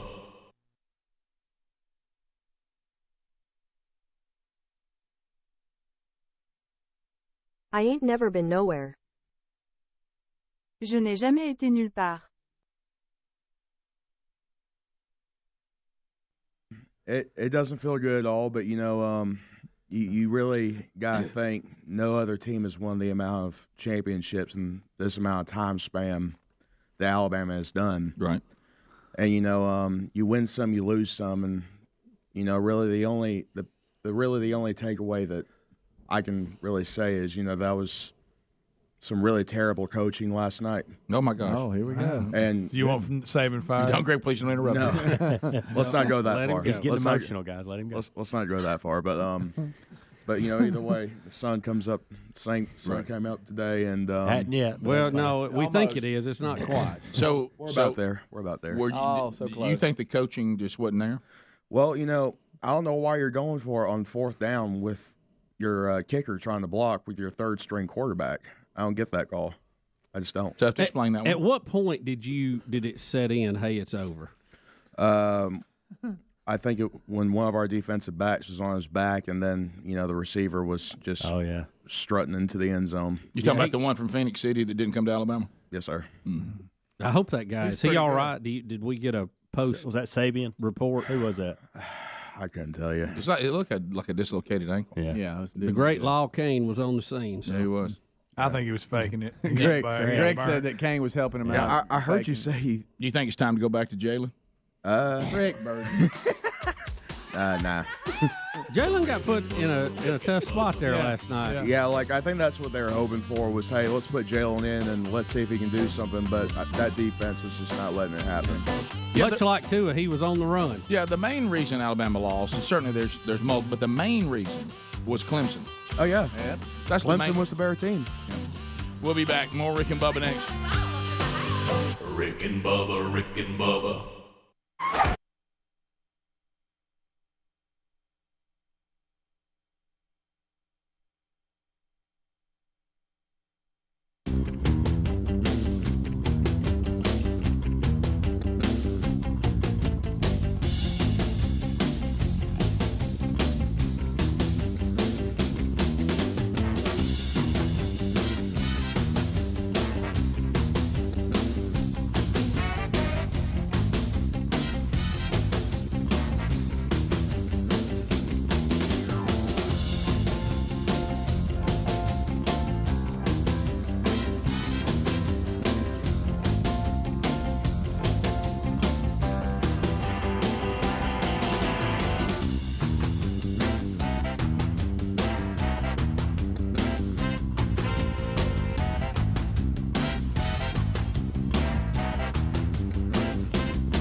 We're back 35 minutes past the hour of the Rick and Bubba Show, 866 We Be Big. Thanks for being with us. MyPillow.com/Bubba. Go there right now, and you can find a lot of deals. And we get you right there. You get all the Rick and Bubba privileges by just going to MyPillow.com/Bubba. Loving the all-new MyPillow 2.0. Man, they're great. Buy one, get one free still. Also, don't forget, if you're traveling for summer, a lot of you out there, sandals are just $19.50. You also got Giza Dream bed sheets as low as $29.98. And those are great. And you can look for those at mypillow.com/Bubba. Get some great deals right there. And if you don't have the 2.0 now with that temperature regulating technology, keeps the pillow cool no matter what side you're sleeping on or how long you've been sleeping on it. So get that right now. The MyPillow just got even better, if you can believe that. And if buy one, get one free, you're all in. All right, so Bubba, we did a story about this place where people do the car jumping thing. Yeah, on the 4th of July where they run these cars off a cliff. And it was one of the most intriguing stories we've done in the past. Yep. Well, we had some folks that listened to the show go to this in Anchorage, Alaska, and they sent us pictures. How Lee and Steve Guthro, I don't know how you say that, Gouthro. And they sent all kind of pictures holding up a Rick and Bubba sign in front of the big car jump. Really? Look at so that. cool, man. Isn't that cool? Wouldn't you love to see that? Oh, yeah. And the people always look like they're a little too close to me. I think that's an optical illusion. Yeah, I think the angle here's got us thrown off a little bit. But doesn't that look a little too close? Who's in charge of measuring that? Wow, the dust. Adler, do you have the pictures you can pull up of them holding the sign up? Yes, I do. I just was watching this. Well, once you've seen one go, you just want to watch it. I'm just watching launches now. And Rick, they've got one of the pictures with the car leaving the cliff, and they're holding the sign up. It says Rick and Bubba Army, July 4th car launch. How about that? That's too dope. That one, if you're watching, it's almost the opposite of somebody being in it. You know, if somebody's in it, you want to see them land it. Yeah. And then now, if people are not in there, you get disappointed if it doesn't crash. Yeah, you want it to roll. Look at that. Yeah. Wow. Look at that thing. What a good what a great shot. snap. What a good That's shot. almost as good as a hot dog eating contest. It's almost. Greg. Greg, please don't bring that up. It's right above Bubba at the fire department. I can't watch that hot dog eating. No. I can't either, Bubba. It's the older I've got, the more sick I get. The grossest part is in the female division, the lady that wins it every year. She'll eat a hot dog and then she'll wipe her mouth on her sleeve. Greg. It's disgusting. It's pretty So how many Joey won it again? I think he was a little off pace, though. He wasn't nowhere near the record. But he won it. I think they had a rain delay or something. I didn't get watch A rain delay on a hot dog eating How many contest? did he eat? I'm not sure. He's in the 60s, maybe. I could be wrong. How do you do that? How does it? I don't know what happens to his stomach. Yeah, I really don't. There's your van, Adler. Oh, he's showing more pictures from the Look jump. at the big air it's getting.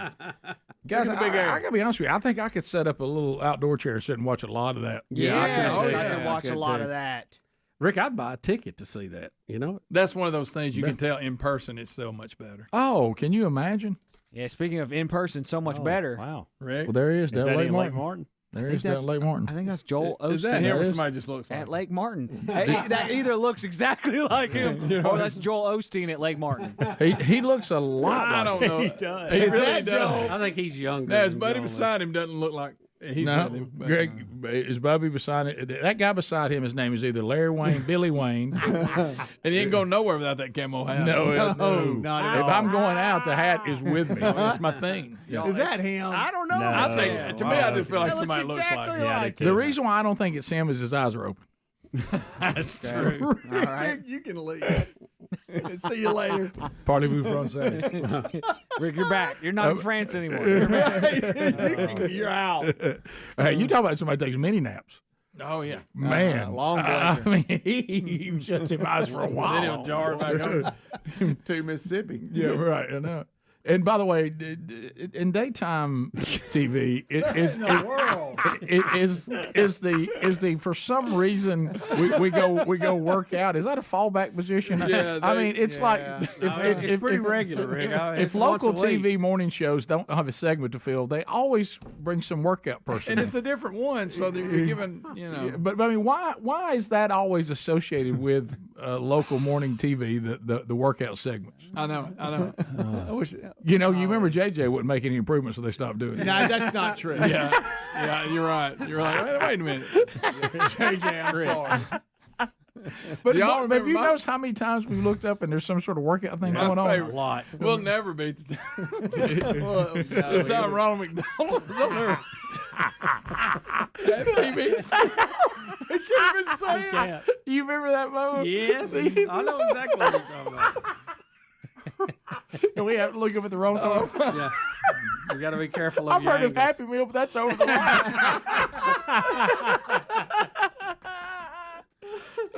Greg couldn't even get Ronald McDonald out. You said he couldn't even get it out. I'm like, man, how about that? I mean, it's a good deal, but it ain't that good. Golly, that was What a moment. Something else. What is wrong with you? It's rare you can't even say. I know. I mean, that was one of the funniest Your eyes things are ever. watering. Yeah. So So joyful. good. That was so funny. Another thing while we were gone, and you know how we always try to, the tamper with the memories. I think Casey and the Sunshine Band's the worst we've ever experienced. If you just leave the spin out, it would help. But I'm watching this because young Broderick, one of my sons, loves Indiana Jones. When he was a little boy, he would try to pretend to be Indiana Jones and all that, and he loves Spielberg and all this stuff. And I hear this new Indiana Jones might have been a mistake. That it's not that great. I don't think, People- according to the experts, but You're right, yeah, but I don't know. I'm not. People are not going crazy over it like I expected. Well, this is it. This is the finale. Yeah, this is it. And it's one of those things. And I know Harrison Ford was even like, I don't want to look young in this. I want to look like Indiana Jones is in his 80s, and that sounds like about being real. But do we really want to see that? Do we? Well, I mean, no, I don't think so. Right. It's the best one they should have ended it on the what's they called it? Was it the Final Crusade? Is that what it was called? yeah. When Sean Connery was on it. Yeah. The first three were strong. Last Crusade. Last Crusade. They should have left. The one with the UFO was weird. Yeah. Everything. The Crystal Skull. Yeah. Everything they've tried after the Last Crusade has been a mistake. I agree. Yes. Yeah. Last Well, Crusade. is this the fifth one? Is this there was the? I think so. The good we had the three we were talking about, then the UFO one, and then this is the fifth one, right? I think you're right. Mm-hmm. I think you're right. Yeah. And and the UFO one would have been fine if it hadn't have ended that way. It was too bizarre. Well, this is never a good sign. I'm looking at this. If something comes out of the gate that's very highly anticipated and it doesn't even make it to the second week of staying on the top, that's usually not a good sign because that means people saw it and then told people, and everyone was like, and so it didn't. I'd still like to see it though. Yeah. Oh, it'll be on streaming here next week. I thought the first two were excellent though, Right. especially, Yeah, and they the were. third one was too. That was good. I like the lean. The on it, first too. three were really good. After that, it kind of fell off. Like you said, the alien one was weird, and I didn't care for that. And I don't know that I want to see Indiana Jones at 80. I don't know that I want to. Yeah. I mean, if somebody said, good news, there's a pickup game over here, and Joe Namath is playing quarterback now. Right. And do you want to see that? I mean, it's gonna mess with memories. I'll tell you. right. Yeah. Temple of Doom scared me as a kid. Oh, it was horrifying. Horrifying. Dr. Jones. Right. Yep. That was a good one. Yeah. So I don't remember one of these. And the first one. I was don't either. good. Raiders. You got Raiders of the Lost Ark, and then Temple of Crystal Doom, Skull. then Last Crusade, then Crystal Skull, then now this is Dial of Oh, Destiny. okay. So this that's is all only the five. second one post Last yeah, Crusade. Yeah. You got 5 total. Yeah, but I haven't seen it. I don't know if any of y'all have seen it or whatever, but I don't hear as much enthusiasm for it as I was hoping. But again, it may be that. We got Oppenheimer coming out here. That's this week, right? Week or two. Is it now? Or is Sometime it the 21st? I'm not sure the date, I'm but conf- I'm we're conf- close. We're this- getting close on that. 26th? 21st. 21st? So Yes. it is the 21st. Okay. Yeah, so that's we still got some And time there was on something that one. else coming out. I'd heard the discussion about, but I can't remember what it was. Well, I saw, we mentioned a little bit because, Oh, Mission Impossible. That's what it was. Oh, yeah. Is that out or is it about to come out? I think it's about to come out. Yeah. I think there was 2 or 3 of them in about a 2 or 3 week period that were all going to be, highly anticipated. Yeah, and I told you that I have a weird relationship with the Mission Impossible series. They always deliver. They're always good movies, but I never want to see them. I know. Yeah. And then when I like every one of them. And then when I think finally watch it, Yeah. when it gets on streaming or Yeah. whatever, I'm like, I really enjoy it. How about I have never seen one? Not one movie. Oh, not one of them. I really hadn't either. And I I've need seen to. parts. I'm ashamed of they're that. good. And I They're want, really but I have good. never seen one. Dead Reckoning comes out the 12th. Dead Reckoning Part 1, that is. So Watch I it, guess buddy. this is the whole the wrap up, right? Is this supposed to be the wrap up? Yeah, so it's coming out the middle of this week. Mm-hmm. So we got.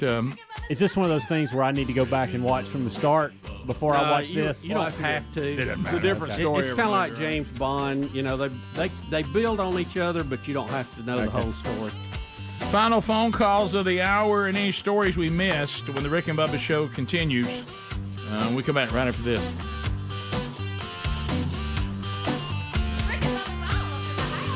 Rick and Bubba, Rick and Bubba.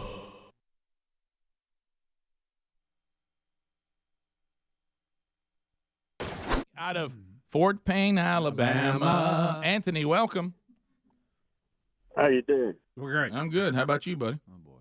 Doing good. I just wanted to give you my opinion on why our Crimson Tide lost the game. Bring it on. If you look at the first interception, I don't know if y'all noticed it or not, but I noticed it as soon as it happened. But when they showed Nick Saban on the sideline, he was dropping the GD bomb, and to me that right there is why we lost the game. Oh. Well, you should have lost a lot more then, because that is not. That is. I've noticed that when it comes to language, there's certain coaches that language in a frustrating moment will find itself, and he certainly doesn't have the corner market on that. And so he'll probably be at Mass this weekend. But I saw that as well. But that's not. Sadly, that's not. That's it. Yeah, I don't think that if that was the case, then they probably wouldn't have won a game. I was about to say, if that's the case, God's got a lot of games out there he's got to deal with various coaches, and then you have to say, well, all right, now I'm seeing language on both sidelines. Which team does God pick? Yeah, I don't. And what about the assistant coaches? How do they factor in? Right. You have some that let it fly. You have some that won't say anything, and then you have some in the middle. And I think Dabo is in this, where he gives you 4 or 5 words that he says it's okay to say. Right. He says if it's in the Bible, you can say it. And and he comes up with 3 words that are in the Bible, right. And he says that. And so there's a gray area there. You and I are willing now. Certain things, if it goes in a situation where you have a conviction or a principle that you just can't move past, and that certainly plays into this a little bit. But also, I think that sometimes when somebody wants something so bad, we can all be guilty of this. We can create a picture that isn't exactly accurate, and we'll color it like it's all just a bed of roses. And one of those things is the group that is just obsessed with legalizing marijuana. Yeah, Rick and Bubba, how in the world can y'all make the world a better be place? For this? Just people have the right to do it if it's there, and they can be responsible, and taxes and God made it. Yeah, just like the lottery, it'll give us streets of gold in schools that no one can, and all of this. When really what you have is there's people that want to gamble without hassle, and there's people who want to smoke dope without hassle, and that's really all it is. But the question that is before all of us is, does this really work? And is it a good thing, regardless of your moral view or whatever? Does it work? And there's more information. Rick, as more information has become available, there is a former employee of the New York Times, a former reporter for the New York Times, and he has written a new book, and he is studying the effect of marijuana and cannabis on society. Now, he's focusing on Washington State, because they were the first state to legalize recreational marijuana, Big Chief, the Devil's Grass, the Longleaf Hole, back in 2012. The drug became readily available in 2014. Now, the new book claims evidence shows a clear connection between marijuana available and mental illness and violence escalating in Washington State. As a matter of fact, Washington's murder and aggravated assault rates surged 40% between 2013 and 2017. That was right about the time the drug became available. Now, he also warns that pot is stronger than it was in the 70s. That also increases the risk. He claims that there's been a rise in homicides in Washington. It mirrors the time that the drug became available on the street, and also a big uptick in hospitalizations for psychosis. The National Academy of Medicine has not come out and made that tie yet. They say there's not enough studies to absolutely drop the hammer on this and say that cannabis can cause risk in these areas. But they have called for more studies on the case.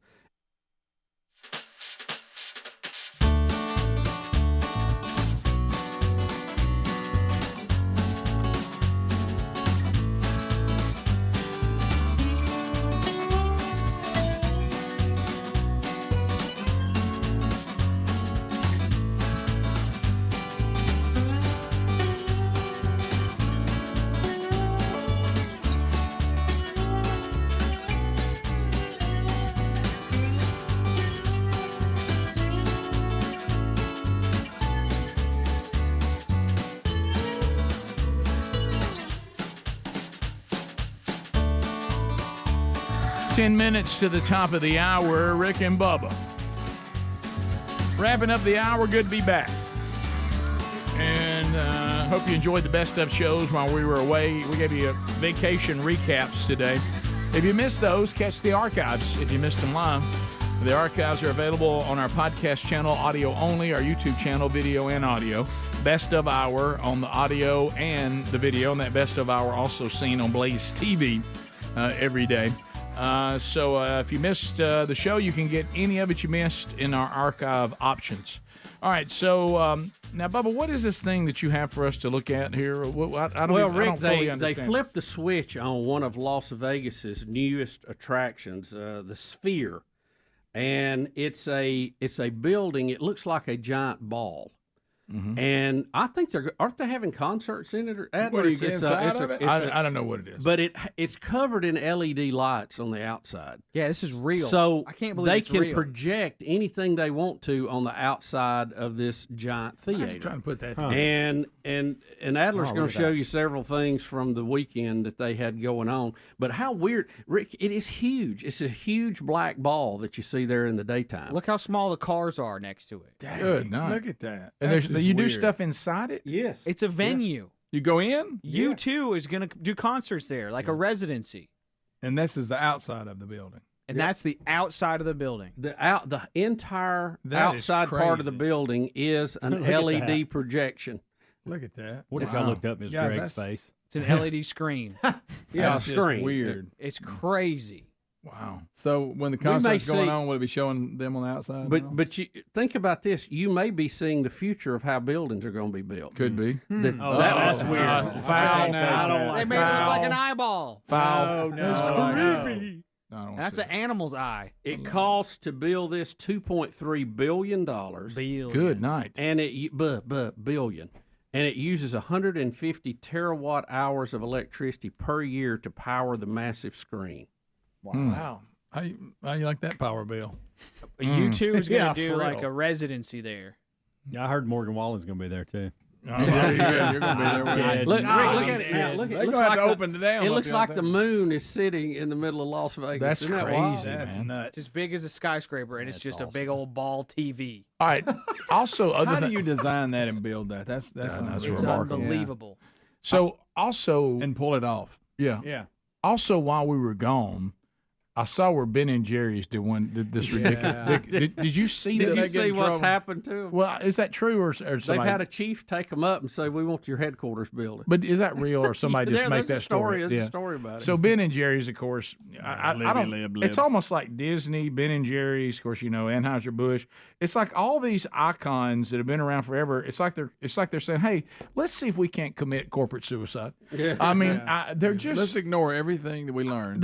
their marketing plans are just stupid. And so this thing that Ben and Jerry's did on Independence Day, where we shouldn't be celebrating because we stole people's land and indigenous people and all of that, and then the follow-up story, which Bubba mentioned, and I didn't know if I saw the headline, but I thought, is somebody just making that story up? Is that one of these chiefs of one of the tribes says, "Okay, Ben and Jerry, since you're telling your fellow Americans y'all should give the land back, your headquarters is sitting on land that belongs to our tribe, and we'd like to have it." Please. Yeah, there is. They made this controversial statement about America ridiculous. returning stolen land. It was ridiculous. The head, and I can't give you the name of this Indian group, there's no way, said that his tribe is interested in reclaiming the stewardship of our lands, but the ice cream company has yet to contact them regarding land its headquarters now sits on. All right, so let's say that the chief thing did even happen, okay? And put it back up there again, Adler. Here's the actual post that they put out on the 4th of July. The United States was founded on stolen indigenous land. This 4th of July, let's commit to returning it. All right, let's say the chief never comes into play, okay? Right. But- What's that look like? But Ben and Jerry, that company, they could right now, and many people were calling them on this, but we didn't come up with this. Yeah, they could turn a lot of it back. They could turn everything they have over to an indigenous tribe and say, we don't want this land. We feel terrible about having it. We think it's stolen, and we just can't live with ourselves. And so I might disagree and say that's kind of ridiculous, but you know what I would say? They've got commitment. They're committed to their cause, and I applaud them for that. But they're not going to do that. They're going to do this as if they're pandering to someone and see if they can get some points. And they're hoping, which their ice cream is fantastic, that their ice cream is good enough that they won't hurt them too bad. People on will that. eat through it. Because it's hard to get ice cream people to put it down. Okay, It is. True. You know, It's like smokers. I got all bold and I forgot about Chunky Monkey. That's okay. but I said, well, what if I just ate Chunky Monkey and that was it? Yeah. Instead of the others. Well, But what I'm saying is they could today say we're shutting down. We've made our Gillians or on ice cream, whatever. We feel terrible about being in America. You could even move to somewhere else that you don't think was stolen. Of course, you're going to have a hard time. Well, you're going to have a hard time. You're going to have a hard time with really that. are. There's a lot of points in this. They say indigenous. Who is that? You just going back to the Indians? Who did they take it from? Right. Who did they take it from? Look, everybody who's living somewhere now on the globe, they took it from somebody else by force. Right, and it's everybody. It's kind of the same uncomfortable narrative when it comes to slavery. If you're going to tell the slavery story, you got to be mad at everybody involved. Yeah, not just the Europeans. Yeah. You got to be mad at the tribes who captured these people and sold them. Those were black people. You got to be mad at black slave owners. They existed. You can't just be mad at one part of the chain. And look at the whole. You got to be mad at picture, everybody too. got involved. You got to be mad at the worldwide slavery. This Barbary pirates, you gotta Roman look at Empire, Roman Empire, the it just goes- Egyptians, everybody. It else. just goes on and on. And even when you talk about Africans, you got to go follow that the way it operated, and it started with other black people in Africa. And now you can't tell the whole story. You got to be mad at everybody, not just some. And when it comes to this, Bubba, like you're saying, I could just see them going somewhere and going, we're on some land that, no, where you are now, where you moved your headquarters, that was stolen from somebody too. None of it's stolen because everybody gained control of it. Everybody went out there and said, hey, I think I'll set something up here. And then somebody showed up and says, I think I'll take it. Yep.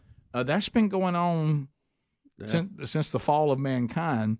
But on this, if you really believed it, all you got to do is shut down and give this back. And if this chief really is trying to call them on it, I think that's hilarious. Yeah, it's a good one. It's a good one. Also, you know, like we've said, Rick, if you some of these people make these bold statements, like with the president on carbon emissions and all this. Look, he could shut down the military and government vehicles that are non-essential. I mean, could do it today, but he doesn't do it. He's always talking about somebody else needs to do it. Right. Yep. Well, it kind of goes back to something. You know, real commitment starts at home. Yeah, it does. Yeah. That was good. That's really good. Of course, the guy who's claiming he's a chief, he looks like the guy over in accounting. Yeah, he looks like he works in the building with us. He does. It's like I'm not sure what quarter or whatever. Maybe what's her name? The congresswoman that claims she's an Indian. Well, how about this? Senator Elizabeth Warren. Ben and Jerry's can find somebody that they can vet out and say these are truly indigenous tribes to this part of the world, and we're giving our headquarters to them. You could absolutely do that. You could do that. It'd take a lot of paperwork and everything, but you can get started. But where are you going to go with your headquarters? Somewhere. You're still on stolen land. Some magic place where there's no stolen land. Right. It'll be tough. I don't know where that is, but you can enjoy the unicorns while you're there. Pet them and feed them well. Yeah. Thanks for being with us. If you got more Rick and Bubba, stick around. If we're done for the day, we'll talk to you, Lord willing, again tomorrow. Rick and Bubba, Rick and Bubba.